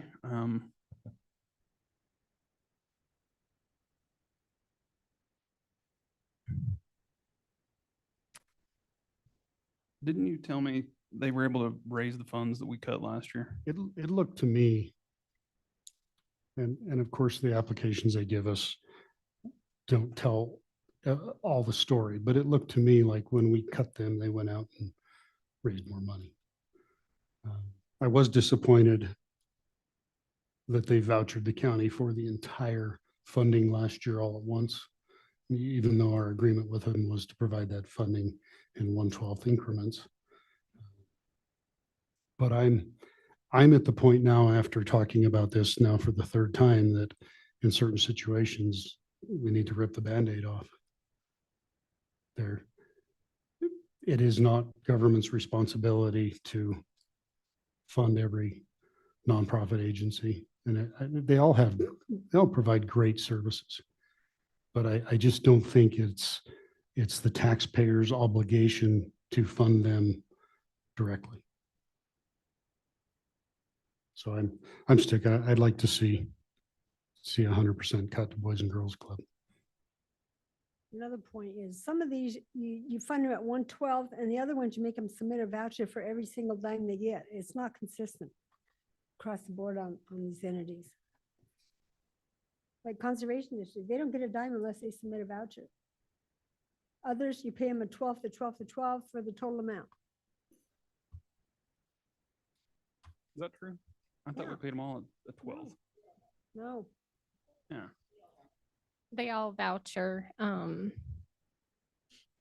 some of them, she's correct, some of them just divide it by 12 and they voucher their monthly budget allocation. 4-H, the Joint Powers Board, they submit their bills and we voucher for what they spent. Yeah, but those are different agreements. Yes, those are different Right. agreements. So that's where that comes And- into play, depending on their agreement. Mr. Chairman, Conservation District is a different animal Mhm, on this yes. list. I have them on this list and it's really not an NGO like all the rest of them on this list. That's another government agency that has historically been subsidized by Sweetwater County. But I put them on my list just because Take them off your list and it'll be good to go. I think they have had the opportunity to pursue funds in the past. And I also know that we cut them last year and they went out and raised money. They have the ability to find other money. When Little Snake presented to us, and I found out that 90% of Little Snake's funding is coming from Sweetwater County, I consider that a massive failure on the part of Sweetwater County Conservation District for not taking advantage of that money being available and pursuing those funds over the years. I think they made their own bed. I don't think it's our job to continue to fund them at the levels that we have. I agree with part of what you said. All right, so going back to Boys and Girls Club, where's everyone at? I'm struggling with complete wipeouts. I understand where you're coming from, Commissioner, and I agree that we've given ample notice.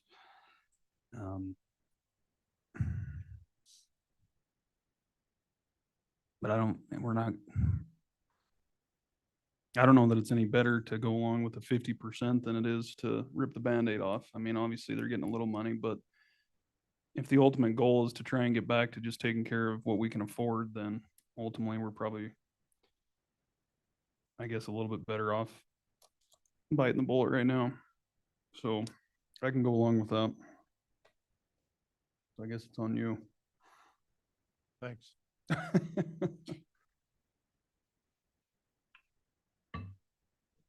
don't know. I struggle a little bit with going to zero. The reason I went with 50 was we were at 100 last year. And continually telling everybody cuts are coming. And so I guess I just viewed it as 50 this year, 0 next year. That's my reasoning. That might not be good, but just seemed a little more fair to them so they know what we're going to do. I guess one of the things that I thought about was we really didn't give anybody any guidance this year, or not everybody exactly. We didn't tell everybody plan a 10% or plan a 20%. So that's why I just thought if we went to 50 this year and go to 100 next year. And I guess the reason that I went with 50 was I thought if I started with 50 in my spreadsheets and my planning, if we didn't get to the $8.5 million, then we might have to go back and go to zero. So that's why I started at 50 as a starting point, but it's not a written in stone. That's my reasoning. Well, 4 or 5 years ago, we did tell everybody 20, we went out and visited with our liaison. Then we went back and we said 20% and they all did it.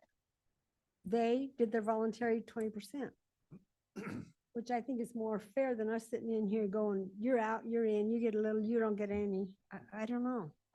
I think whatever we do, we need to ASAP go talk to them individually and tell them what we're doing so they can do something. Yeah, but that's not totally fair. We don't know. And we got numbers this morning.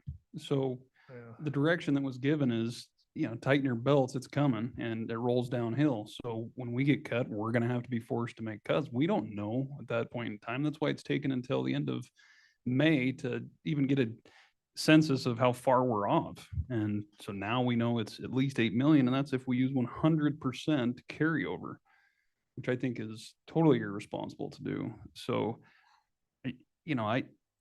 I don't think that's possible. And we've been telling them for the last 3 years that it's looking bleak. And so there's no way to predict what the revenues are going to be coming in.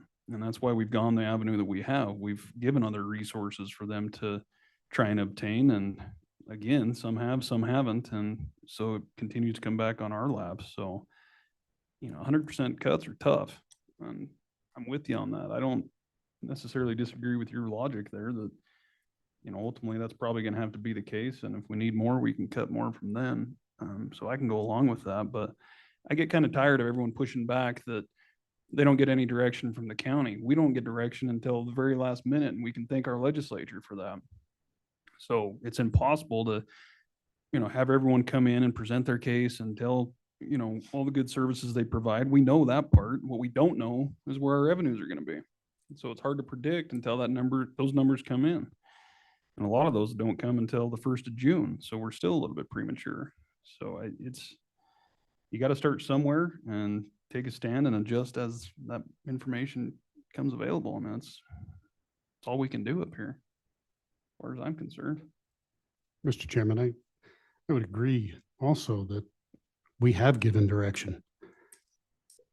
The only entity that truly took us seriously when we sent out a letter early this year saying, we're going to take a hard look at our budget and we're going to reprioritize, was the YWCA. And they're going to have to completely change how they do business going in the future. Looking back over 15 years of budgeting, this body has given out a lot of money to charitable organizations. And I reiterate, that is not the job of the taxpayer to directly fund all of these charitable organizations. Now, it's different when they're providing some services for contract. But in most of these cases, some of these organizations are providing services that are competitive to private entities, and they're overlapping in services. Several of these entities provide some of the same services. And I think some of these entities could probably work together to combine themselves and become more efficient. And in a time when our legislature is telling us that we have to be more efficient, we can't do that if we're just giving away money. I know it all goes to a good cause, but is that cause a statutory requirement of this board?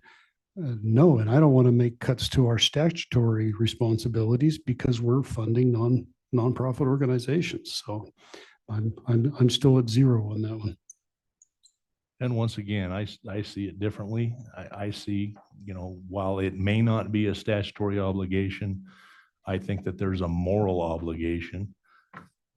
And I see that cutting 100% in this fiscal year goes beyond what I believe is the correct thing to do with a moral obligation. I agree with you. There's no question we are not mandated to fund these services.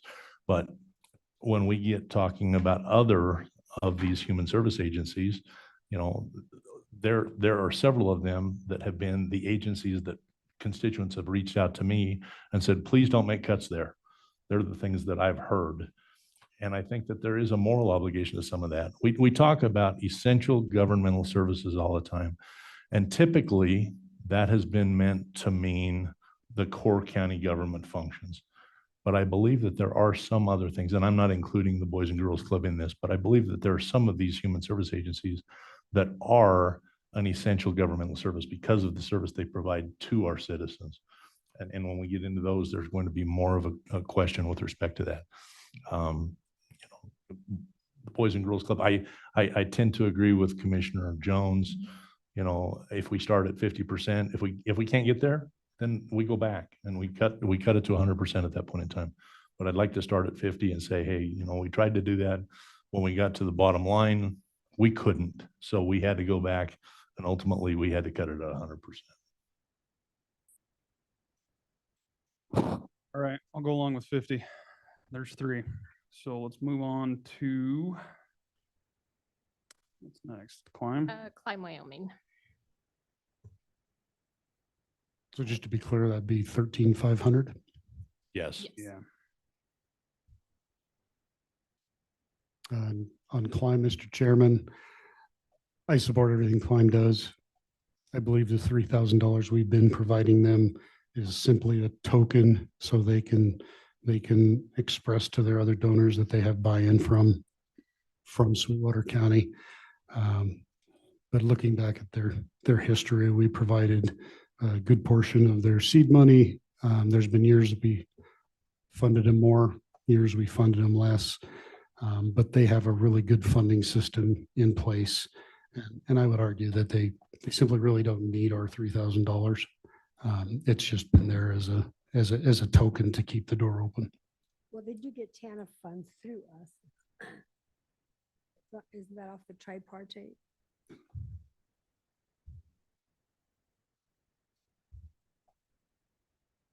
Any other feedback on Climb?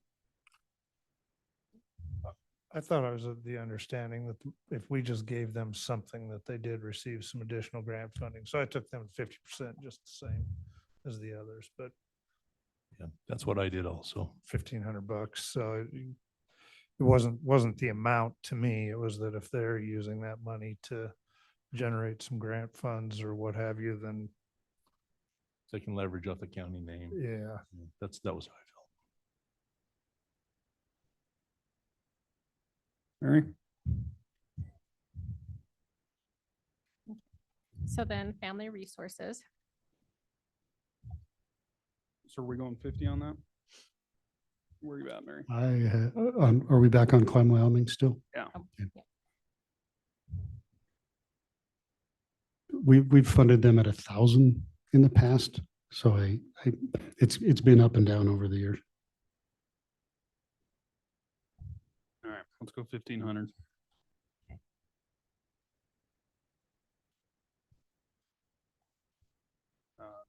What was next? Family resources. Exactly what do they do, John? Family Resource Center. This when kids get pulled out off from the parents and then they have to go. I'm not clear on exactly what they do is what I'm asking. Do the next one, I can get that contract. Sure. Okay, so the food bank. They went up $1,390 on their funding request. I think in Island's suggestion, he had said $15,000. I had cut 50%, which would made it 14,600. I've been trying to use some round numbers. 14,600 is pretty round. What are we doing? 14.6? Just keep it at 50, 14,600. If everyone's good with that. Next one's VIRS, I believe. Yes.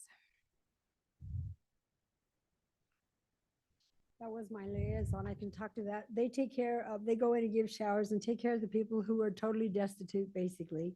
But they did say when we were doing the 20% cut that they could combine their services with hospice. Hospice does get pretty good donations. They don't ask us for anything. And also point out that we provide VIRS with about $30,000 worth of in-kind services a year also. I think they could be combined with hospice.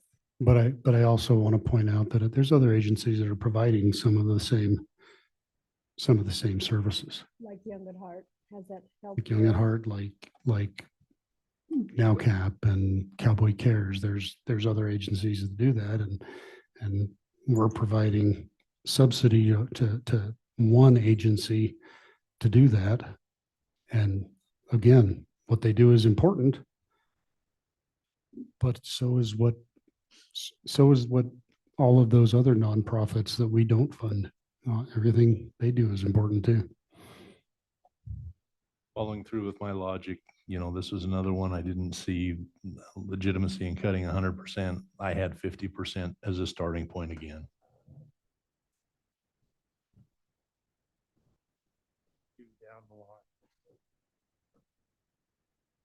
The request was 99, right? Yes. So it would take them down to 49.5 if we do 50. Okay, I'll go along with that. Their lady only gets 28,000, so she's probably a part-time employee anyway, plus some temporaries.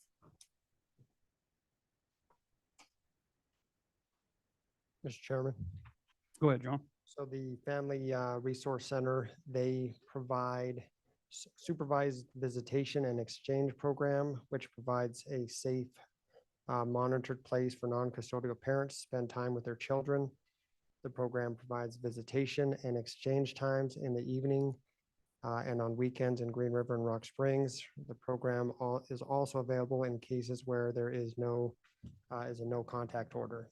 They also provide the Family Independence Program, which provides for basic needs in the form of rent, utility, and basic needs assistance. Case managers provide emergency financial help that is immediately necessary, then provide guidance for other resources and assist in problem solving to help residents achieve independence. Mr. Chairman, this is an entity that receives funding through the CSBG grant administered through the tripartite fund. So there is money that does go to them from that. Once again, in looking at it, I had a 50% cut for this agency also.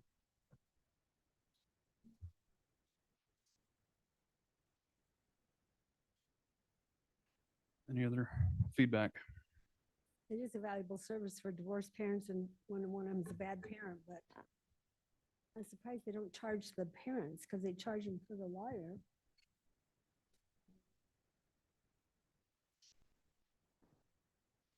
$20,000, Rob. That was what I had, was 20,000, Mr. Chairman. I believe we have, I don't have it in front of me. I can't find the spreadsheet, but I believe they receive some in-kind services from us too, don't they? That I do not know. Find my email here. Don't think, but.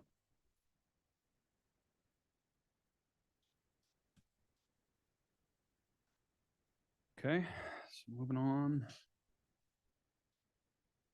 Youth home. So the next one would be the youth home, and this 125 is their operational funding request only. This does nothing to do with their capital that Jean submitted on their behalf. So 125 is the request. Yes. Once again, Mr. Chairman, I started with 50% there, which would make it $67,001. Me too.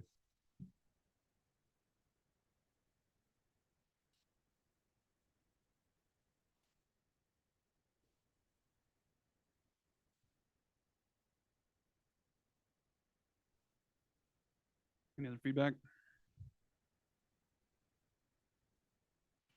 I was reading no mail. Gonna catch me up on that one?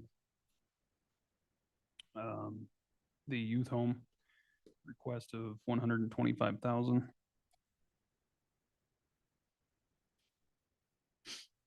And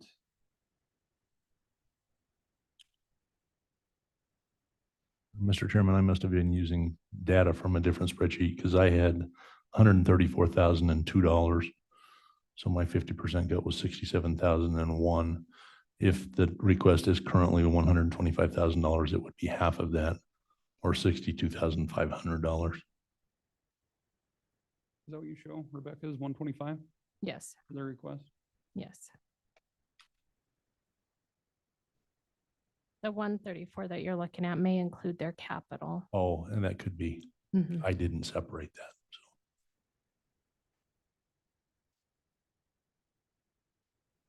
Okay. We got feedback?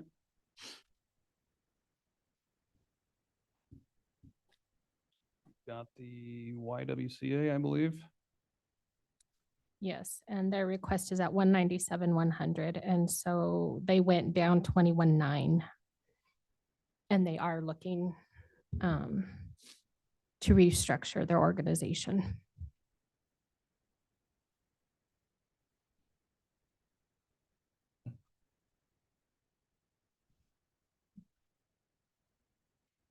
In looking at this initially, I had cut $50,000, which would be a 25.37% cut. In realizing that they have cut their budget on their own, I would have some wiggle room there. I think that Commissioner Richards, in his initial conversation, had funded it at the full amount that their request was. Is that correct? Yeah, I rounded it down to 197,000, but yeah.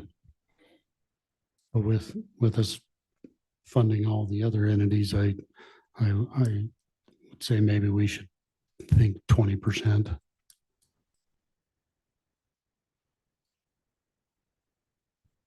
I would agree with that. 20% on top of the 10 that they already did. It's total of 20 from, is what I was thinking. So total from So the that'd be- 197. Yeah, so 157,680, I believe. yeah, that's what I have. So it's around that to 158.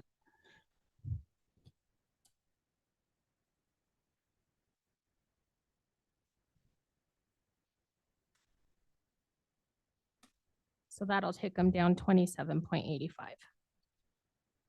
From previous year or from, from previous year. So that'll include the 10% that they cut themselves.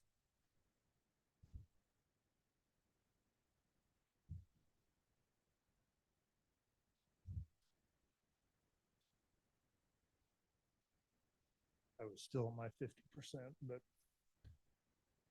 just kind of viewing it as, are we treating all outside agencies the same or not? Just didn't want to give a mixed message of some of them were trying to cut heavier than others without understanding why, I guess. And if the goal was to get everybody to zero, then my feeling was we should be headed that direction. A little steeper pace, maybe. That one does have a legal requirement. They're the only domestic violence shelter in the county.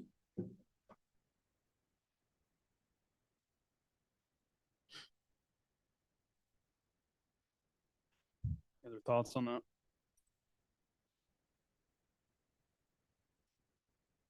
Well, let's keep it there for now and we can come back once we get through them all.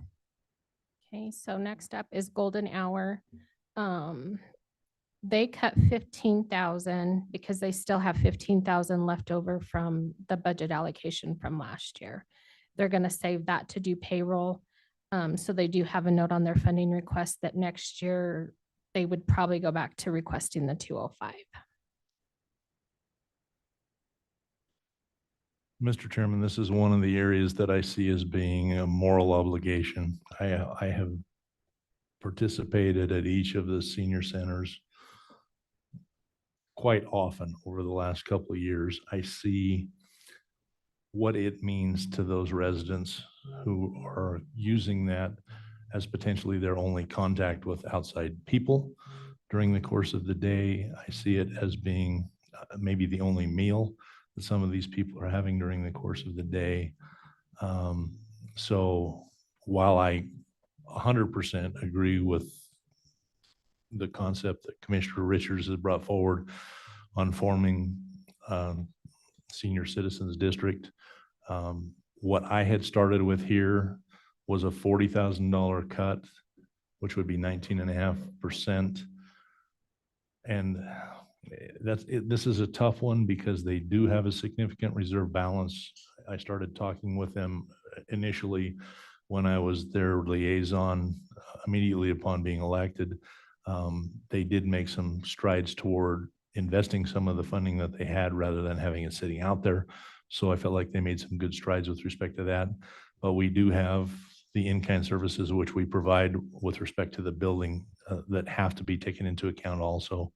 I just think going much deeper than that is very difficult, and that the senior citizens districts or the senior citizen centers are the entities that I have heard from members of the public specifically on, if people understand that we are in a tough budget situation, but the message that I've gotten from several members of the community is, please look at not decreasing funding to the senior centers.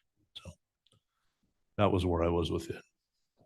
Yeah, just for sake of argument, I went 50% just like everybody else, but that's a tough one because the other side that I thought about is these are folks that, I mean, depending on how long they've lived here, they've paid a lot of taxes in Sweetwater County over the years. So it's pretty tough to take tax funding away from people who've paid taxes for a long time.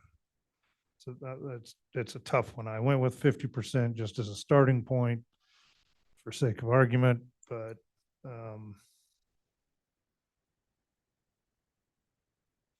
that's a horrible one to hit. This one's tough. I agree with everything you said, Rob. That doesn't feel right. Cutting seniors, or senior centers rather. At the time it was submitted, they had 485 days cash on hand, which I can't look past that. That's hard. At the time the fiscal year ends, they'll have 450 days, they indicate. We obviously provide a tremendous amount of in-kind services, which we don't at Young at Heart. Now we have some maintenance that we provide for over there, but I'm struggling with the senior centers. I'm just going to be forthcoming with that. Mr. Chairman, I would also point out that we fund the in-kind services, and then we fund them last year, 205,000, years before that, considerably more. And the city of Green River funds them zero. At least in Young at Heart, where we don't own the building, they own their own building. At least Rock Springs is contributing to their own senior center. Somehow we got roped into a 65% share of that. I guess there was some pretty good negotiators in the city back then, but at least Rock Springs is contributing. I think it's incumbent on the Golden Hour board to go make the case to Green River that they need to be contributing to this. And I had that at 40%. But that still puts our subsidy of them, when you add in kind, way more than we're contributing to Young at Heart. Year 40 was 114. 114. Is what it would end up. And I'm open to changing that. I have a starting point. Rob, what was your recommendation? Mine was 19.5% cut, which would be $40,000 from the 205 that was awarded them last year. I think with the reserves, they'd probably be okay with that. So you're saying cut them 40,000? 40,000 was the number, yes.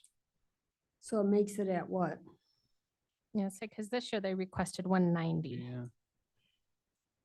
And I had taken once again from the, 205? what was awarded last year with up 205.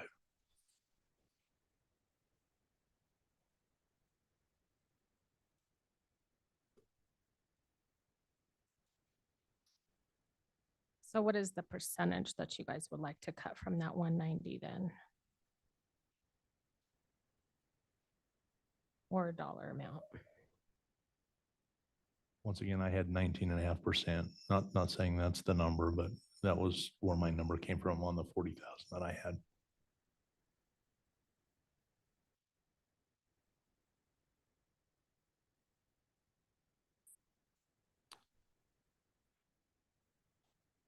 So you're thinking about 165,000? Is that Yeah, I what was you're? gonna say, so that comes to the 165 because they already cut 15 and then another 35.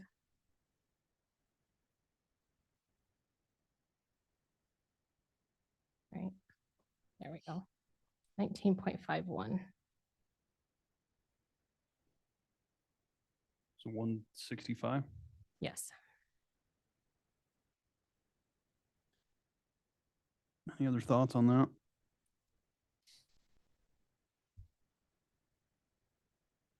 Soda That's a hard crackers are- one. Soda crackers are cheap, don't another worry thought. about the Licks Yeah. lunch. No, I think with 485, I mean, I don't think we're gonna hurt them, and maybe another year they're gonna have to have more, but I don't think we'll hurt them next year. Guess the question then is trying to look forward into next year. If our goal is really to get everybody to zero, then do we go from what's better for them to go to 50% now and zero next year, or go down 20% this year and 80% next year? Well, I think Island has the idea, go 20% this year, but try to get a mill levy for the, Kemmer has a mill levy for their senior center, There's several of them around the state now. That would have to be on the ballot. Yeah. And which so wouldn't be next year, it'd be it 2 years, wouldn't be right? till the following year. Right. So there's some time in the interim before we get to that point in time. I'd Yeah. like to see us soften the blow, but I think we have a really big obligation to assist them in moving forward to try and get that senior citizens district. And I think it will be a hard sell. I think people certainly see the senior citizens as being a very viable part of our population, but to see people tax themselves at this point in time on virtually anything is kind of hard to fathom. Well, they got a tax break, so maybe they'd be happy. My table at the senior center, they thought that tax break from the legislatures was stupid, because they said, we're gonna get an income tax because of it. I mean, so they're not, they could even see it. Okay, so 165 for golden hour. Yeah. Start there. Okay. So up next is Young at Heart at 205, which is what they requested what we gave them last year. This is the one I have, because I was liaison. I mean, what is that early learning center? I mean, they've got a jam packed. They were bringing in 20, 30, 40, 50,000 a month. Now it's 60 some thousand a month. And it doesn't seem to offset anything. Oh, it most. Did you get certainly- into the budget and figure out where the, No, it certainly offsets their operation. I mean, they're losing money, and if it wasn't for that in their home health service, it'd be even worse. well, it was dead. They resurrected it, which is good. It was totally dead after Rochelle. But I think they too have identified that they're likely going to need to do some reorganization. They've had some funding issues with the federal funds that they received, and some of those being placed on hold. Since I've been involved, I think they've lost money every month but one. Some of that's just the timing of the revenues that they received. But again, this one, I struggle a little bit with, because what was the number of in-kind that we give Golden Hour Island? 311. No, it was 300 on that 200 last and- sheet. No, it was 300 yesterday. We that give Jean- 207,000 in kind to Golden Hour. But Jean said it's 311 on that sheet. 311 for the entire building, but we have Oh. other Oh, you know what? entities in that building. So if you break it down by square footage of space used and divide the common space between them all, I believe it was 207,000. Well, I misread that because I thought it said. So I 11. struggle with that, I mean, we should support both. I agree with the point that, Green River should probably have some involvement with that. The old agreement from 1980 with Young at Heart in the county demonstrates a maintenance relationship of a 65-35, which was when they had the old facility. The new facility's been built. The money that we give them does not strictly go to maintenance, which is some of the conversations I've had. I support what they do and want to continue doing that, but I too believe they need to start looking at some form of restructure within their organization.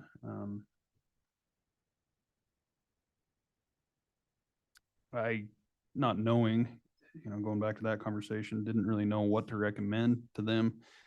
I asked them to look at a 10, 15, and 20% cut. What's 7? Sorry. What was your number, Island? 164? Was that the 20%? Yes, that was also assuming that we would cut golden hour more because we're providing in-kind services to them.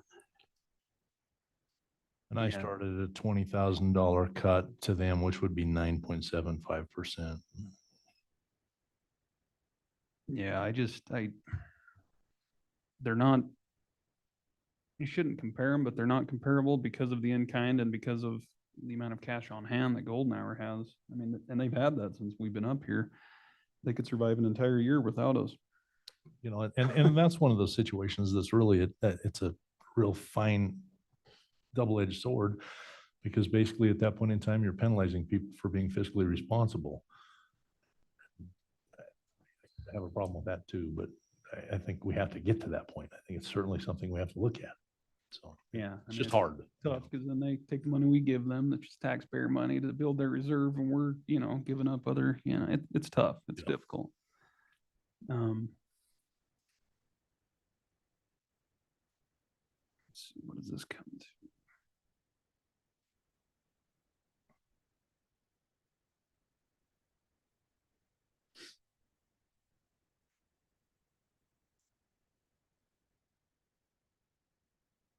I'm going to recommend, just as their liaison, 10%.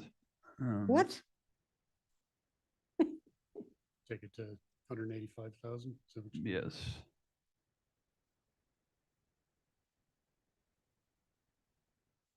Good job. I'm glad you're looking ahead to your own future.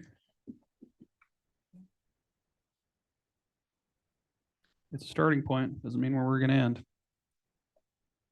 Okay, up next is the Star. They requested 112,603, and that is what they received last year. As liaison, when I came on as liaison, I started the conversation we had with them when they asked where the county was going to be with respect to the budget. I asked them to look at potentially a 20% cut, because that was where I thought we would be at that point in time. As things have worked out, I initially started with $20,000, which would be 17.76% for Star.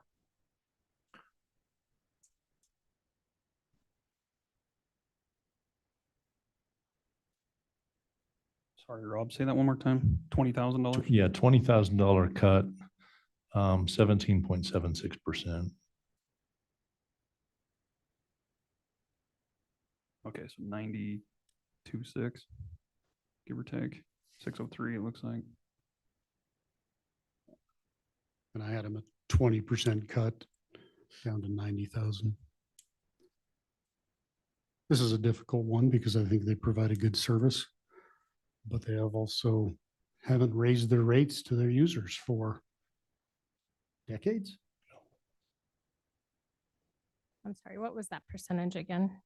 17.76 is what I had, Rebecca. Thank you. And they also provide a service to our seniors as well. So that one is also a difficult one, but I agree that what's stuck out to me since I was liaison there was the lack of raising rates. I understand that goes back to raising rates on people who don't have a lot of money, but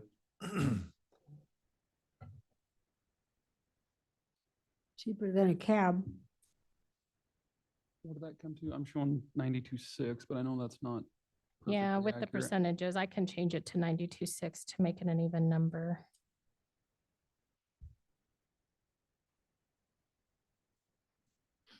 Oops.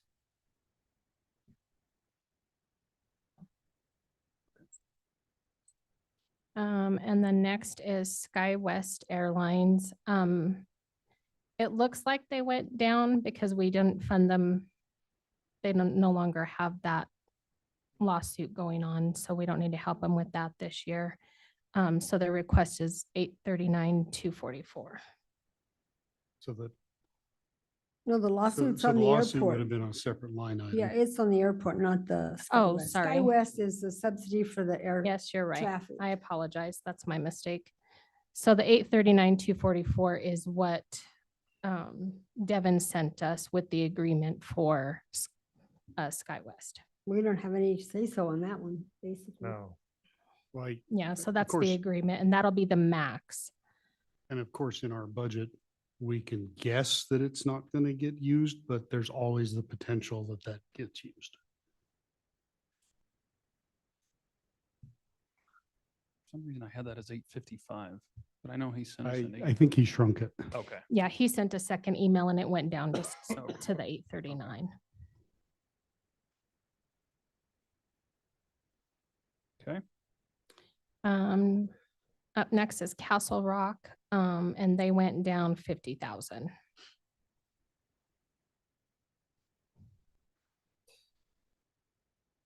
The youth home, this is to finish the layout.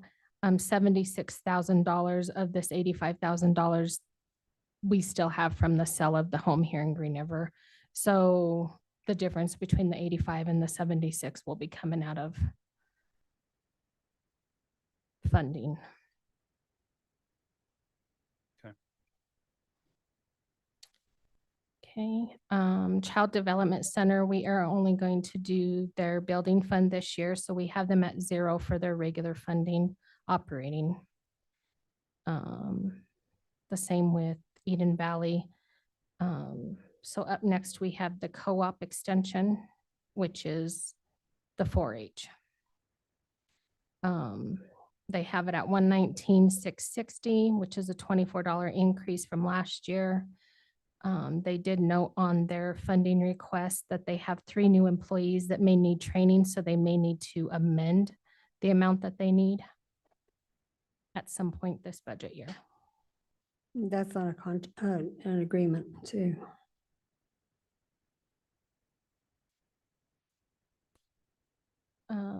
The treatment court we have at 8,000. It was at 9, then it went to 8. But we are going to get that out of the other funding rather than it coming out of general. But I needed to account for it, so. Come out of opioid. Yes. The Guardian is at 162.5. That's a co-op that we pay through the state, similar to the public defender, which is at 222. So those are agreements that we have with the state, and so that's part of our co-op. We're locked in on that Yes. one. That one and the 222, right? Yes. So now we are up to the airport. So this one did go down the 931, 145. And so they're back to the 408, 900 that they requested the year before last.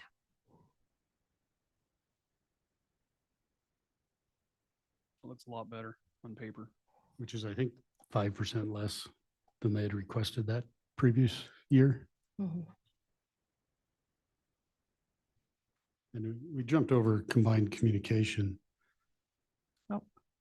That's the one we're stuck on the contract thing, MOU. True, but I just want to point Oh, out, I haven't got to it yet. It's right here. yeah, on my list, it was the next one. Oh, I skipped over on it.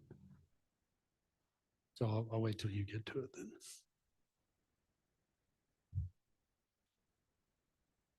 so are we okay with the airport or? Yeah. Okay.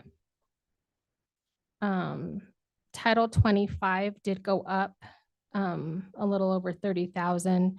So the total funding request for the hospital did not go down. What they did was they moved money from their maintenance into Title 25. Because we did need a budget amendment this year, so they accounted for that so that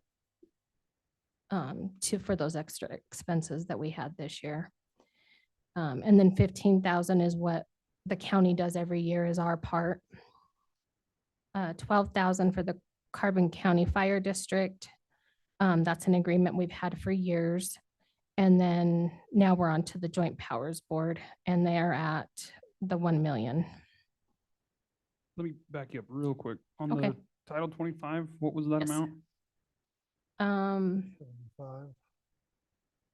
275.03. Okay.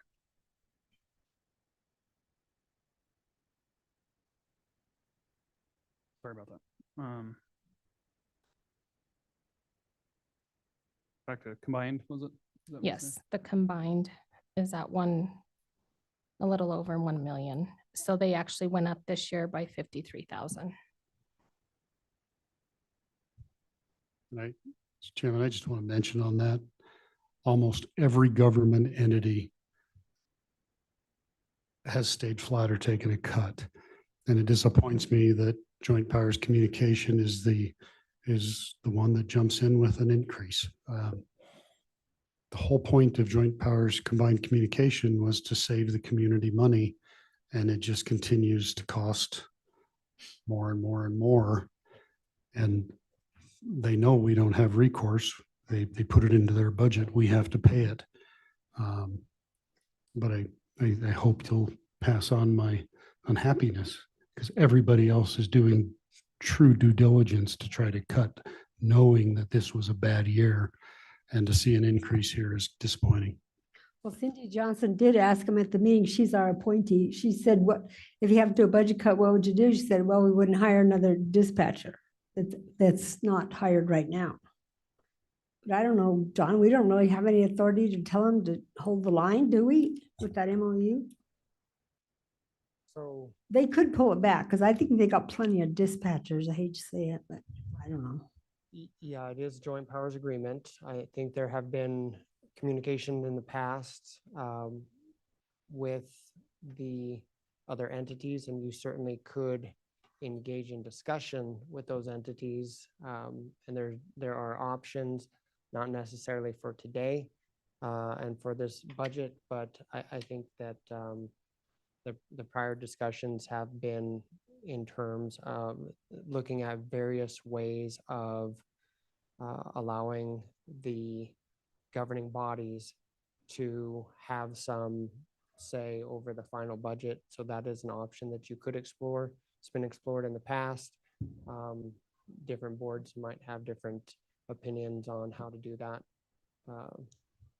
We paid 25% now. We almost lost that deal.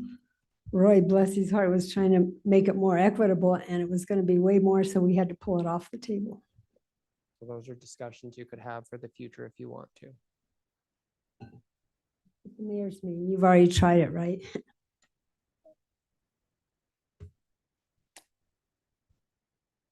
We could lose on that one. Yeah, there's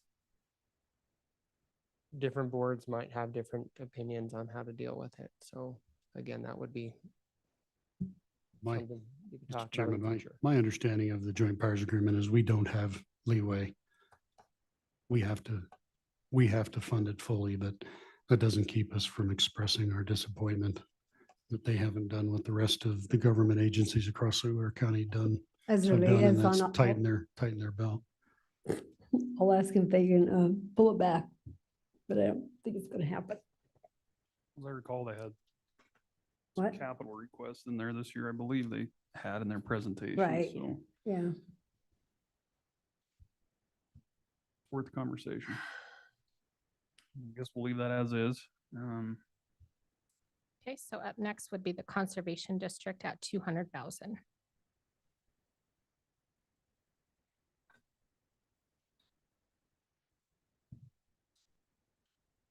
I don't remember what Commissioner Richards' initial comments were with respect to this. I cut $20,000, which is 10% as an initial starting point.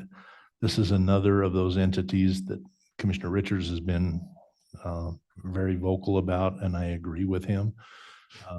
The Conservation District does have the ability to go out for a levy.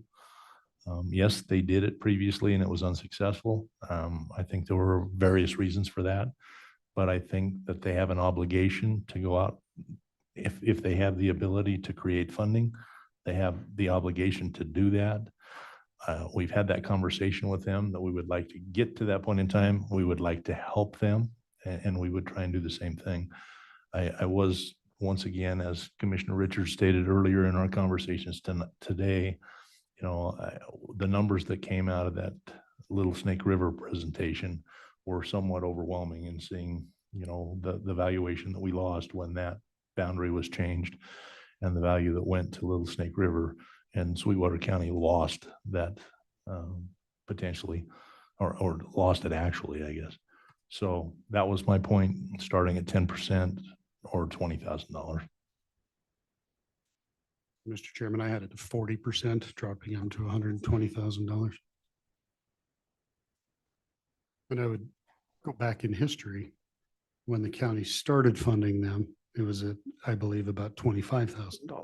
So it has grown a lot over the years. Well, because they write grants and do projects. That's the only way they can get more money is to leverage with the grants. If they don't have any county money, they can't leverage, they can't get any grants. So that's where you're at now, and you're facing that drop structure failure. So I don't know. They might be able to take a 10% because I think they can qualify, as I said this morning, for the DEQ funding for the water quality monitoring, which is about 20,000. But otherwise, I don't know how they're going to get that drop structure stabilized.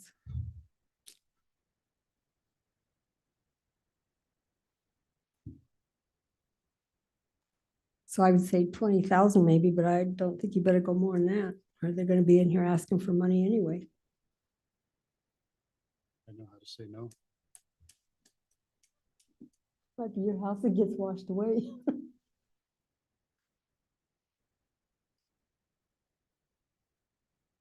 So Mary, what does it do to them if we went 40% specifically? I mean, You lose your consultants at 20%, you'd still be able to keep the water quality monitoring going, but you couldn't do any of the outside. They've got that consultant hired even now for the Bitter Creek stuff. So they've got some commitments in play, and to try to fix it, I don't know how much that's going to cost. They're going to have to write a lot of grants. Just, I don't know. I'd be careful.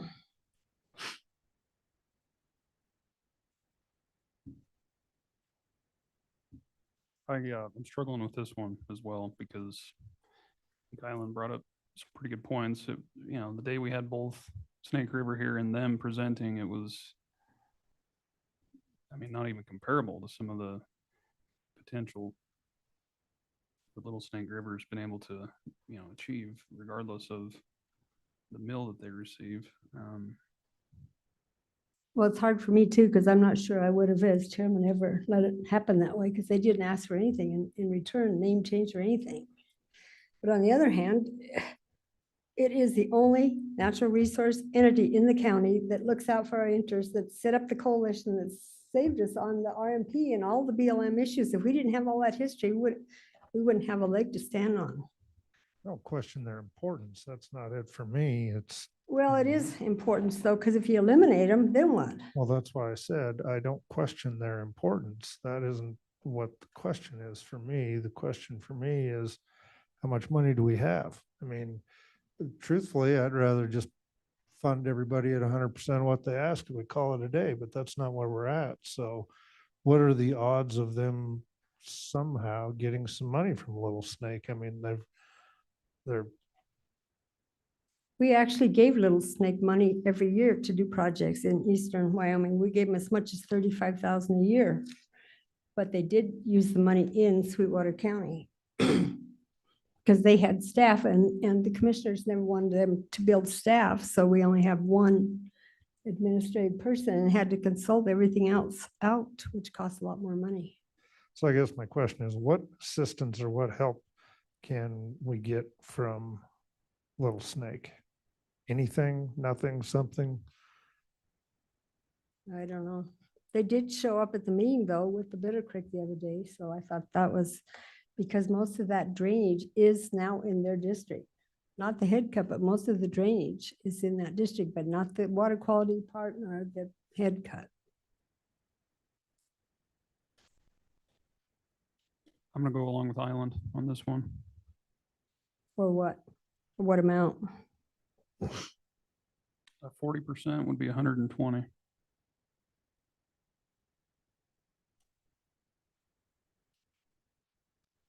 I am too. Just I think they would have need to- they preferred need- 20, but 40 is pretty stiff. Well, everything we're gonna be doing here is pretty stiff for everybody, so that's. I mean, I just think they need to find a way to work with Little Snake and get some assistance. I mean, this just shouldn't fall all on us and other counties or other districts, whatever the case may be, just get to roll around in money. That's just not right.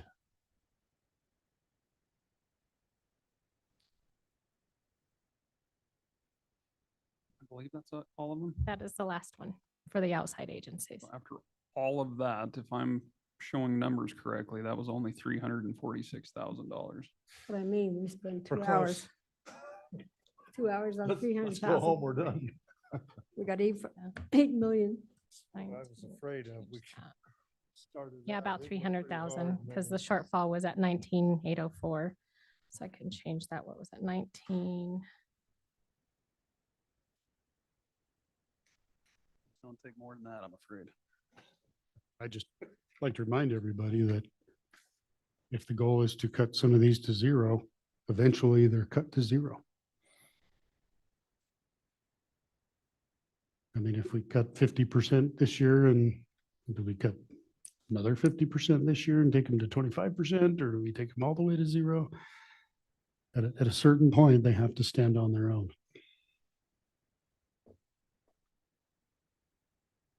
Okay, so we're at 8.172. Basically 8.1, yeah. I like Slaughter's idea. Let's go to the big items and whack them and then see where we're at, because we spent a lot of time on the minimum amount. Mr. Chairman, before we go further, can I ask a question with respect to revenues? Sure.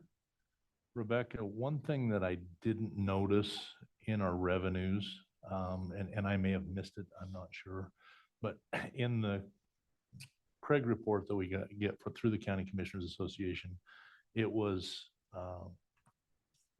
reflected that we would receive $1,055,000 in the direct distribution for this year. And I did not see that reflected in our revenues anywhere. Along with that, there was $129,498 that they were projecting for the skill-based games. And I didn't see that anywhere in our revenues. Is that something that I've missed? So the or is it skill-based somewhere games else, or- is, yeah, I'm pretty sure that is tied into another one, like they're together. But for the first one, what was that? The direct distribution? It's right here, the 1.55. It's under the state severance tax. They do 390 and then 900, plus another million, which brings it to 1.446. Okay, so it's added into, you've got it added into the state severance tax. Yeah, I broke it down on ClearGov so that we could see both amounts Okay, in and I- there. And I but was just in- using your summary, so. Yeah. I didn't break it down. So, okay, just wanted to clarify that. So thank you. And then the other one I know is tied into, Is it tied in with historic horse racing or Yes. something possibly? Okay. we can look at what I grabbed from the book though, because I attached the screenshots from each page. Did you want to look at that? We can look at that at a different time. Oh, It was just, I wanted to catch you earlier. Yesterday I was here all day and I never had the opportunity to come talk to you. I was busy all day, so. Yeah, so I Just think it's the things game. that I I think I listed it as gaming revenue at the 129 you said. 129, Was 498. 129, 498. Yep. Yeah.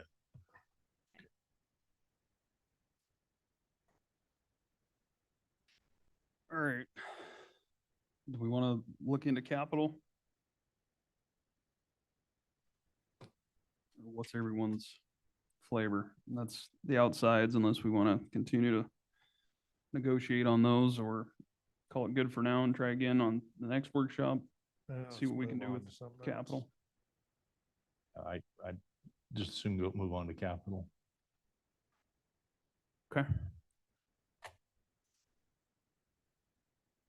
We only have 8 million to go, so Okay, so how did you want to start with capital? Because the way it's laid out in ClearGov is different from the way it is like on our spreadsheets. So for simplicity, from my perspective, Mr. Chairman, what I did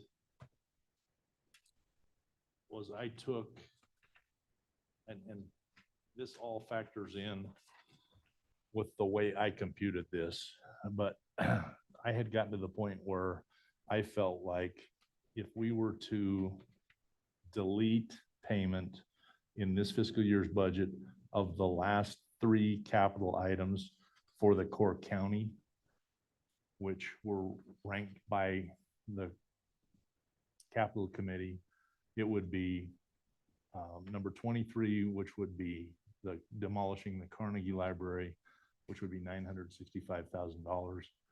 Number 22 was the countywide Eagle View imagery for $420,000. And then the 21st ranked item was a road and bridge backhoe for $185,000. So I had taken $1,570,000 from the core county capital requests as they were presented to us in that last capital meeting. And as I say that, the reason I did that, I had originally done significantly more than that. But once I started looking at the other numbers, I felt like there were some other ways and there were some other revenues potentially available we could look at. And I felt like this was a good start.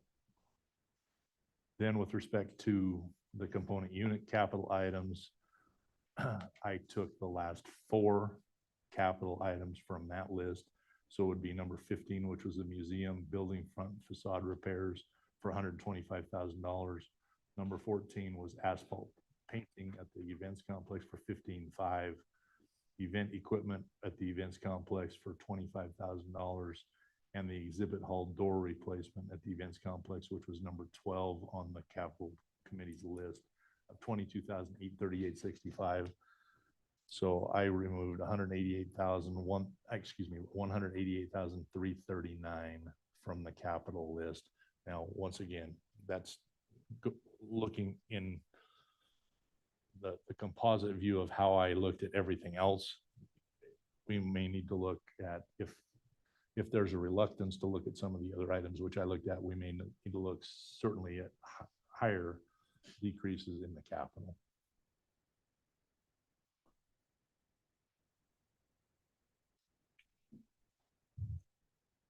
thanks, Commissioner. I did similar. I cut a lot deeper, just knowing that this is where we're going to make up ground. And even at that, I mean, I'm still not even close. My cuts came to a little over 3 million.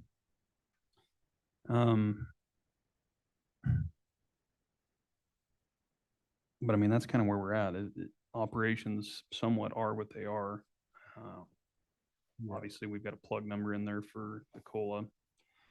Well, if we're going to talk big, excuse me, Mr. Chairman, I didn't mean to talk over you. If we're going to look at big items, you know, I'd like to talk about the way I looked at these things and just put them on the table, because I feel like today is an opportunity for all of us to get some ideas as to where we can move to try and get to $8.1 million, or excuse me, $8.5 million. So the first thing that I did in looking at this was looking at the hospital's request for this year.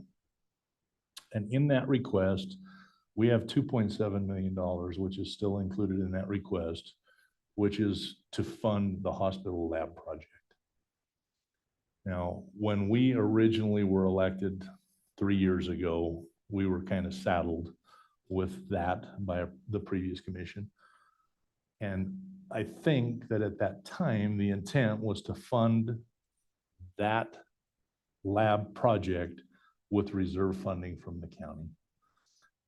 And at the time, I think our intent was we were going to cut them a check for $3 million. Fortunately, we had a chairman who looked at this and said, no, I don't think that's the way we should do this. If we're going to do it, we should do it the same way we're handling maintenance expenditures, and they should have to invoice for this. And we will hold the corpus of that $3 million and they can submit. So move forward 2 years and into another budget. We've still got that $2.7 million hanging out there. I still believe that the intent was for that to be funded through reserves. And I know where you stand with respect to reserves and our carryover, but I think in looking at what the intent was, if we were to take that $2.7 million out of the operational budget and use reserves to fund that, it gets us much closer. Obviously, it decreases our reserves by that same amount. But I think that was what, when I voted that we were going to do this, that was my intent, was that we were going to fund this with reserves at that time. So, things certainly have changed, but I think that's a good starting place to potentially take a big chunk of this $8.1 million and say, let's shift this, let's fund this as at least I thought it was intended to be done, and take a big chunk out of it at that point in time. If we do that, obviously we're that much closer, and that with that, along with some of the other things that I've done, the capital decreases that I've made make more sense. I don't think you're wrong in your recollection of that. That's what I recall as well. Do we have that exact amount?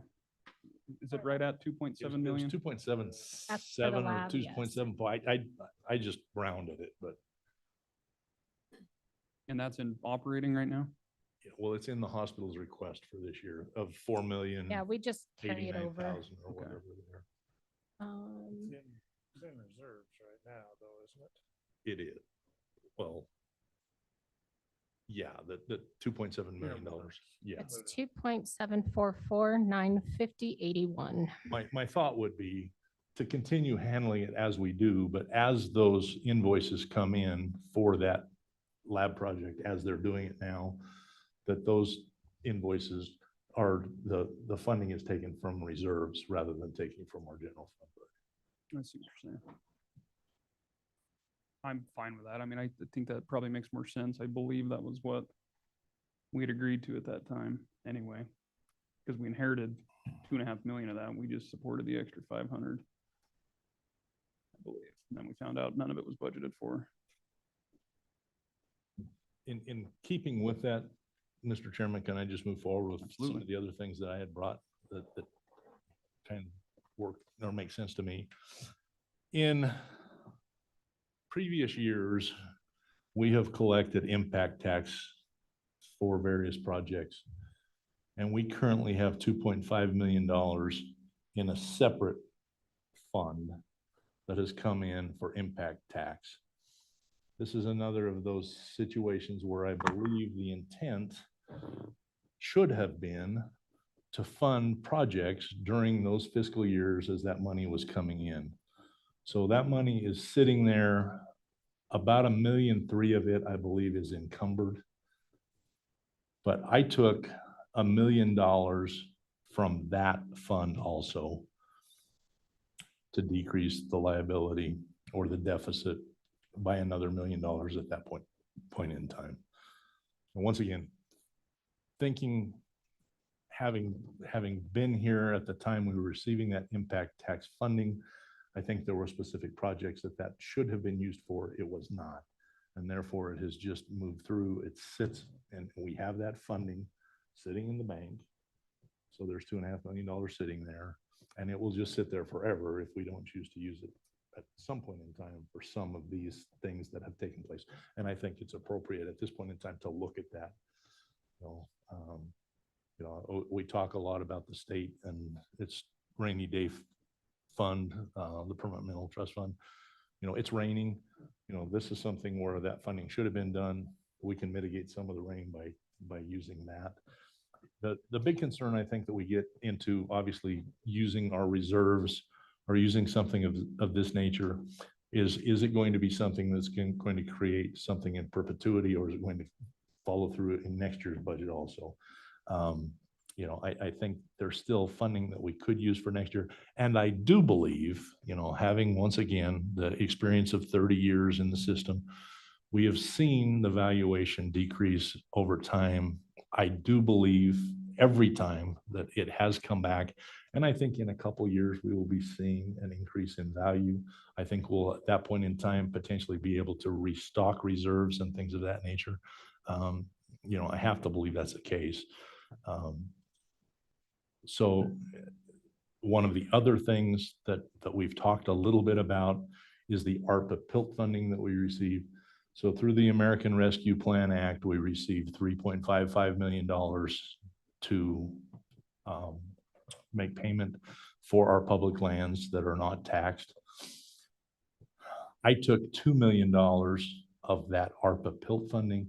I think at some point in time, we have got to use some of that. I look at I look at the situation of reserves and have a very difficult time with the concept, because we work very, very hard, and this board has worked very, very hard to build our reserves since we got here.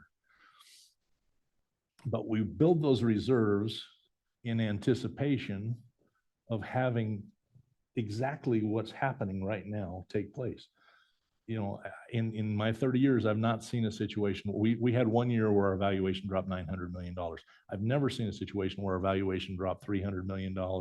We saw sales tax revenues decrease by $1 million, and we've had $1 million hit from the legislature's approach to property tax relief. So it's raining. And we've been very vocal about the fact that the state should be using some of that funding to do this. I believe that this is a point where we have to look at using some of those reserves. So in doing that, I had one other large area that I think makes some sense.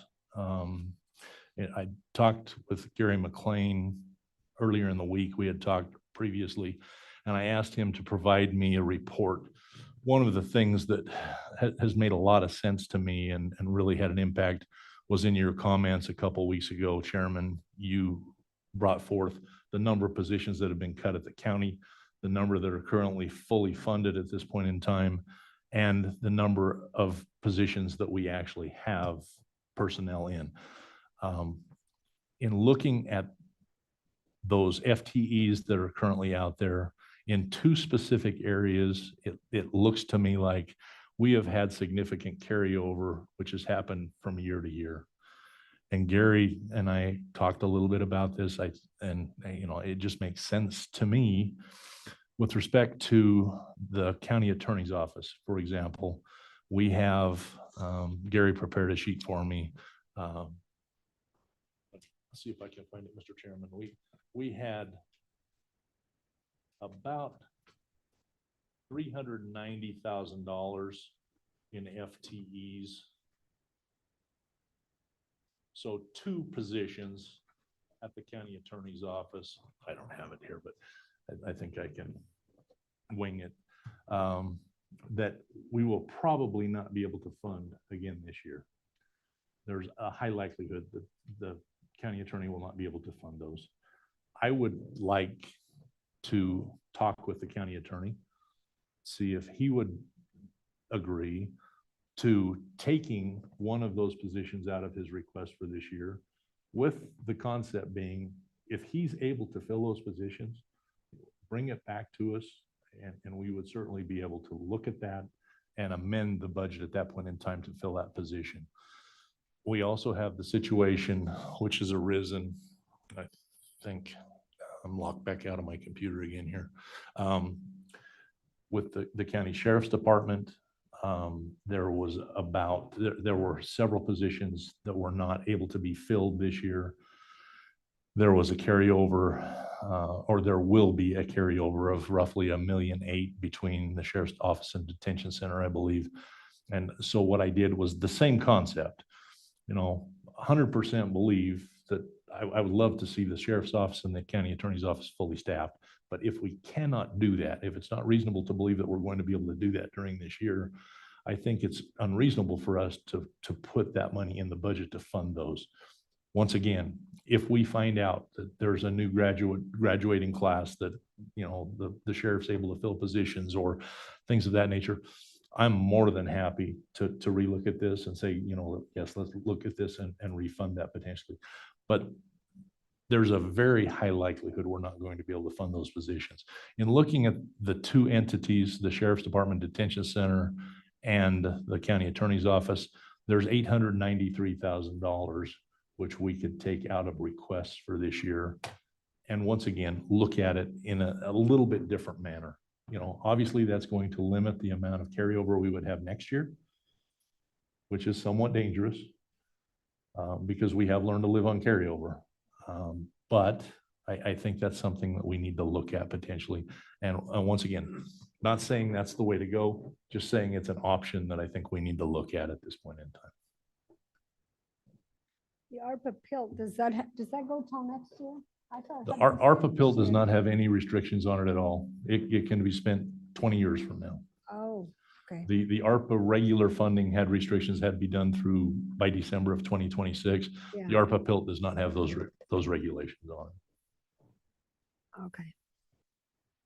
I appreciate the work and I applaud you for trying to find a way through it all. It's difficult. It's tough. You know, we've differed a little bit in our philosophies with reserves, and that's fine. I totally respect where you're coming from with that. You know, again, for me, it's easier to go after capital projects. Yeah. You know, to utilize some of those funds. So the question is, how deep do you go? My only concern is, you know, we've more or less been acting as though we are going to spend 100% of that carryover, which in my mind is reserves. You know, so that's 11 some million dollars plus, you know, dipping in another almost 6 for this. It would be 4.7, Mr. Chairman, with what, and then in addition, we'd be taking money from that other fund, which if you want to consider that reserves, Sure. I guess you can look at it that way, certainly. Refresh my memory on that.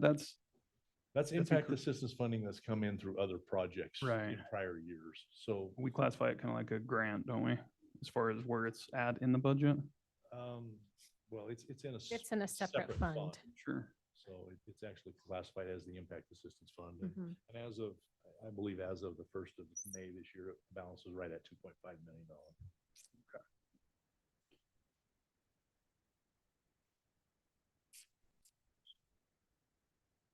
More than happy to look at things in other ways. That's just how I thought it would be a good way for me to start in looking at these.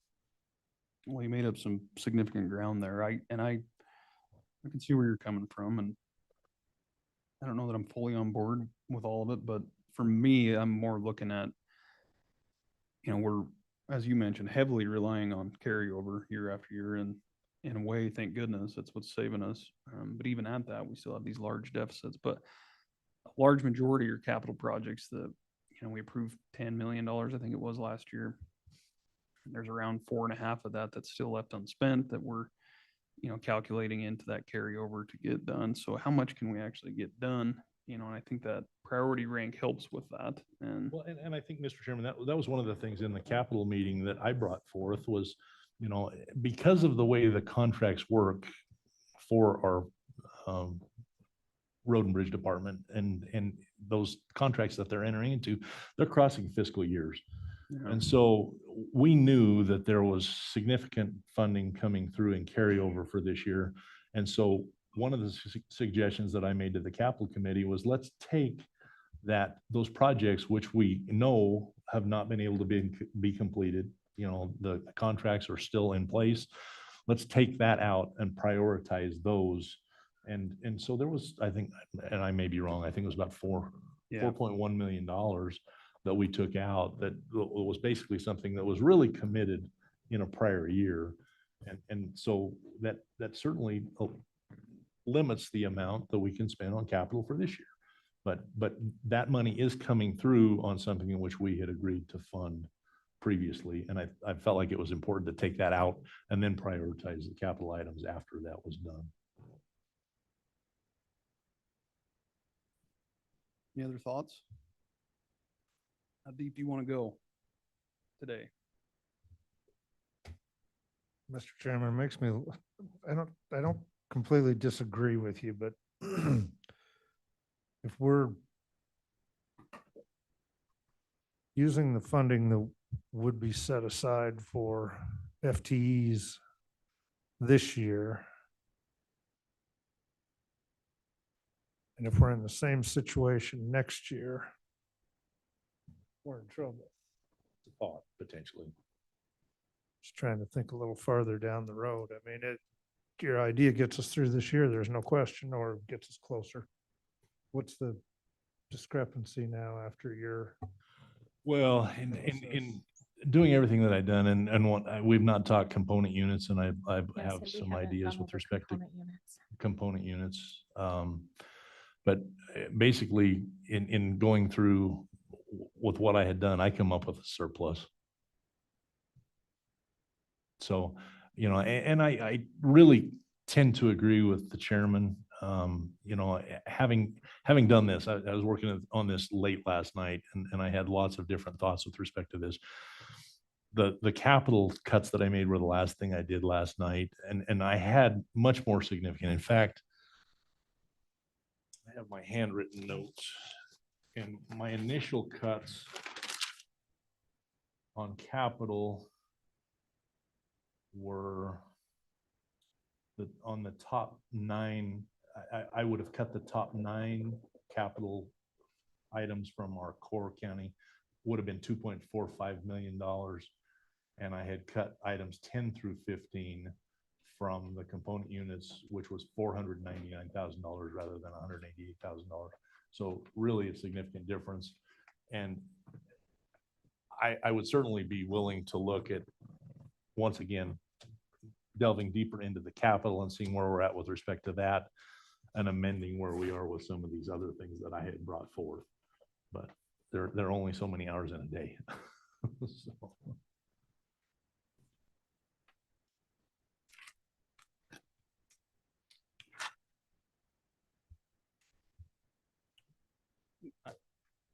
That's basically how I looked at it. I went just off, you know, starting from the bottom from each category. I left alone the 4.1 that more or less is encumbered from this current fiscal year. So I just looked at core county and started from the bottom. And same with the components, although I will say that there's a few that are towards the top on the component units that I don't agree with, that we've inherited. And one of those, you know, not to pick on Southwest Counseling, but is to replace their HVAC at their College Hill facility. I don't think that is our responsibility. You know, I'm fine with helping them out with the parking lot, considering the projects they have going on there, and I believe we can partner with that with the grants they've received. But a lot of that was just a reaction to us questioning why some of that information isn't coming before us, since the county owns the building, and then all of a sudden it ends up in our lap, and now we're supposed to support, you know, capital improvements, and they're a revenue generating facility. And I think, you know, it's pretty generous that talk about in-kind services and the amount of perk they get being an entity of the county. They should take that on themselves. When I was liaison there, they had a capital budget.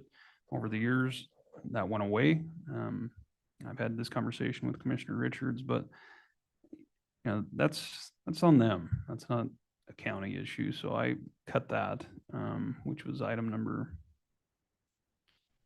8, I believe. And aside from those, you know, I pretty much cut everything below that. I'm just trying to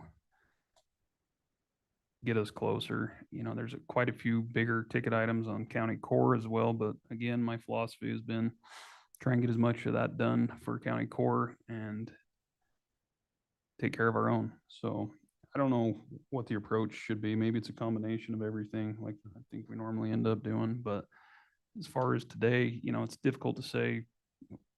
We've tried attempting, okay, we're going to spend $8 million on capital, but then you always have projects that aren't complete. So I'm I think the goal is to get balanced, right? And we have our work cut out for us there. So it's more of a philosophy on reserves versus cuts, I guess, or a combination thereof. I did have one other item, Mr. Chairman, that I failed to mention.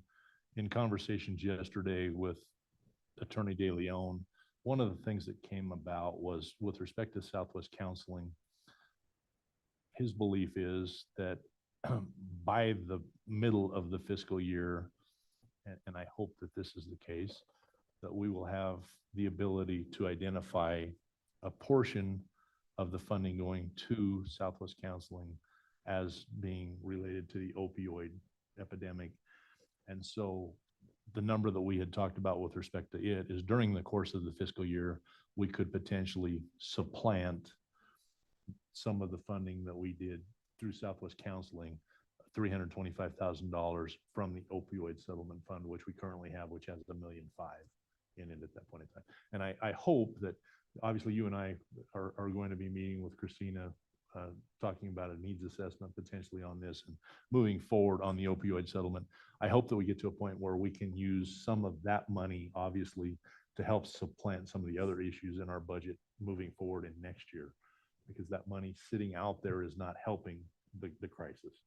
And I think we will get to a point where we're able to use some of that funding, and we'll be able to use some of it to offset what would potentially be a deficit in next year's budget. So another thing to look at.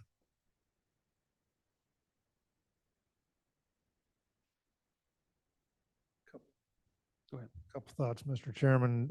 So I think I went about this probably the opposite direction of maybe all of you, but what I started with was a worst case scenario. So I started by keeping the top of this list, which is also when we talked earlier about 50% cuts. I was trying to give a worst case scenario, but if you follow that thought, and maybe by you guys starting at the bottom and working up, and I start at the top and work down, we meet in the middle, and that all works out. But if we, on the component units, kept the top 5 items, that's spending $551,500. Keep the encumbered ones, of course. Keep the top 5 of the core county, that's spending about 1.7. So we're spending 3 times as much, roughly, on core county as we are on component units. That puts us at a capital expenditure of 6.353, saving 3.8-ish. So I was trying to use that 3.8 to dip into the 8.5. Understanding that we may need, some of these things may have a little flexibility and we may need to add a few in there, but at least kind of looking at a worst case scenario, let's start the deepest and cut hard. And it's easier to add than it is to subtract, I think. So that's kind of why I started the way I did.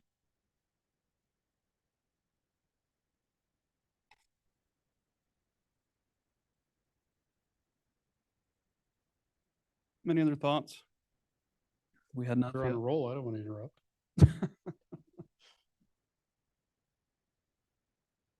Well, I kind of agree that we are in a point in time because of things that have happened that we have to use some of the reserves, and we don't have to use it for operating, but because our reserves have doubled in 2.5 years. Came in here with 25, now we're to 45. And we're struggling. Did you say the reserves have doubled? 25 plus 25 is 50. They That's have very close not to 45. doubled. They were 33 when we took office. 27 of that was reserve. The other 6 or so was ARPA.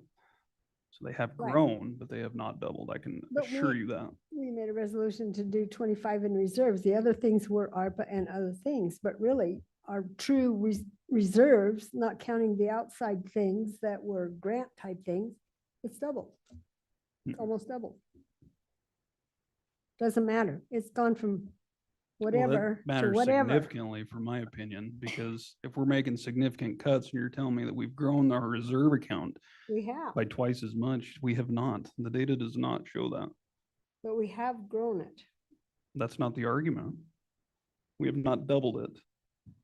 Well, I'll take back double. I don't know the exact number, but I think we have to be able to keep the county moving and not sitting on any reserves. I know that we have them, so we don't get into a crisis and have to lay off people. I totally understand that, but I how think, much of it do we have to keep is what I'm saying. yeah, and I understand your point. It's just every year has been situational, and last year was heavily reliant upon the unknowns of the airport. And you know that just as well as anyone. We've been able to maintain employee raises every year and yes, put some money aside. We did also use some of the ARPA funds appropriately and try to build for the unknowns. I mean, just our maintenance tab alone would blow the reserves. So, I mean, that's deferred maintenance that has not been kept up with. So it's a balance. And how do you go about that? And costs are on the rise and everything else you're aware of that we deal with. I mean, there's no easy solution, but if we didn't have those reserves, we'd be sitting pretty thin right now. Mr. Chairman, the 43 that's in there is not all just money we can grab. There's some earmarked funds in there, so I think we need to be a little careful when we say there's 43 million there, because it doesn't necessarily paint the whole picture. Right. Well, that's true. I'm not saying it's just totally dispensable. A lot of us do to ARPA and the different kinds of money that we got. And some of it's committed like to the hospital, to a lab and that kind of thing. So it really isn't that high. But we're struggling a lot I think we can work through some of this easier. So I did take out the hospital as coming out of reserves rather than funding. Do you want me to start going down the list that you guys spoke about on the capital to see where we're at? Because I have us needing to cut about 5.5 million now with that change, but I didn't want to make any other changes but I can start removing some of the capital and seeing where we're at, if you want to go that direction, or if you wanted to look at the component units first. I think discussion on the capital would be beneficial. Yeah, let's do that. Let's start with the components, capital, and see how far we get. I've got an obligation at 6 tonight, so I've got some time, but we're quickly approaching 5. So you want to look at capital component units, correct? Yeah. Okay. So Rob, what number did you start out on the priority list on capital for component On the units? original number or what I had that I presented? I think what you presented, you dug a little deeper. Didn't Yeah, you? when I, let me go back, I'm sorry. On the component unit capital, I removed items 10 through 15. So opposite of what you did, but basically doing the same concept. And the number was $499,988.65.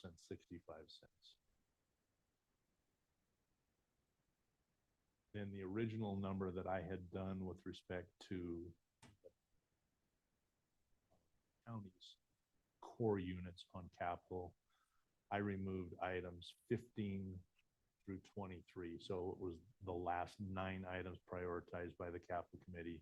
And that number was $2,454,700, which is going to be pretty similar to the number that you brought forth, I think.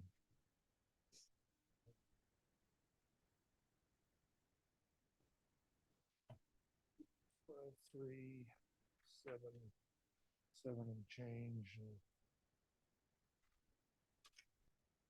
I'm getting there.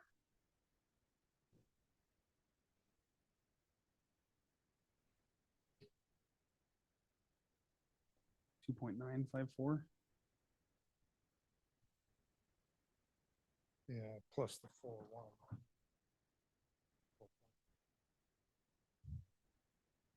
I just mean in cuts. You're saving 2.5 or spent? I'm saving Sorry. 2.5. So you're saving Yeah, 2.9. I'm cutting 2.5 from the budget. 2.5 from core, but 5 from. Yes. So 2.9 is a reduction there.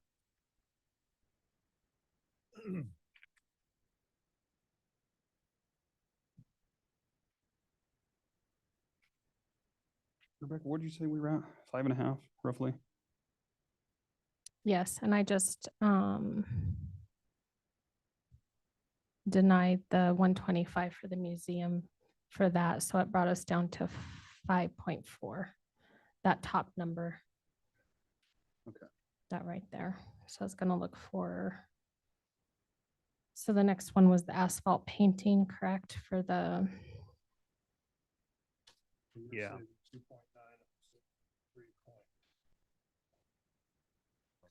Mine's like 2.95 is where roughly something like this. Yeah, and I'm certainly willing to work on it. I mean, that made sense to me originally, obviously. So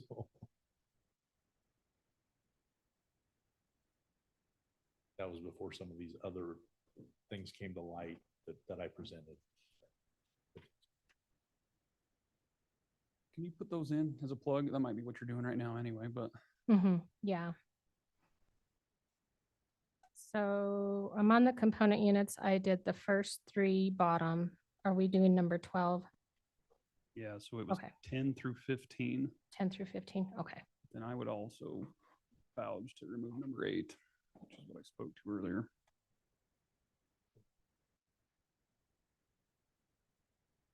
I'm good with that.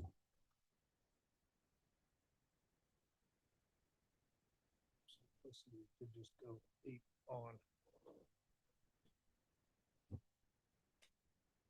Yeah. That would eliminate the bathroom boiler, the indoor arena. We had a conversation, didn't even know there was a boiler. Or do that 8 on. We can do that.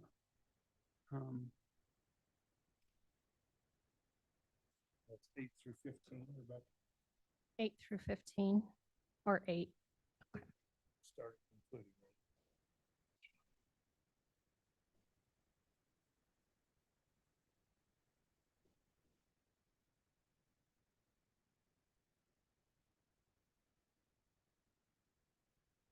Indoor arena boiler was number 8, correct?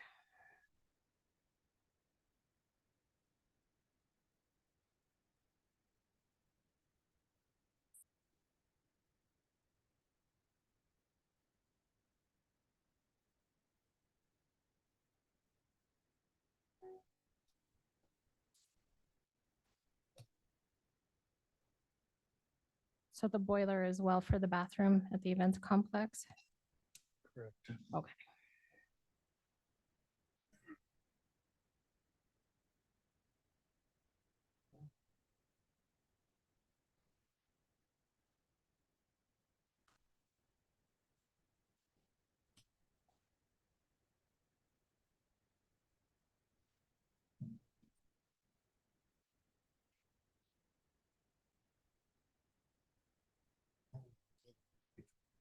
Stop.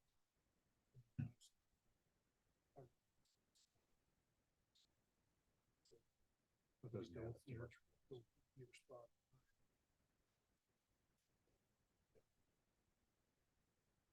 I guess the argument is how important is it? That's a question that we can't really answer. Yes. I'm sorry. Plus the 3 and outside agencies still. Reduce 2.5. With that, I believe. Oh, is it? Yeah. Oh, this for 2.2. Well, That will be remaining. I think we're, Yeah. No, that's huge on our part. we're making headway swimming against the current anyway.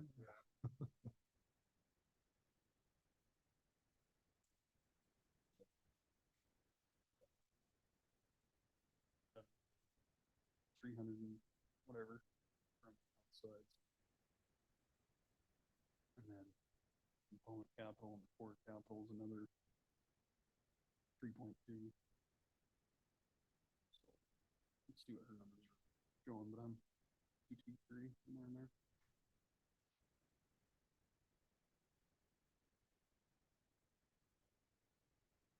Sadly, that was.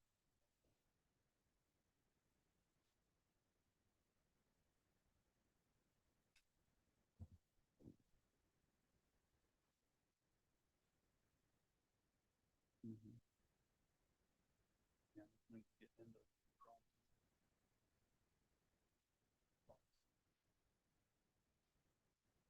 let's get started.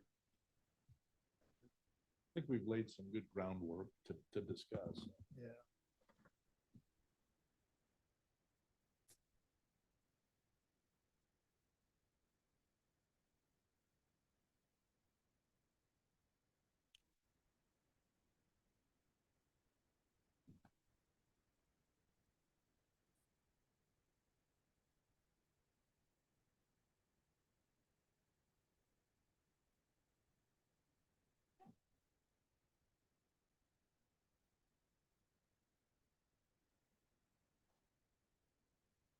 This really makes me appreciate the commissions in the past that chose to not use carryover.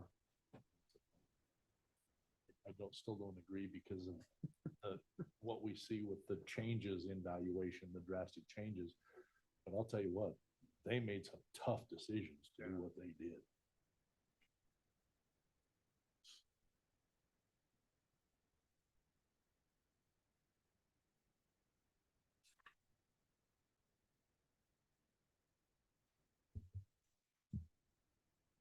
So what do we have it down to now then? 3 million, we're still short? Numbers are right, 2.2. We'll wait for the master file because I'm sure I'm wrong. I would take that bet. Bet he's not wrong.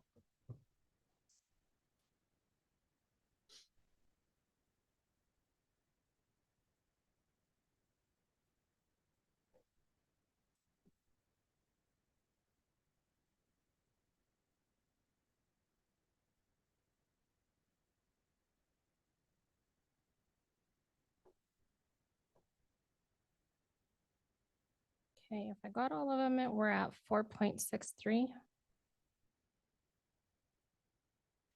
Make sure I Total got cuts or remaining?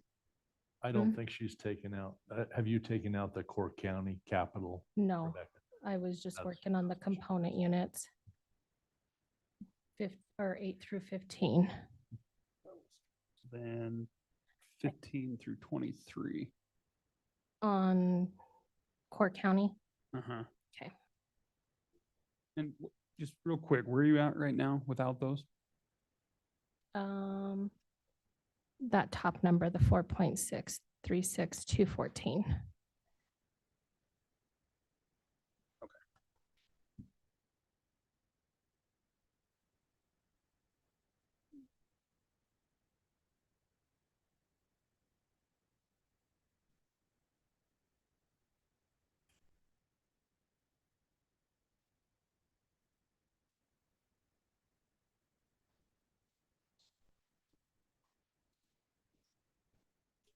Hit the point where I've worn out lots of yellow pads and lots of pens. So I decided I'd put all this in my computer. And then I just go to get in and it locks me out. And I have to put the damn password in or something. So it just frustrates me. I'm better off with it.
Is everyone good with that? I mean, we still got a little bit of I'm good with that. digging to do, look into some of the options Rob was discussing.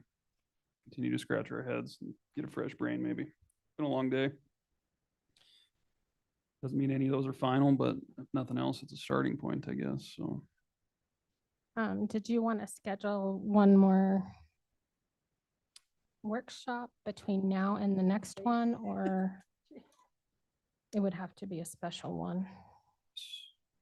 Because we only have one more after today. Yeah, so you're thinking at our next meeting would be the final one Mm-hmm. Are you guys okay with doing it that on the day? 3rd? Because we have to have it Entirely? by, is it the 20th? The 26th, I believe, Okay. the last Thursday. So But um, probably you're gonna need time. I mean, we have the June 3rd and June 17th, but obviously you're gonna need the, yeah, we have to have it in the newspaper by the 12th. oh, that's right. So the final hearing is going to be on the 26th. So we have to have the final figures by the 12th. Well, that's the day it needs to be in the paper. So I actually have to have it to them by the 9th. Okay. I'm comfortable with one more, and then I guess if we need to, we have the remainder of that week. But I'm open to differing opinions on that. We made some pretty good headway today, as painful as that was, but I agree with you, Mr. Chairman. I think we could probably get it done in one more. If we can't, like you say, we've got another week. If we had to have a special meeting, we could, but I think we can iron it out in that next meeting. let's plan Especially on if that. Dave finds us some more money. Said he was going to. Quit subtracting it from us, wrong way. Oh, good. Yeah. Okay, let's plan on that. Yeah, let's go on the 3rd, the afternoon of the 3rd, and if we need to, we'll limit the amount of agenda items on that day so we have more time and we're not pushed of. Yeah, don't want anybody sign up. Let's plan on that if you're good with that. First one. Thanks, Rebecca. I'm sure your feet and legs are killing you for